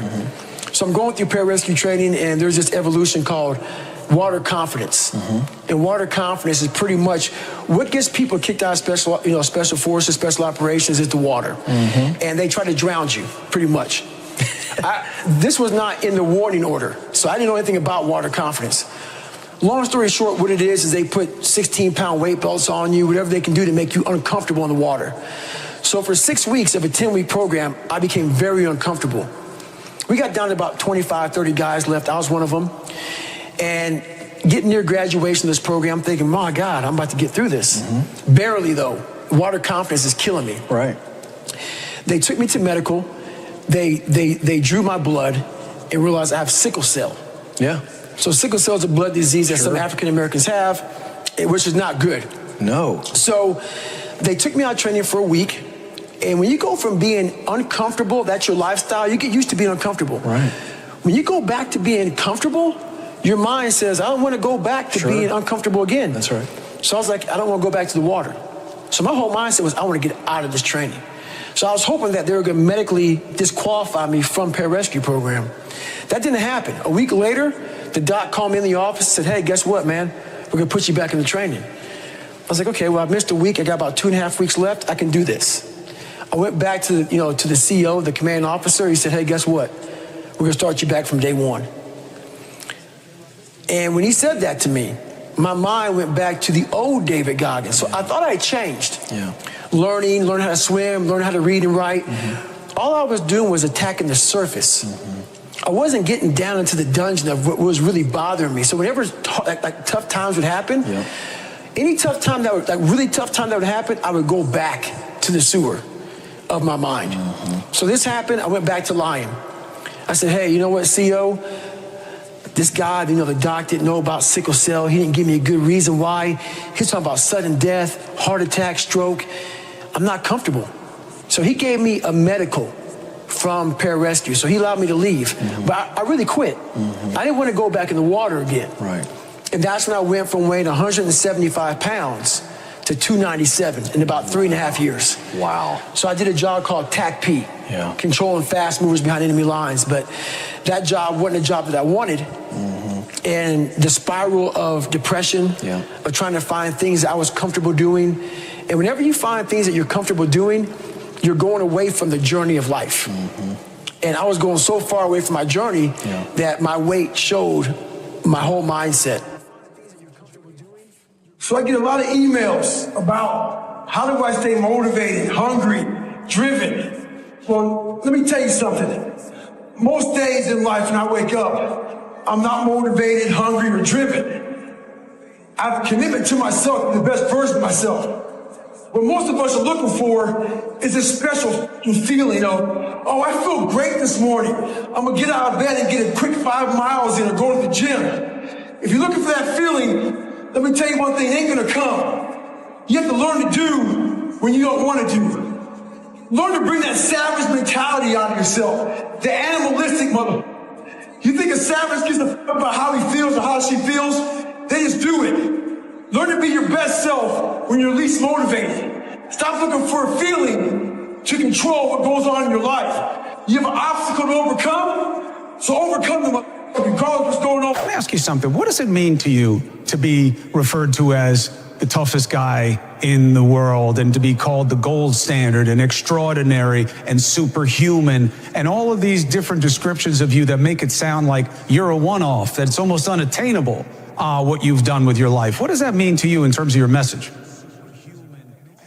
I mean, I guess the whole hardest man in the world thing, that, you can call it what you want, but that title came from where I came from.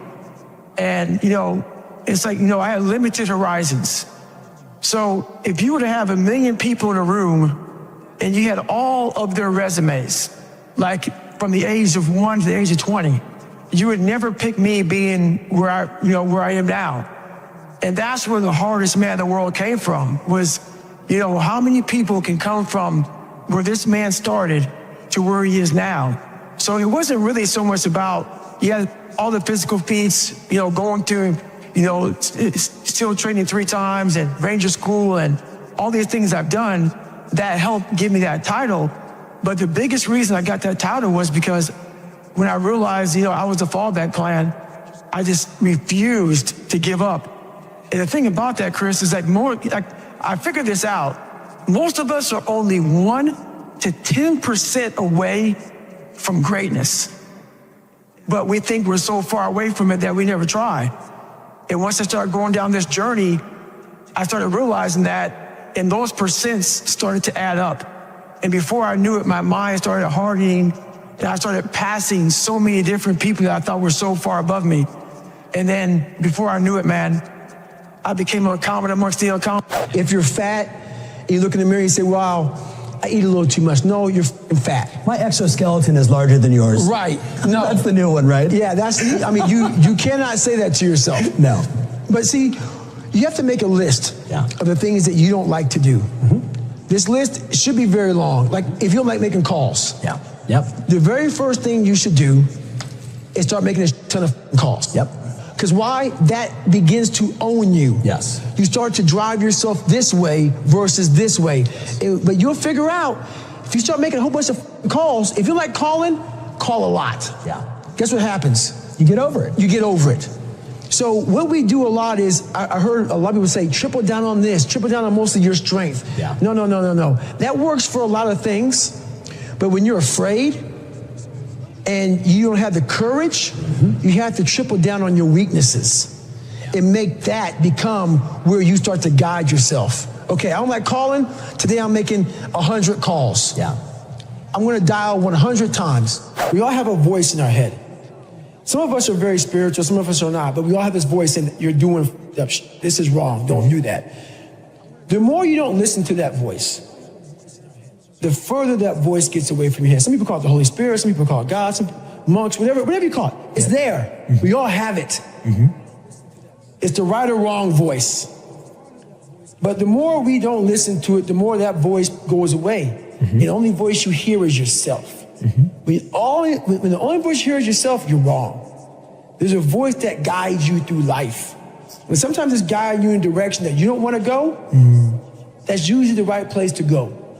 It's that uncomfortable place. So that voice is always talking to me, but we don't listen to it. I listened to it. I had to literally, so we get scarred. And the thing about it is, like, if you were in the kitchen and you're cutting up cucumbers, you cut your finger. It happened 30 years ago. That scar is still there. They say, what happened to your finger? Guess what you do? I was in the kitchen one day, I was cutting up cucumbers, cut my finger. You have those scars in your brain from life. But what we don't do is we try to hide those scars. We don't want to go back and revisit it. This is not as simple as a cucumber, cutting a cucumber. So I started realizing that my life was causing a whole bunch of scarring on my brain.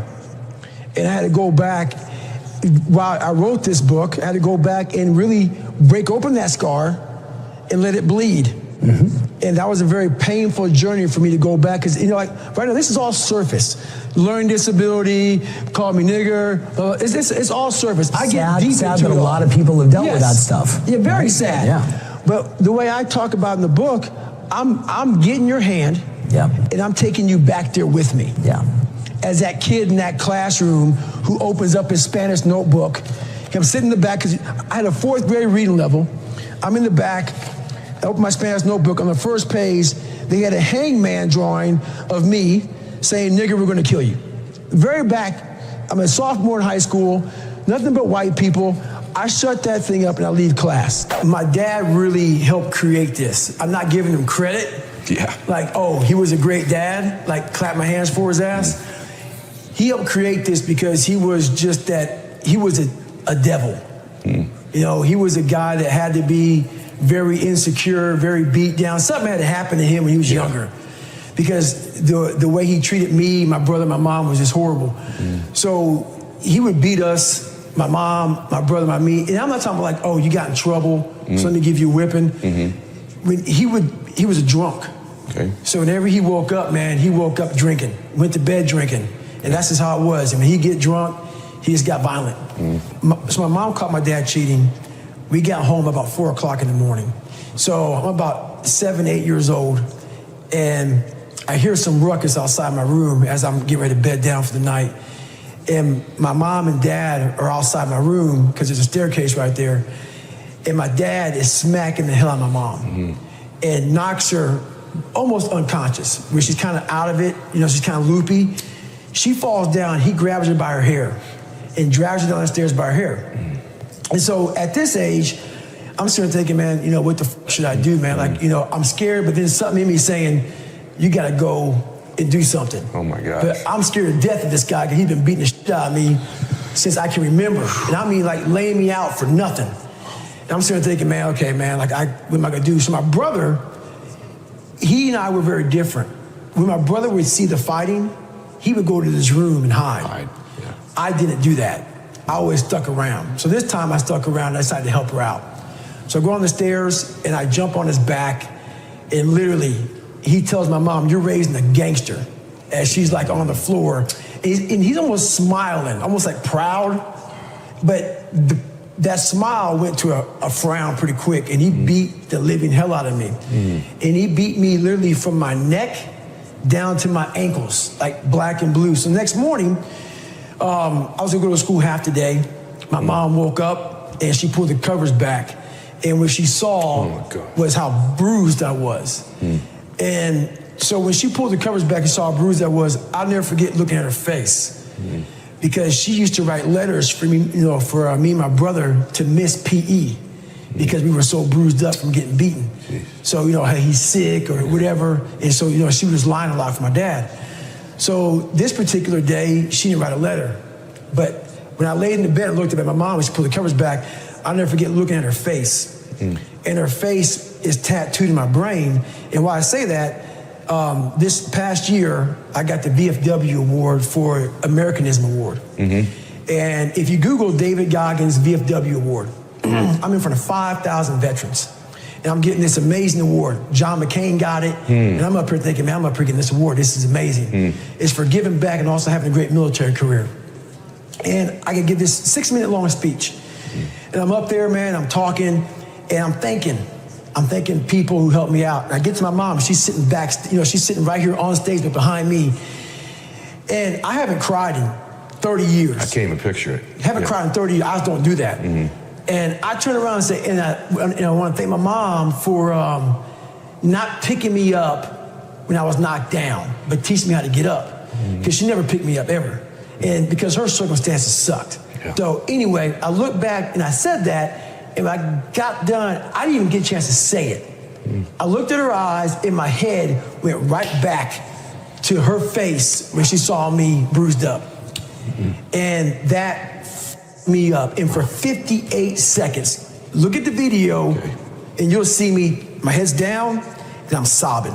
Wow. And I'm in front of 5,000 vets, and the guy who was hosting the thing had to come up to me and like put his hand on my back. And I was just destroyed, overcome with emotion.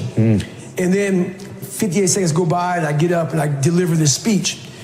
And so I tell you that because my life tattooed me. I mean, $1,000 a month, 300 pounds, just, I can't do any of this stuff. Yeah. These people are better than me. Yeah. So the first thing is, that's the first big problem right there. First big problem is that you have put a lot of people above you. Yeah. Put no one above you.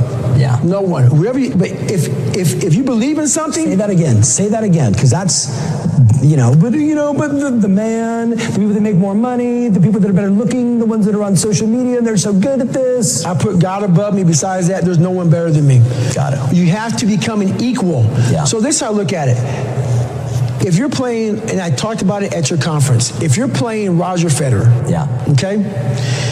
Before you get on the court with Roger Federer, he's the best of all time. Yeah. But you're also a professional tennis player, man. Yep. You're forgetting your own resume. Yep.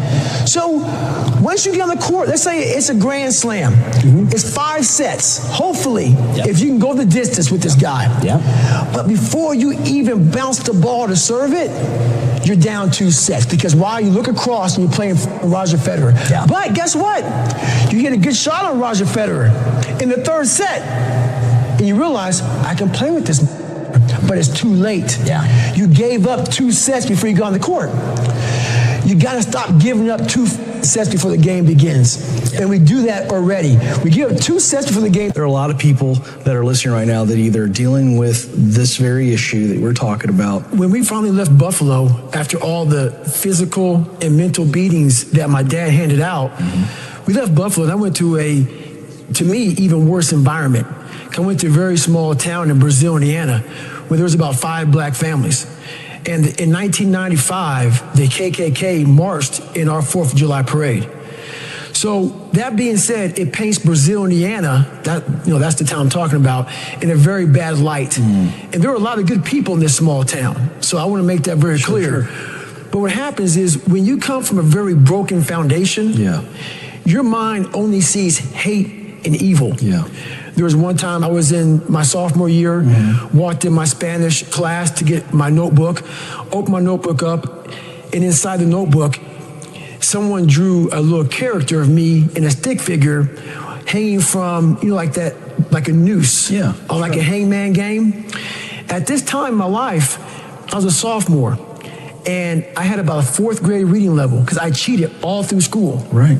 All through school, I cheated because I realized I was going to get put in a special school. Right. So I found a way to get by, and this is how I got by. Right.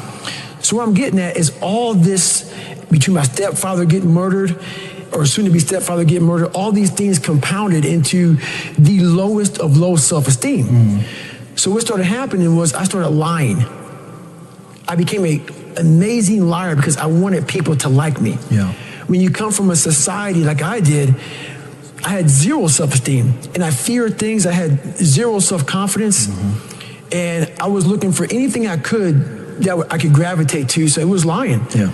But that's when I realized, and it was a long process, that without having self-esteem, you are done. Yeah. That's the number one thing you have to have in your life. What I'm most impressed with is training the brain. Would you say to those of us that are listening and watching today that every time you would get through a day of Hell Week or just a day of training, whatever it was, that the mind does, almost like a muscle, the voice does change and you can train the negative voice? The mind, as you know, is not a muscle, but it almost is. Yeah. It really is. Right. If you stop going to the gym, your muscles will atrophy. Yeah. If you stop training your brain, the same thing will happen. So I learned to callous over I did 4,030 pull-ups in 17 hours to break the Guinness Book of World Records. Your hands become very calloused. Calluses protect your hands. What I learned to do is through mental hardening is callous my mind. I had a victim's mentality. I learned to callous my mind over the victim's mentality. And you have to be willing to put yourself in very difficult situations at all times to be able to do that. So my big takeaway of life is if you're constantly taking the easy way out, you're never gonna callous your mind. I was at MIT, they called a person like me to MIT to speak to some of the biggest head guys on the planet. Oh yeah, these guys, brains.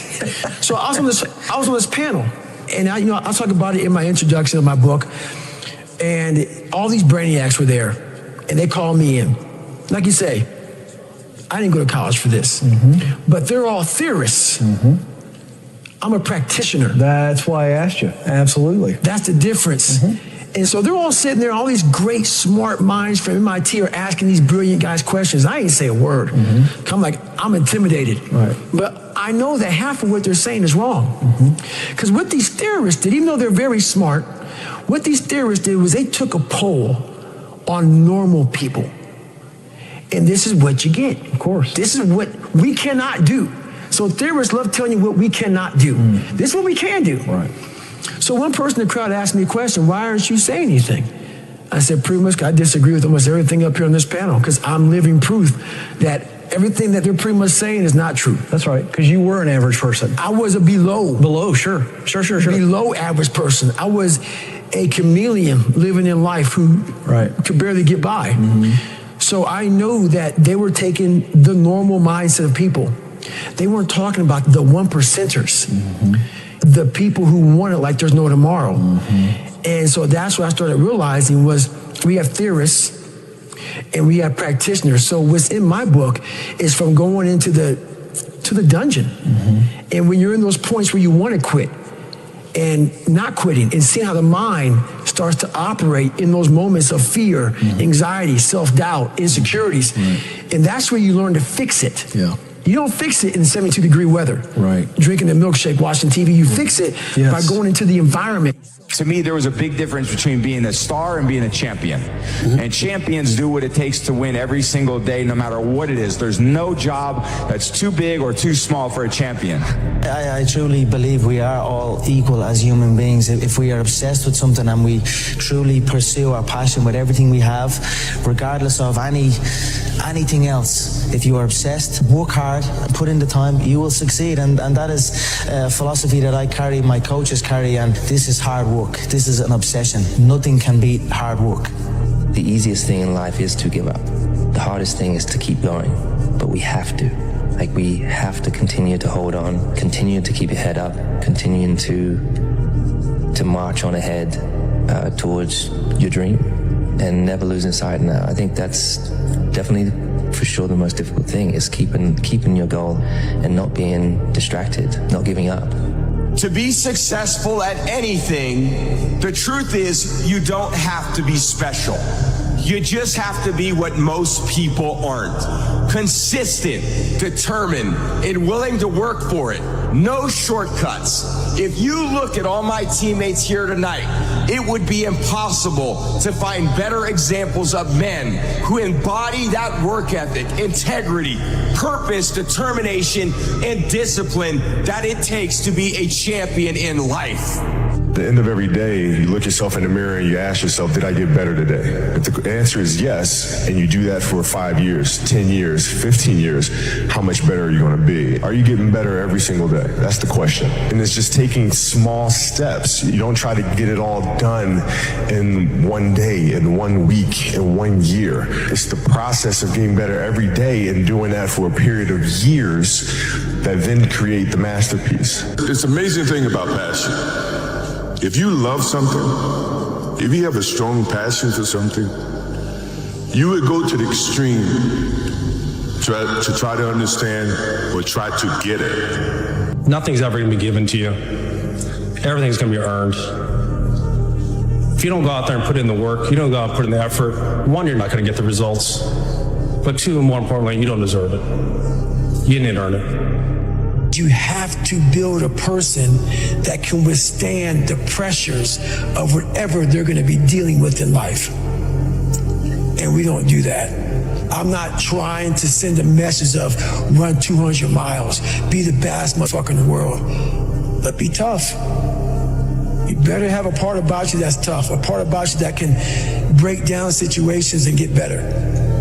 And break down situations very quickly within some trauma in your life, some devastation in your life, because it's going to come. The devastation, the trauma is going to come, and you can't allow that to become a Jersey barrier. It can't be a Jersey barrier. It has to be something that you can maneuver through very quickly and move forward. That takes a lot of toughness. Like, it's not about being perfect. It's about just every day, one step at a time, trying to be better, trying to do more. And I've got a purpose. And I think a lot of people are struggling to find that purpose, but it's okay. You will find it. Do not give up. Keep getting up, you know, like, just keep saying those things to yourself and you will eventually find it. Nothing is easy, you know. That's why you always hear my slogan, hard work and dedication. You know, I believe in working hard, and I'm going to dedicate myself to whatever I'm involved in. You got to dedicate yourself. Everything that you go through in life is just a learning experience. And I just try to become stronger every day. We're not on this stage just because of talent or ability. We're up here because of 4 a.m. We're up here because of 2-a-days or 5-a-days. We're up here because we had a dream and let nothing stand in our way. If anything tried to bring us down, we used it to make us stronger. We were never satisfied, never finished, will never be retired. My high school English teacher, Mr. Fisk, I actually paid attention one time in class, and he said, he had this beautiful quote, and it read, "Rest at the end, not in the middle." And I took that to heart. I believe there's time for resting at the end, but for me, that time is not now. I'm far from done. My next dream is to be honored one day for inspiring the next generation of athletes to have a dream, sacrifice for it, and never ever rest in the middle. Whenever you're feeling a way about yourself, you look in the mirror and you say, you are the only thing that matter. All the doubters and the naysayers can say everything that they want to say, but they have never stepped inside the arena, so they don't even know what it feels like to have blood, sweat, and tears. Right. So how can they tell you what the hell to do if they've never done it? Right. Yes. At the end of the day, be true, be loyal, be perseverant, and just love yourself, man. King James signing off. When I was young, I was like most of us watching football. And then when I was watching football, I saw when the people were celebrating. And then I was like, oh, I would love this to be me, you know? So that was how I was thinking. If I'm born with it, I don't think I'm born with it. I think I've been working on it a lot, and then it comes natural for me with understanding the game and everything. But I just love the feeling, and that's why I do it. Sometimes you have to sacrifice loved ones in order to be great because they don't understand. And that's okay. They don't understand what it means to, like, I am getting up every single day at 5 or 6 a.m. And when I get home after everyone leaves the gym, I'm going to take a nap. So now you're sacrificing your loved ones because you're not spending time with them. And when I wake up, I'm probably going to train again. And then I'm going to have dinner. And then I'm going to bed. And I'm going to do that every single day for a long period of time. The lesson I cherish the most is how important it is to love what you do. If you love what you do and it's making you happy, all the hard work and perseverance will pay off. When you know you're truly giving it your all, there is no greater feeling in the world. I once had a guidance counselor tell me that I shouldn't play basketball, that it would never amount to anything for me. And you know what? Much to your surprise, I took that counselor's advice. I took it and I used it to be the best basketball player I could be. His negativity towards me made me stronger. You can't stop people from trying to limit your dreams, but you can stop it from becoming a reality. Your dreams are up to you. You should have small goals, you should have bigger goals, and you should have your biggest goal. If your beginning goal is, I want to be a professional tennis player, write that down. Then you want to say, what do you want to do? Do you want to be a top 50 player? Do you want to be a top 20 player? Do you want to be a number 1 player? Write down whatever you want to do, what you want to be. Then you can even go further with your goals and say, I want my forehand to be my best shot, or I want my serve to be my best shot. And whatever you decide that is, that's what you should do, and you should write them all down. Failure is 100% necessary for greatness. To achieve greatness, to have that success, you've got to fail as many times as possible. So don't shy away from it. Don't take it as a negative. Every single successful person who's achieved great things, whether it's climbing Mount Everest, whether it's getting to the top of a company, whether it's being the best athlete possible, they've all failed more times than they'll be able to remember. That's how they've become great. No one's been great from the get-go and then just being great. That's except for Superman, because he was just born great. Just know that that is a part of the journey. Whatever failures you have are only going to make you stronger. What I need you to do is I need you to find a reason to keep going. And if you can find a reason to keep going, I know you're strong enough to do it because you're human. And every human has what it takes to get past whatever they're going through if they decide to push through it. Push through it. Tragedy and trials come to everybody.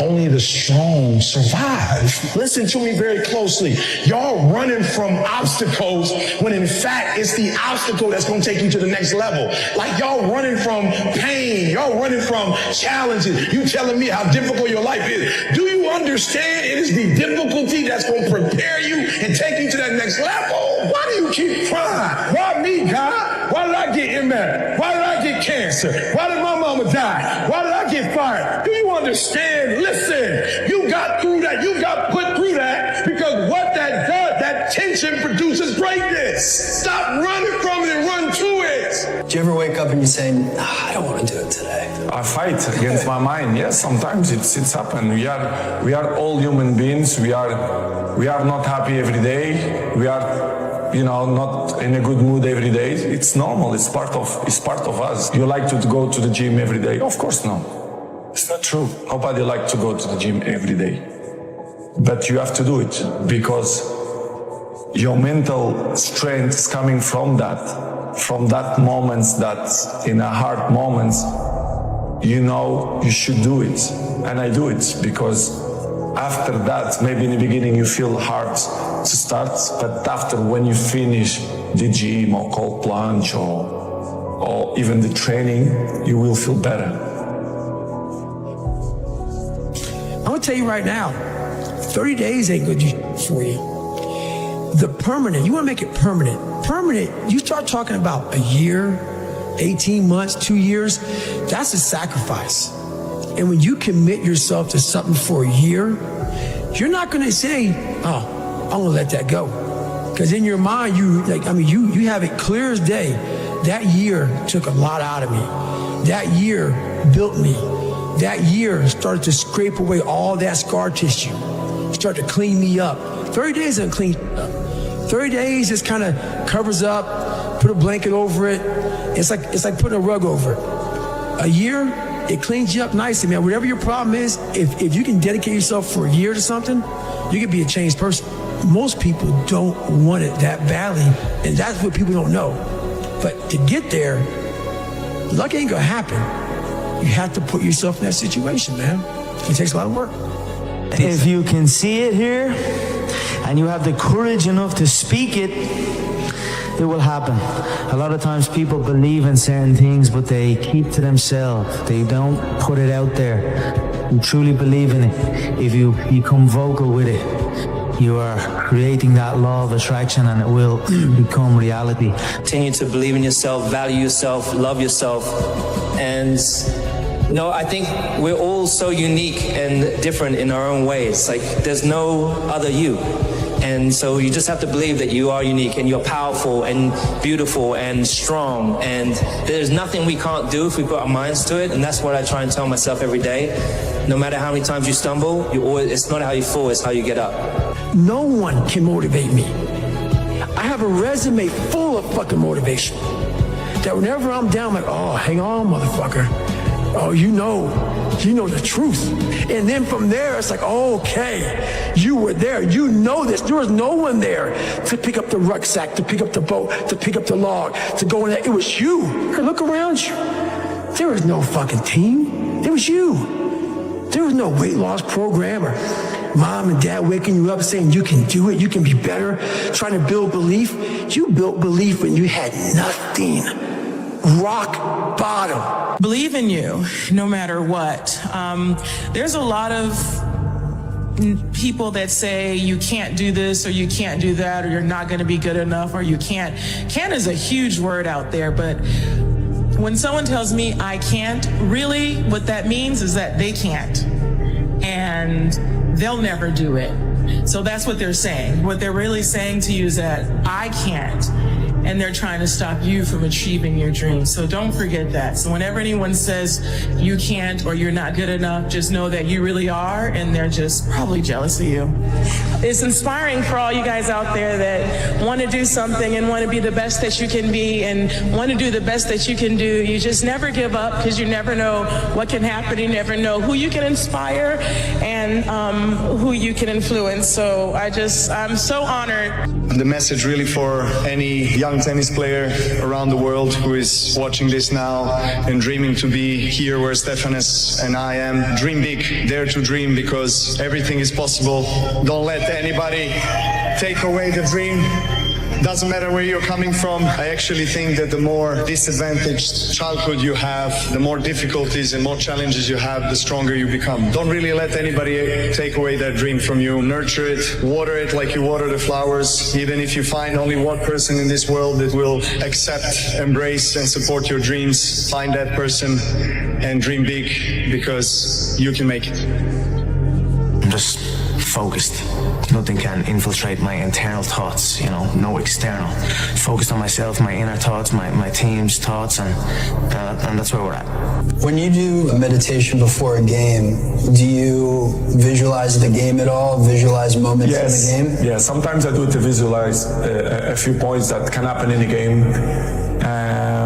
I like to do it, and sometimes it's my subconscious that do it by himself. Yeah. So that is nice. You visualize a few things, not even during the game, but during the period that you go to the stadium to warm up, before the game, during the game. And it's fun. It's fun, to be honest, and I like to do it. It's amazing how they can come true. What you see can come true, right? Many things. Even sometimes I speak with my friends and I tell them, I say, listen, today in the game we're gonna have a penalty. I felt the day of the game that they're going to give a penalty and something will happen in the game. I felt, so I go more prepared, because if you visualize before, you will be more prepared for that moment. So it's fun. I notice when you do a free kick or a penalty, there's like a moment right before you kick the ball, right? Where you go like... Really, because make you calm. When I do that, my heart rate comes down. Is that something you practiced? Yeah, you have to practice. But the routine of it, everything. Yeah, routine, because even in a training I do it. Yeah. I don't do it only in a training, in a game. I do it even in a training. So because it's a habit. When you do it, so many things, one thing, it become a habit. So this is what I try to do every time. I wasn't the richest, but I had a rich family and spirit and support. I went on the courts with just a ball and a racket and a hope. Just never give up, because you never know what can happen. You never know who you can inspire and who you can influence. So I'm so honored. People have a certain energy about them. I mean, there are people in the world that are focused and I wake up in the morning with a purpose. This is what I'm doing. You can feel that energy. So those are the people that I tend to work with a lot. And if you don't have that, I can sense it. If you're a person that's very distracted, hanging around the wrong crowd, not having that sense of purpose, we don't want to be around it, because that stuff will bring you down, man. Be the guy who embraces the ugly, the miserable. Be the guy who embraces hard work, the grind. Don't be afraid of being hurt. Don't be afraid of sacrificing some blood. John, you should want this fight to be miserable. You should want this to hurt. Be the guy who thrives in that. And I felt like I was that guy tonight. My view is like, you can't control the outcome all the time. Sometimes it should go the other people's way. It shouldn't always go your way. So you get motivated by the losses. You stay motivated through the winning. What you can control is your process. You can control those intangibles. You can control the work ethic, the consistent discipline, your attitude, your culture, how much you care. All those things are in you. They just need to be drawn out of you. Do you want to do this or not? Do you actually want to do this or not? Do you actually want to do this or not? Because if you actually want to do it, what's going to stop you? Nothing. And if you don't really want to do it, what's going to stop you? Just about anything that comes up.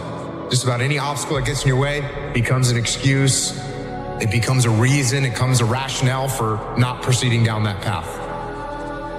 Done if you weren't trying to impress nobody, if you was just being you.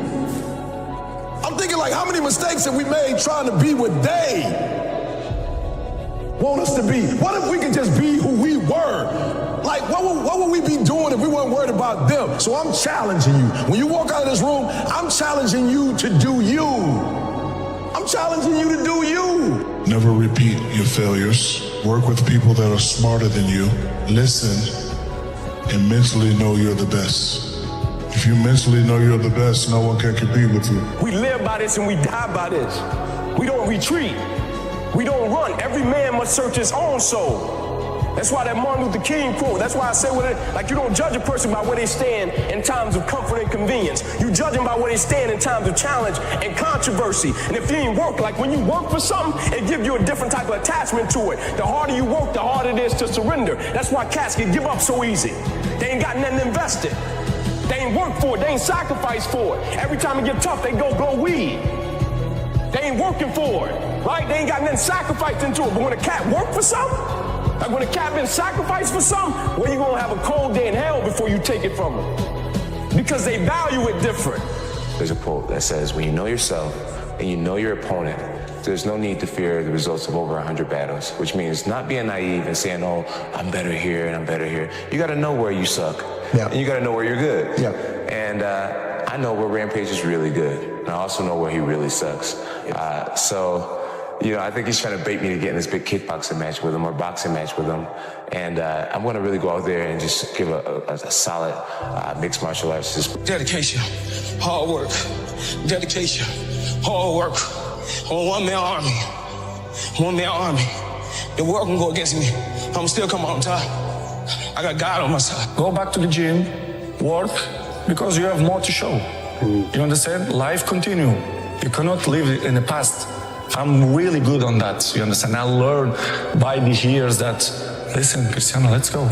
Because pain, you're gonna have all the time, uncertainty and constant work. Constant work, constant work. Doesn't matter what's it's gonna happen in your life, you have to continue. This is the way I see the life, and football special. I have the ability to see the end before the beginning even begins. And what that means is I know that to get to the very end, I can see it right now. So before I went to Butts, and I was losing all this weight, I saw myself walking across the stage at 191 pounds, that's where I had to get to get into the door. I saw myself 6 months, a year later, whatever's gonna take me to do it, I saw myself walking across that stage, getting that certificate of graduation from Butts. And I was able to be there at 300 pounds. And that feeling, that I was nowhere near that feeling, I was able to put myself there 1,000,000 times every day. And that feeling of like, my God, that is gonna feel amazing. That's what made me suffer. That's what allowed the pain to be real and say, this is worth it. I want to feel for this next 18 months. It took me 18 months to finally become a Navy SEAL, to finally, just get through Butts. 18 months, it's 6 months. It took me 18. That's what woke me up every morning was, I'm gonna put myself through this much pain and suffering for a few seconds. That's all it is. A few seconds of joy. It's so worth it, man. That's what people don't get. So I'm able to put myself at the finish line, even though I have no finish line, but at the finish line of an event before I even start them and say, how are you gonna feel at the end of this? Visualizing is my biggest tool of life. That's why I've been able to put myself in cold water, put myself in a 100-mile race millions of times before I've done it. And I'm able to go through the race and see how I'm going to feel at mile 50. Almost to the exact feeling. Right, so when it comes up, it's no surprise. It's no surprise. I've already done this a million times. You know, I never feel that I'm at my best. I feel I still have room to improve. I still set goals for myself to strive for. I'm never complacent with what I've achieved. Even though it's been very successful for me, I still feel I have a lot to prove, not just as a player, but as a person, as a father, to some extent as a role model in all aspects. So I'm never really too complacent with myself or with what I've achieved. When I get to a point where I feel I can improve as a player, I walk away from the game. I still feel that I have a plateau that I hadn't reached yet in terms of my skills or my expectations of myself. I'm always going to expect myself to do certain things or surpass certain things. As long as I believe that, then my road to success can continue to expand. Stop being driven by outcomes. Stop being driven by, if I get this, I'm gonna do this. Just work. And if you don't get what you thought you were gonna get, show up and still go to work. Because along the process, what's more important? What you acquire or who you become? Yeah. And a lot of people think what they acquire is the thing that makes them who they are. No, it's who you become in the process of chasing what you want to acquire. As an athlete like you, Tiger Woods, Michael Jordan, Diego Maradona, what do you have that at the end of the day you become bigger than the sport itself? I don't think we're necessarily bigger than the sport. I just think that we've had so much success in the sport. And I think it's in the way we've done it, whether it's through just pure dominance, or maybe someone may have a more flashy personality as well as dominating. Some people are, they may do it differently than anyone's ever seen it done before in the past. And I think that's where I think people kind of gravitate towards. What Messi and Ronaldo are doing now in soccer is just phenomenal, but two different ways of doing it, right? And then you have Jordan coming into the league. He did it completely different than anybody else. And then when I came into golf, I done it differently because no one had ever trained. No one ever lifted weights. No one ever ran miles. No one ever did just wind sprints. No one ever did any of those things in golf, so I did it differently. And I had the success doing it differently. And I think that's what people sometimes see and have gravitated towards. We live in a world now that's so kind. We find the kind way around everything. Like, if you don't look good, I have to find a kind way of saying, I don't like your shirt. Right. That's not the approach. If that's the approach you're looking for, that book is not for you. Can't Hurt Me is not for you. The approach you have to take, at least I took, you take whatever approach you want. The conversation had to be a real, honest conversation in the accountability mirror of, guess what? I was fat. Don't find a kind word to say that, you know what, I've gained some weight. No, you're fat. When I couldn't read, not like, hey, you have a learning disability. No, I cannot read. I have a 4th grade reading level, I'm struggling, and sometimes I call myself stupid. Not in a way to put myself down. So don't take it like, my God, those are so hurtful. Yeah, they're hurtful, dishonest. The conversation has to become an honest conversation of where you're at mentally. Where am I at mentally? I look like I feel like I'm falling behind in school. I'm lazy. My house is a mess. You have to look at what it is and call it what it is. Don't find words to make yourself feel better, because so we hang around people that make us feel better, that tell us what we want to hear, not what we need to hear. And so we stay away from those people. And we stay away from those people, like our internal dialogue becomes that kind, it's okay, it's not okay. So that's where it starts. It starts with that accountability of, it's not okay anymore. This can no longer be okay. And calling yourself out for exactly what you are and exactly how you need to fix it. I wanted to excel my game and isolate my game from everybody else. That I was more than just, a few dimensional. Even when it came to Magic Johnson, Magic Johnson was a crowd pleaser. He was a good offensive player. He was a great motivator. Average defensive player. I wanted to change that. I wanted to take another step. I wanted to do all those things, that could separate me from Magic Johnson. I'm not saying he wasn't great. He still is great. But we're great in our own different way, and that was motivational for me, and to this day still is. I don't want to do anything unless I'm passionate about it. I don't care anymore. That's what I learned about peace and happiness, that if you're not doing it with passion and love and you're just doing it for money, it's the emotional outcome is going to be disastrous. And that's from my experience. That's just really what I know. So I know it has to be just for pure passion and a love for what I'm doing. What do you feel separates good athletes from the best athletes? I think it comes back to what I was saying earlier about, I think a lot of it is mental. If you want to do something and you want it that bad, you'll make sacrifices. And, growing up for me as a kid, I made a lot of sacrifices that I didn't seem that they were a big deal, and I don't seem I don't think of them as being a big deal right now. There were Saturdays or Fridays where I'd give up going to a dance or hanging out with my friends because I had workout the next day.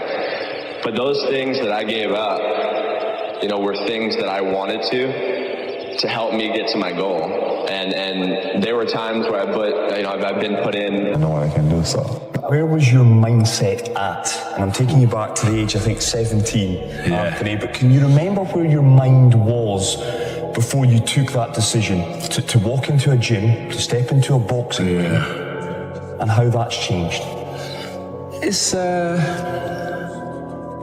what attracts you, what type of things tempt you, what type of things, what's the word I'm looking for? It's temptations. It depends what music you like. Music I listen to kind of gets me buzzing, and just the temptations of life, I think. So where my mind was at the time was like that do or die mindset. No fear. I would rather be feared than respected. But now I prefer respect. It's real. Do you know where I'm coming from? When I leave the room, I'd rather people say, that's a nice guy, that, than say, thank God he's gone, what an idiot. When I walk in, they shit you. So you know where I'm coming from. So I think respect, is much better. And back in the day, it wasn't about respect. It was just more about fear. I don't think I would change anything, because I think it's important to go through life without any regrets. People have said to me, would you change 98? Would you change the red card against Argentina? Do I wish it hadn't have happened? Of course. But if it hadn't have happened, would I have been the player that I am today? Would I have been the strong person on the field and off the field that I am today? So there's nothing I regret. In tennis, perfection is impossible. In the 1,526 singles matches I played in my career, I won almost 80% of those matches. Now, I have a question for you. What percentage of points do you think I won in those matches? Only 54%. In other words, even top-ranked tennis players win barely more than half of the points they played. When you lose every second point on average, you learn not to dwell on every shot. You teach yourself to think, okay, I double faulted, it's only a point. Okay, I came from one of my English teachers at Lower Merion named Mr. Fisk. He had a great quote that said, rest at the end, not in the middle.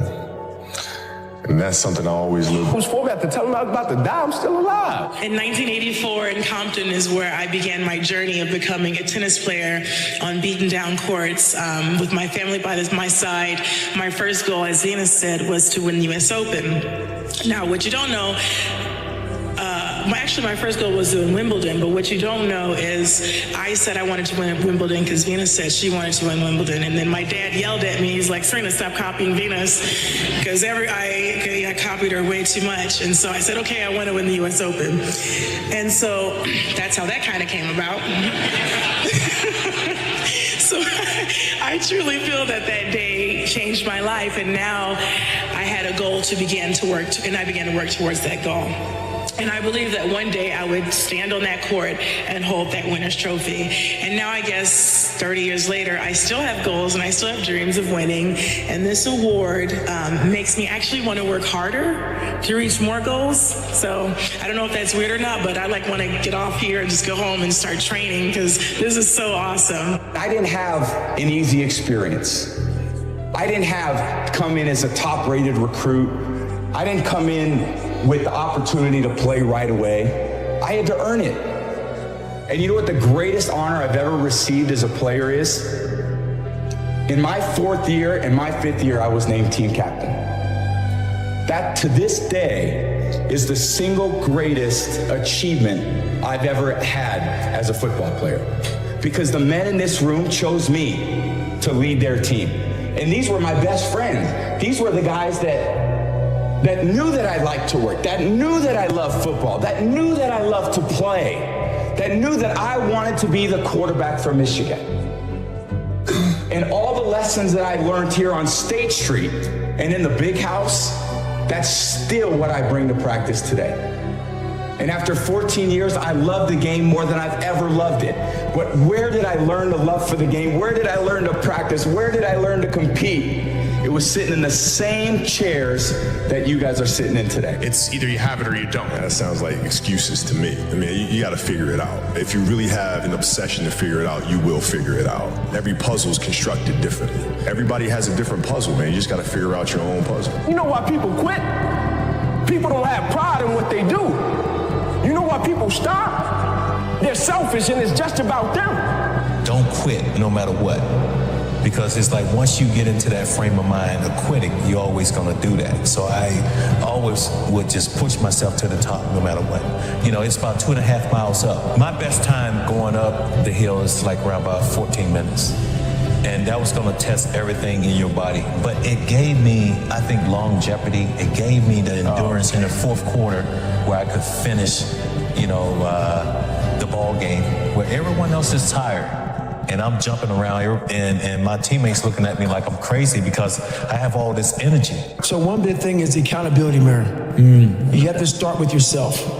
So what happened in my life was we start to get, I call it like the rucksack. A rucksack is a pack that you carry in the military and you put all your stuff in it. Your radios, your food, your water, all that stuff you have to carry in the military. That's your rucksack. It's a backpack pretty much. As you're growing up, we all have a backpack. Most of ours, hopefully, is empty, and what we put in it is all the crap we go through in life.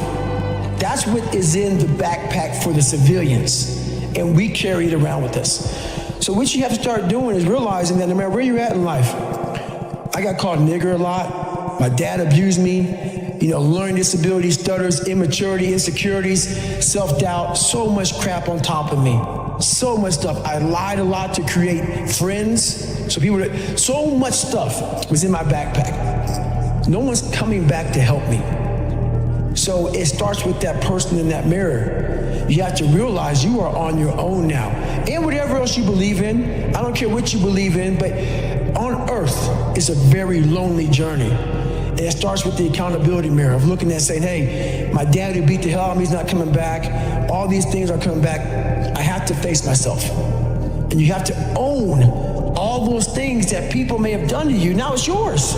You got to own it. And it's yours now to fix the problems that people did to you. It makes no sense. It's not fair. I get it. But if you live in that woe is me mentality of guess what? My dad did this to me. My mom did this to me. People who bully did this to me. You're going to always live right there. You have to figure out ways to move forward because you're not coming back. It starts with the mirror. I call it the accountability mirror. I'm enjoying the fruits of my hard work. Nobody works harder than me inside the octagon, outside the octagon. I am a workhorse, so I'm going to enjoy the benefits of this life. I'm going to get myself a big mansion in Las Vegas. I'm going to get the soft top cars. I'm going to bring my whole team out. I'm going to spoil them and give them this life. Big steaks that size, we're eating every single night each. We're eating good, we're living good. It's human nature. Some people will sit and take positivity from that. They will look at that and take inspiration and inspire. It will inspire them to go and push for that. Others will shell up and critique it and be negative towards it. But one thing is for sure, those people will stay where they are. The people who take inspiration from it will rise up and also one day experience that life. So this is human nature. Some go one way, some go the other way. But I am enjoying my money, my hard-earned money that I have dedicated my life to. The only thing we can do is take one day at a time. You know, that's all we can do. No one is perfect. Every day we strive to be perfectionists, but no one is perfect. I make mistakes. You know, I've said things that I shouldn't have said. When I was younger, I've done things that I shouldn't have done when I was younger. I'm not perfect, but we live and we learn. And that's who you can influence. As a smaller boxer yourself in terms of stature, how do you take on these big guys with a big reach? I don't know. It's not necessarily the size of the guy. You know what I mean? It's basically the spirit and the competitive in his heart. You know, if a guy wants to fight, he could be 4'2" and fight a guy 6'9". You know, if you want to fight, you're going to fight and you're going to do well. That's just the average of law here in the game of boxing. If you really want to do it, you're going to do well. We talk about hard work all the time. It's like, you know, man, if you got to get up every single morning and remind yourself how hard you need to work, you probably need to choose a different profession, you know, because that shouldn't be there. I wake up in the morning excited to get to it. You know, if I'm not training, I'm missing it. If I'm not watching a game of basketball, I miss it. You know, there's no place I'd rather be. And if you have that feeling, then you're truly doing what God has put you on this earth to do. Let's go back to the... Do it, jumping a 40-inch vertical. What this game is about, it's about will. That's it. It's not about skill, this game is about will. And so the moment that you make up in your mind, the day that you make up in your mind that you are going to play this game for God and give everything you got to it, you can't help but to give everything you got. And that's the moment that you will realize this game has nothing to do with skill. I've seen plenty of talented guys fold. I've seen plenty of talented guys get hit in the mouth and they didn't want it. I've seen plenty of talented guys get punched in the face and they go back to the sideline and they stand beside their coach and they don't want it no more. They make up excuses. I've seen plenty of talented guys. They ran a 4.2 and a 40. They bench pressed 325 pounds. When 3rd and 1 came up, they tapped their helmet to come out of the game. That has nothing to do with skill. When I'm playing football, I appreciate it. I'm nowhere else. I'm in the present. It's probably the best part about my life is that to be in the present. You talk about how do you enjoy your life? How do you find balance, right? It's to live in the present. To live like a kid. Like, why do kids have so much fun? Because they just care about what they're doing. Yeah. And if we thought about what we were doing all the time, you do that when you're on the football field. It's probably the only place that I can really do that, when I really, truly am my authentic self. I mean, a lot of people see it, my close friends do. But when I'm on the football field, it's just raw. You stare at your past and you'll end up staying there. It's okay to look back and admire it, but you carry on. I'm not in the business of staring back at it. You know what I mean? And getting lost back there. People say a loss can make or break a fighter, but trust me, a win can also make or break a fighter, because they get comfortable with a win. People can get comfortable with a win. And slack off then. Slack off on the training, slack off on the diet. They've won one. They're winners now. That's not me, you know. You sleep on a win and you'll wake up with a loss. So I just carry on. Keep doing what I'm doing. And that's why this turnaround was so good for me. Vegas, straight away. The Fighting Irish head to the fighting capital. It's perfect. Continue on this path, the freight train straight to the top. Lazy people do a little work and think they should be winning, but winners work as hard as possible and still worry if you're being lazy. So if you're a winner, you ain't comfortable. What separates the best ones with the other ones, with the average ones, it's the consistency. All the time I put it on my mind that you always can improve something. This is what I did. It's not by coincidence that the last 12, 30, 14 years I'm always in the top of the game. So this is take a lot of consistency, hard work, be professional, and this is why I'm still there. We talk about this often, and we always talk about the fact that you can learn a lot more from the failures than you can from the successes. And you have to figure out where those landmines are, and then how to best avoid those, or help entrepreneurs, and ourselves included, figure out the clues of where those landmines are. You know, not that you're going to avoid all of them, right? But it's also when you do step on one, figuring out, okay, how do you recuperate? How do you balance back and, you know, pick yourself up? The meaning behind stay hungry. It's a form of consistency, motivation, and never lack hunger. I've been hungry, and I stay hungry in the sense that even when you don't have nothing, you don't settle for less. As I always say, when you're on ground zero, the only way to look is up. So you keep on achieving, And I've been fortunate enough to be around some successful people in mind, and they never lack a sense of ambition and hunger. So to stay hungry is just about maintenance, consistency, never losing the hunger, the king of the jungle, you know, making sure that your dominance is known and people approach you with caution because they know when they're dealing with you, they're dealing with someone who's ambitious, determined. You know, they have commitment to their cause, and that's what Stay Hungry represents. It seems to be important for you to be a sport legend, so I just would like to know why. Well, in your line of work, what do you do? Me? Yeah, what do you do?